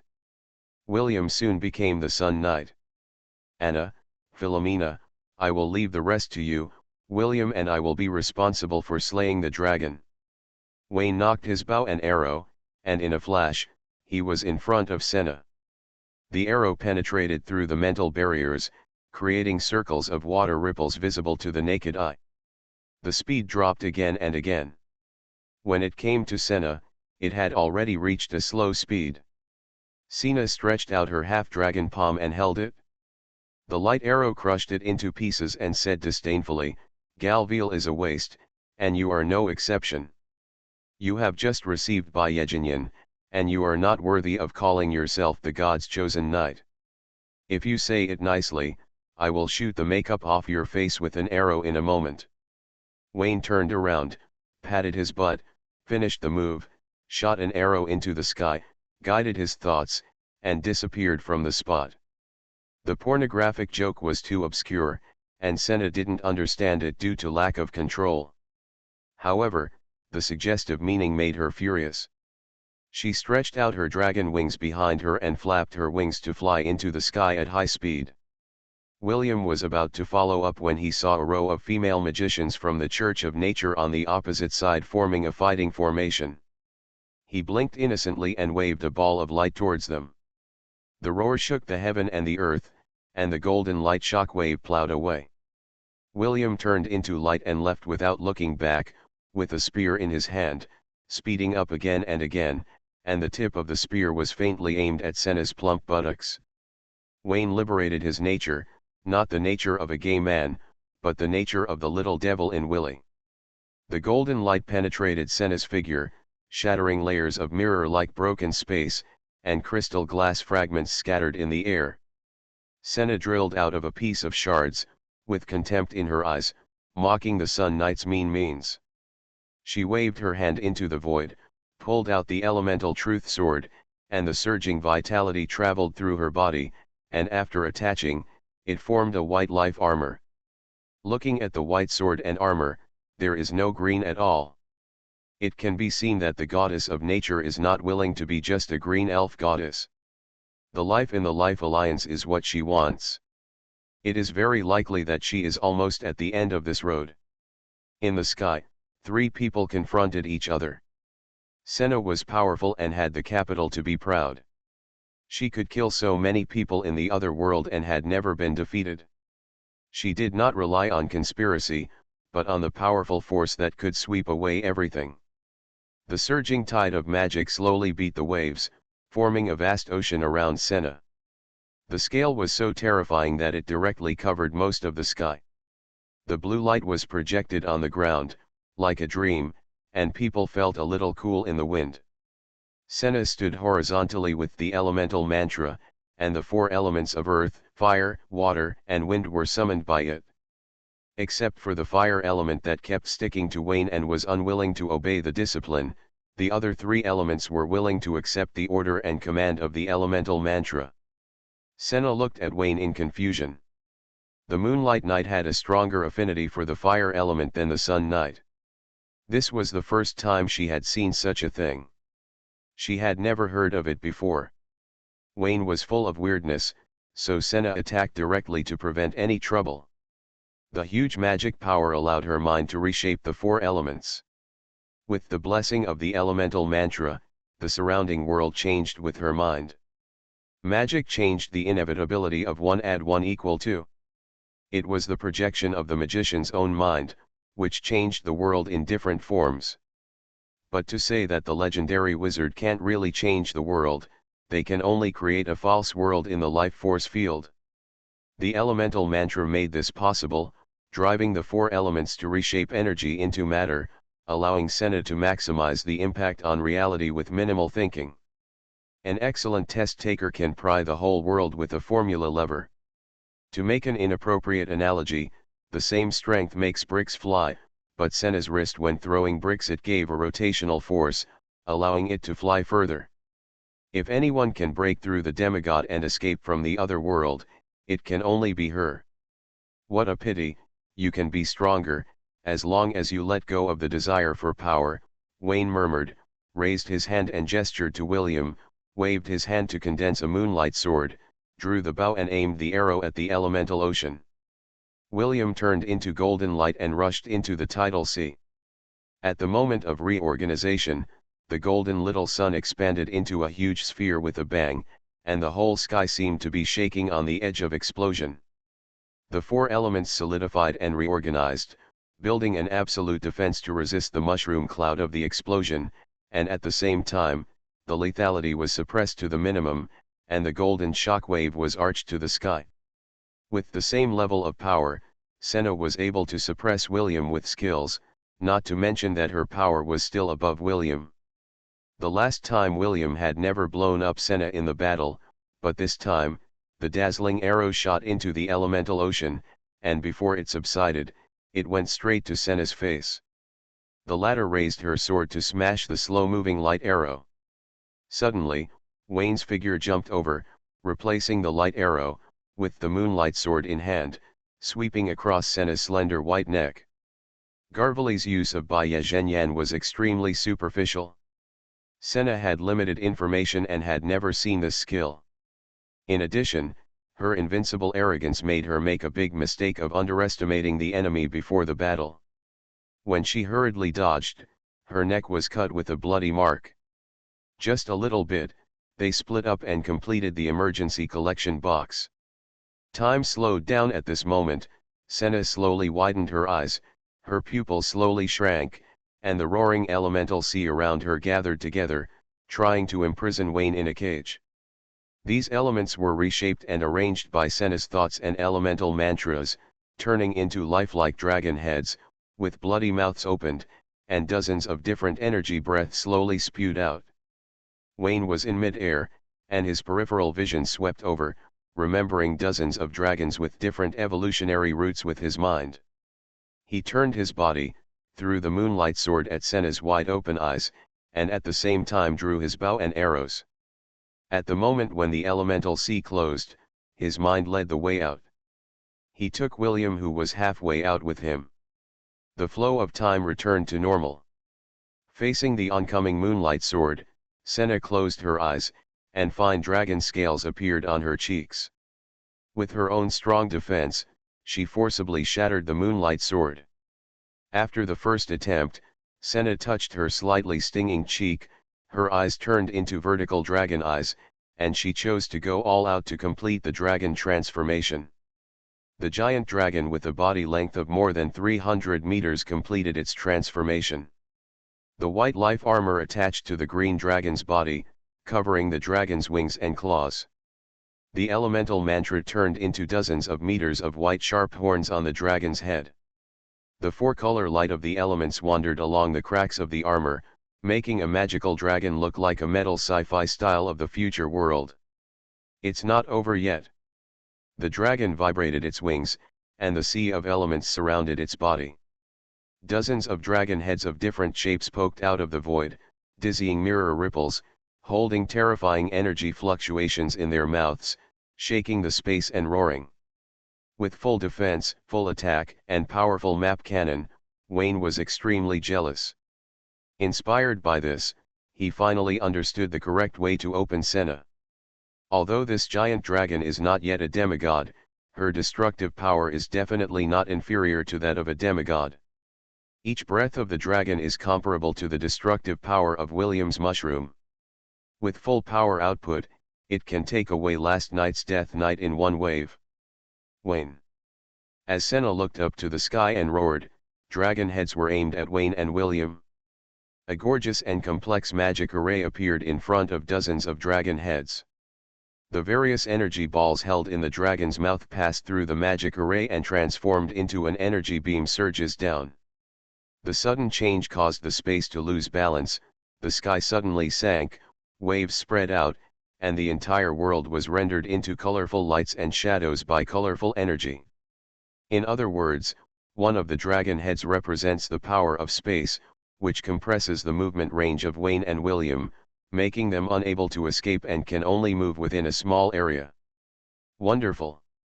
Wayne's eyes shone brightly, and he gestured for William to stop, then he set up his bow and arrow, and aimed at Senna's dragon head in the gap where dozens of rays of light intersected. Clang! The bow strings vibrated, and the lingering sound continued.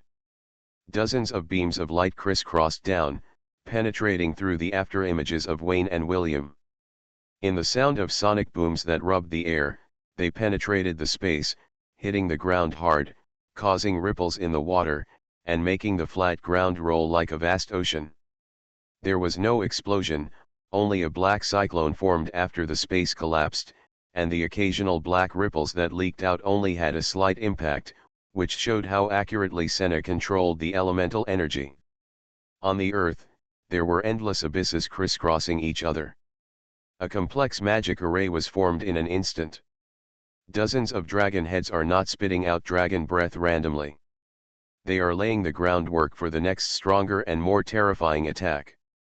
One step counts 3 steps. It is reasonable that William cannot beat her. With 2 little sisters, he is no match. The beam strangles objects, and everything in its way is annihilated into nothingness at the moment of contact. It turns into pure elemental energy and is injected into the sea of elements. It is mobilized by the elemental mantra and turns into a sharp sword in Senna's hand. The more she fights, the stronger she gets, and this world is her source of energy. William was walking hard, and his living space was compressed. He could only barely protect the other side through the reorganization of light. The light arrow jumped through many gaps, and narrowly reached Senna's dragon head. She lowered her head slightly, and the 40-meter-long the elemental mantra sword struck down fiercely, smashing the light arrow into powder. Wayne moved over and saw the elemental mantra chopping down like a mountain of swords, as well as the playful look in the dragon's eyes. Restarting the myth. Author, Fengchao Huang. Chapter 360.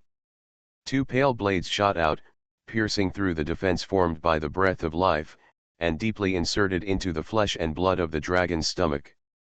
The magic eye on the chest of the pale knight burst into white light, and the entire chest and abdomen expanded a circle. Like an air pump, the white foam was sent to his arms, and then injected into the flesh and blood of the dragon along the blade. The white foam eroded and assimilated rapidly, contaminating the surrounding flesh and blood into a pale color, spreading along the blood vessel wall, and after entering the aorta, the speed suddenly increased, just like a wild horse running on the highway. The life energy protecting the dragon did not defend or strangle the white foam. The immune system regarded it as a part of itself and allowed the white foam to devour it. In a few breaths, the dragon with a body length of more than 300 meters turned white inside and out. The elemental mantra represents the life of the Life Alliance, and the pale knight represents the life of the void. The origins of both are directly pointing to the universe.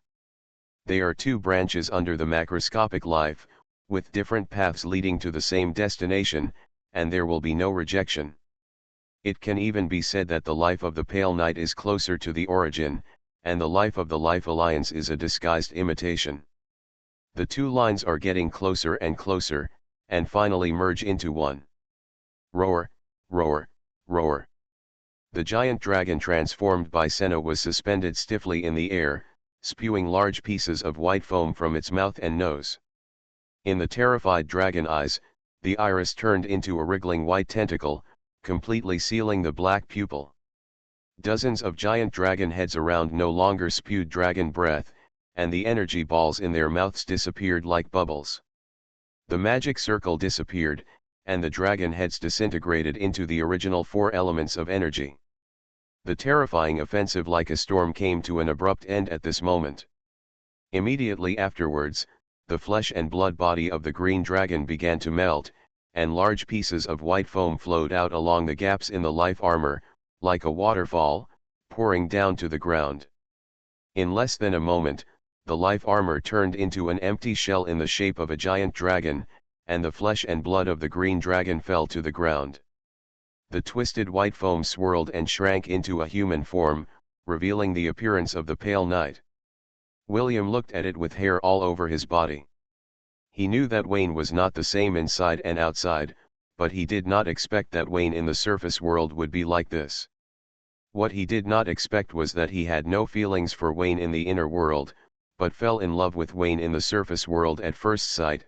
So, is this his aesthetic? Too outrageous. William exclaimed that it was incredible, and shook his head to comfort himself. Don't panic, it's not a big problem. It's a little ugly, but there is a kind of strong beauty. The dark goddess must have seen this face so. Yes, that's it. My aesthetic is at the same level as the goddess, it's a god-level aesthetic. William shook his head to comfort himself, but the effect was average, and he could not convince himself for a while. The dragon-shaped life armor collapsed. Wayne only took away Senna's body, without polluting her mind. The latter suffered from Anastasia's disease and urgently needed an empty shell for hosting her mind. For the natural knight who holds the elemental mantra, it couldn't be simpler. Senna used her mind to control the elemental mantra, reorganized the four elements and reshaped a human body for herself.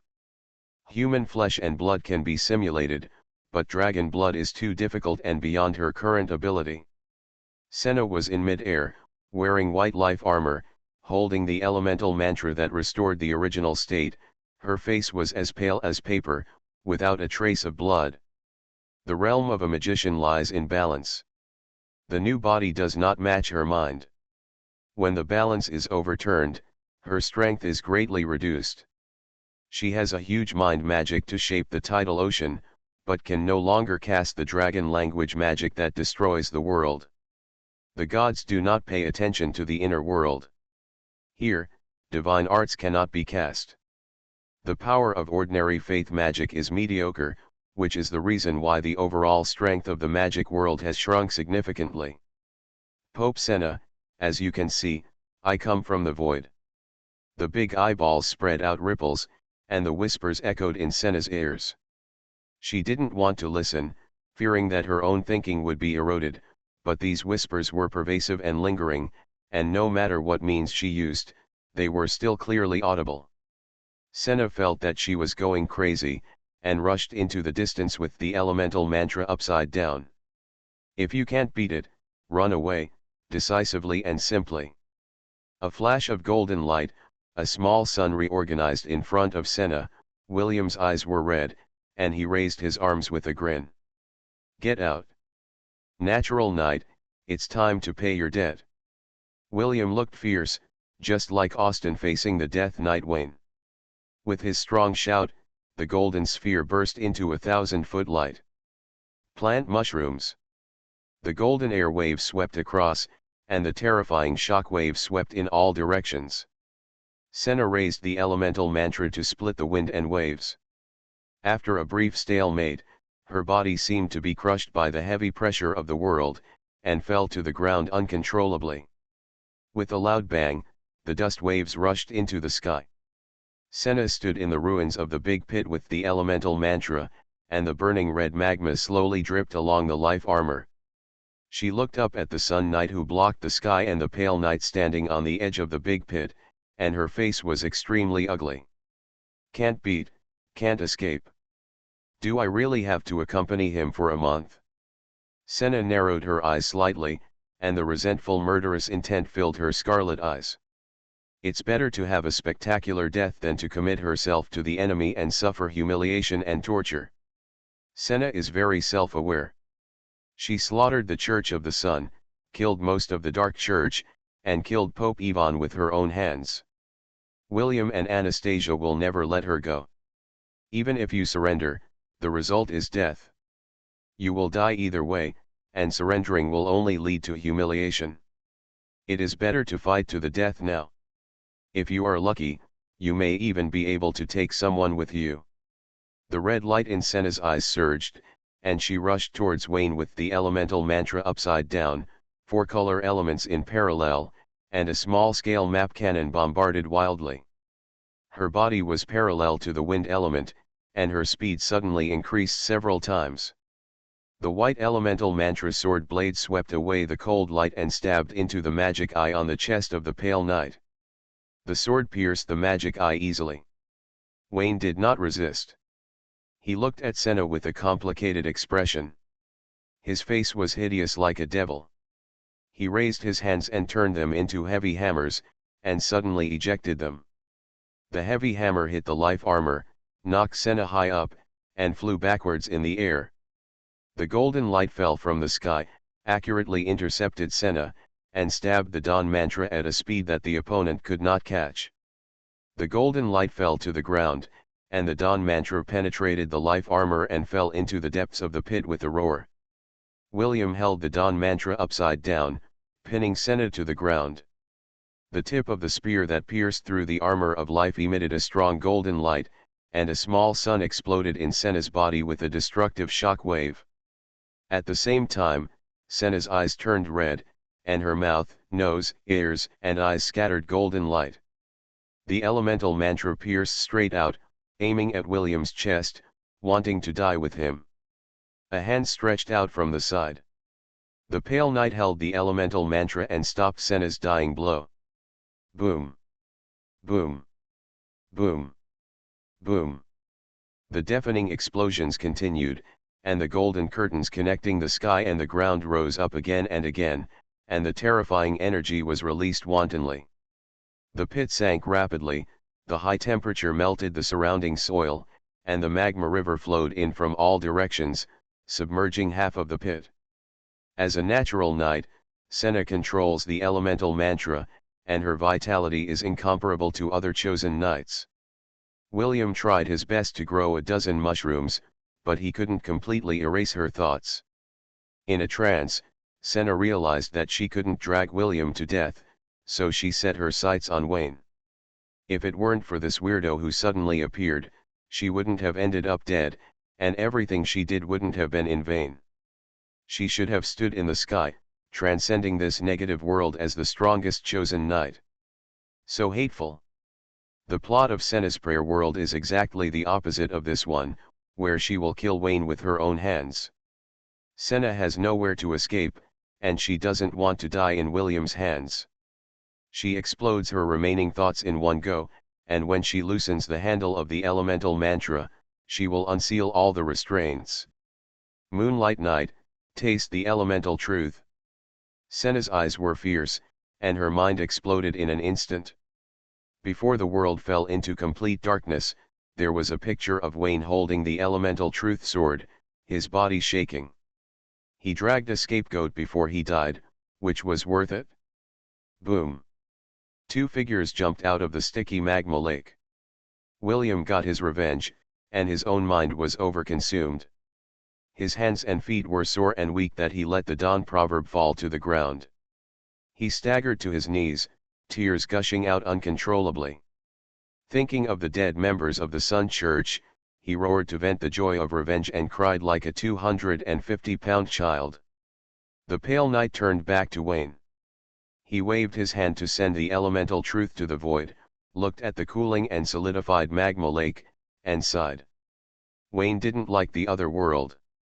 He didn't like it before, and he didn't like it even more now. In addition to Senna's death, William also had a deep blood feud, could not find Willie's heartless shadow, and Wayne looked towards the direction of Lendham. The battle was so loud, but Austin and Megan did not show up. If it was right, Megan would follow Austin and leave this world. Wayne had a big stone on his chest, which was heavy and a little breathless. He patted his face, put on a bright smile, took 2 steps forward and held William's neck. You helped them get revenge, but you didn't protect anything. Cheer up quickly. everyone hopes that you will be happy in the future. I don't want revenge, I just want them all to come back. William cried and his nose bubbled, his tears and snot were all over his beard and face, which looked very funny. Wayne didn't think it was funny. He patted William's shoulders again and sat next to him side by side. There is a sea of fog on Route 114. Behind the fog is the sealed exile place of the head of Togigai, a follower of the ancient god. William's parents and Anastasia's bodies are all there. Regarding the followers of the ancient god, Wayne is not sure whether they are still there. In case the greater the hope, the greater the disappointment, he did not tell the truth before. Now it is even more impossible. If there is no, it will only make William more collapsed. Wayne really wants to support William and give him the motivation to look forward to the future, but unfortunately he can't do it. He is destined to leave the inner world and can't make any promises.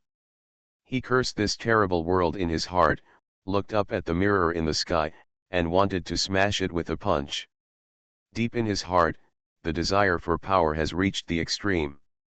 Half an hour later, Anastasia and Philomena came over and learned that Senna was really dead. Anastasia's puppet body exploded with several cracks. Losing the motivation for revenge, the tired mind just wants to be relieved. No hurry, wait a minute, my goal is Highway 114, where your contaminated body is, maybe it's still there, you can live again. Wayne spoke slowly.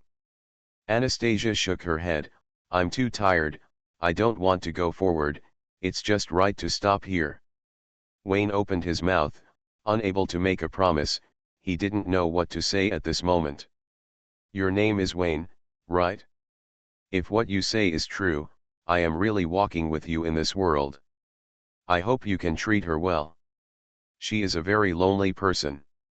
Anastasia disorganized her mind on her own, the magic machine doll collapsed, and its parts fell everywhere. Wayne's heart twitched and he felt very uncomfortable.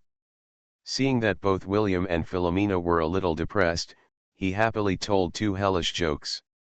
No matter what, a trip to Route 114 will definitely cheer William up as long as Cushing and the Carters are still around. Three figures walked along the road, with the smoke billowing in the apocalyptic wasteland in the background. This world has no future. Route 114.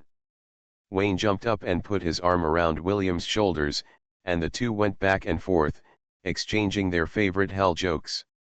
At first glance, William seemed to have cheered up. Not really. He knew that Wayne was worried about him, hiding his grief deep in his heart, and only greeted him with a smile. Wayne saw through it without saying anything, and the two hooked up and had a good time. Philomena, who had been ignored, joined in the atmosphere and sealed one of Wayne's arms, which made William very unhappy and started to quarrel with Philomena. The picture is very harmonious. It's here, the space fluctuations are still there, it's not in vain after all. Wayne captured the spatial fluctuations in the foggy sea, like a drowned fish coming ashore, breathing fresh air, and his hanging heart finally found a chance to breathe. The inner world was too depressing, and the emotions he brought into the outer world almost brought tears to his eyes several times. He didn't want to see any more tragedies. If he could help William find his parents, he would feel much better. Wayne, what are we doing here? William probed his head and said that he could faintly feel the strange fluctuations in the space.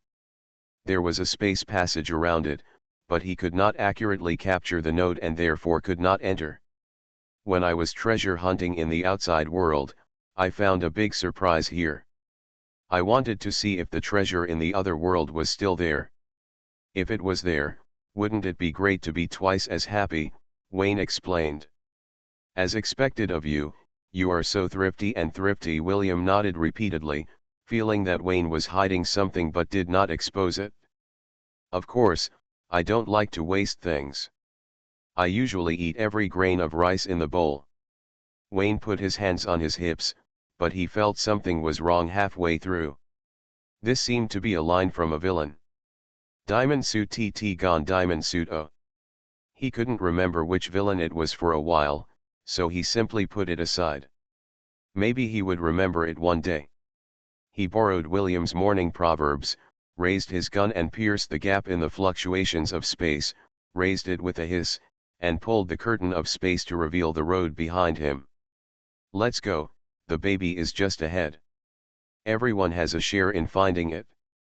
The three of them came to the road where the Sea of Mist was located. There was only a road and no fog. Wayne's heart dropped. He prayed that the Cushings were still there and would not disappear with Togigoyi's head. He prayed devoutly and hugged the thighs of the five goddesses one by one. Just cramming for the moment is nothing but unhappiness. The three of them walked quickly. Wayne followed his memory through the tunnel and came to the low house. His thoughts swept through and he didn't see any ugly family members. There is a layer of dust in all the rooms, and there has been no sign of life here since 2 years ago. Wayne felt deeply sad, but at the same time he was a little lucky. Fortunately, he didn't brag to William, otherwise he would be hurt a second time, and he might not be able to hold back when he saw William's forced smile. Wayne looked into the distance and saw that the Black Mountains were still there. He continued on his way to the direction of the Golden City with a sense of luck. Cushing was tainted and became a dependent, but Carter was not. She was protected by the Order of Knighthood and fell into a deep sleep alone. Wayne hugged the thighs of the five goddesses again. Cushing was contaminated and was part of Togigoyi. The mirror could not be copied. It was understandable that it disappeared. Carter did not. She had a high possibility of existing. "Goddess, please be there," Wayne murmured. "Wayne, which goddess does a free knight like you usually pray to?" William asked curiously. "Whoever hears it is the one who hears it. This is the advantage of omitting the subject. Is it also tempered by love? Hold head high. You're so proud. X2. Wayne quickened his pace and arrived at the foot of the Black Mountains in less than 10 minutes. He did not find the Golden City or the golden coffin guarded by the night metal. Wayne's heart felt cold, and he booed and sighed. If his strength didn't allow it, he would have wanted to blow up the world with one punch. Just as he raised his hands to rub his face, a figure in a silver-white robe stepped from the peak of the Black Mountain range, stepped through the space, and jumped hundreds of meters. Wherever you pass, a silver chain is dragged, which is very stunning. William grasped the motto of the morning tightly and entered the battle state. Philomena protected Wayne in front of her, drew her gun and sword, and stood ready. "It's okay, I know her, she's one of my own." "Wayne, it's really you." The silver-white robe fell to the floor, and the hood was opened, revealing the face of an iceberg beauty who was extremely surprised. Who else could it be if it wasn't the Moonlight Knight Delane? When the three of them arrived at the foot of the mountain, Delane saw them. Seeing Wayne's familiar face, he was surprised and happy. He came over to confirm in person that he was indeed right. She took 2 steps forward and patted Wayne on the shoulder. "Come on, follow me up the mountain to play cards." "Sister, I didn't come to this world to play cards with you. Also, aren't you curious about how I got here and what I'm doing here?" "The goddess heard my prayer and threw you here to play cards with me," Delane said confidently. Wayne rolled his eyes. It was an unexpected surprise to meet Delane here. With a guide, he didn't have to worry about the way back. "Hey, Philomena." Delane glanced at the big guy and the big beauty, and suddenly realized, "You are indeed your boy, a devout disciple of Moonlight, my most proud heir." As soon as he arrived in the other world, he took the high priest of Moonlight Church with him. "Okay, as long as you're happy." William and Philomena stood aside, curious about Delane's identity. William vaguely felt that the iceberg beauty was far more powerful than him. Listen to the meaning behind the other person's words. Like Wayne, he comes from the outside world. However, what concerns William the most is the relationship between Wayne and the iceberg beauty. Depending on the degree of intimacy, they are likely to be lovers. Our family is really big. William complained speechlessly and said angrily, Wayne, is this beauty also your girlfriend? Who are you looking down on? How could she be my girlfriend? Who are you looking down on? I am no longer worthy of you. Delane secretly thought that it was bad luck. Wayne didn't like her, and she didn't like Wayne. She raised her hand and hugged Wayne's arm, and said shyly, I know that Yejinyan was won by you, so now I can't let you down if you are responsible. Do you have any conscience? Stop making trouble. Where does my conscience come from? Wayne broke free from Delane's hand, pointed at the iceberg beauty whose character had collapsed, and said, This is Delane, the Moonlight Knight in the outside world. In the outside world, I am just the successor of the Moonlight Knight. I have to wait until she is gone to become the real one, the chosen knight. Well said, I'll reward you for playing cards with me. Delane nodded repeatedly. He was indeed the student she had high hopes for. He claimed to be the successor of the Moonlight Knight, but he had completely forgotten about nature and the sun. That's called punishment. It not only punishes me, but also punishes yourself. Wayne murmured and continued, Delane, this is Philomena from the other world. You have met her in the outer world. This is William, which you probably haven't seen before. He is Chrissy's schoolmate. A very cute girl and one of my girlfriends. Ah. Delayan opened his mouth wide, looked at the big guy, and then at Wayne. Seeing the latter nodding, he couldn't help but shudder. He took 2 steps back and said in horror, I know you are a Lundan noble, but I didn't expect you to really. If you are infected with evil habits, let's break up. We will no longer be a couple. It sounds like it was the same before. Wayne raised his hand and high-fived William. The battle was successful, but he disgusted the new guy. Wayne did not explain that William equals Willie, and he was a good brother in a pair of pants, indicating that he was completely on the road of no return. Delayan looked disgusted. You nobles, forget it, we have broken up anyway. You can go whichever way you like, as long as you can play cards with me. Instead of playing cards, do you know how to leave the other world? What are you doing alone in the wilderness? Is it a goddess's mission? Wayne had no intention of playing cards. Do you want to know? I put everything on the card table. If you want it, come find it yourself. Delayan raised the corners of his mouth, put his hands on his hips and smiled like a villain. What a good bad gambler, but he has an iceberg face. X3. After crossing the top of the Black Mountain, the area that originally sealed Togyugoyi's head was now replaced by a bottomless dark abyss. Delane set up a card table on the edge of the cliff. One was short of 3, and the 3 Waynes arrived at just the right time. Damn it, you must have cheated. Delane held down the card table with both hands and lost 9 hands in a row. He couldn't bear it anymore and was about to overturn it. Calm down, it's too remote here. It's hard to play cards without the card table. Wayne's voice came from behind the chips. It's too much. The more Delayan watched, the angrier he became. He raised his hand and lifted the card table high into the sky, letting the chips and the card table fly all over the sky, and fell into the abyss with a free fall motion. It is impossible to quit gambling from today on. There are just card tables and chips. She can shape them with her mind. She can wholesale thousands of sets a day, and her productivity far exceeds that of an assembly line.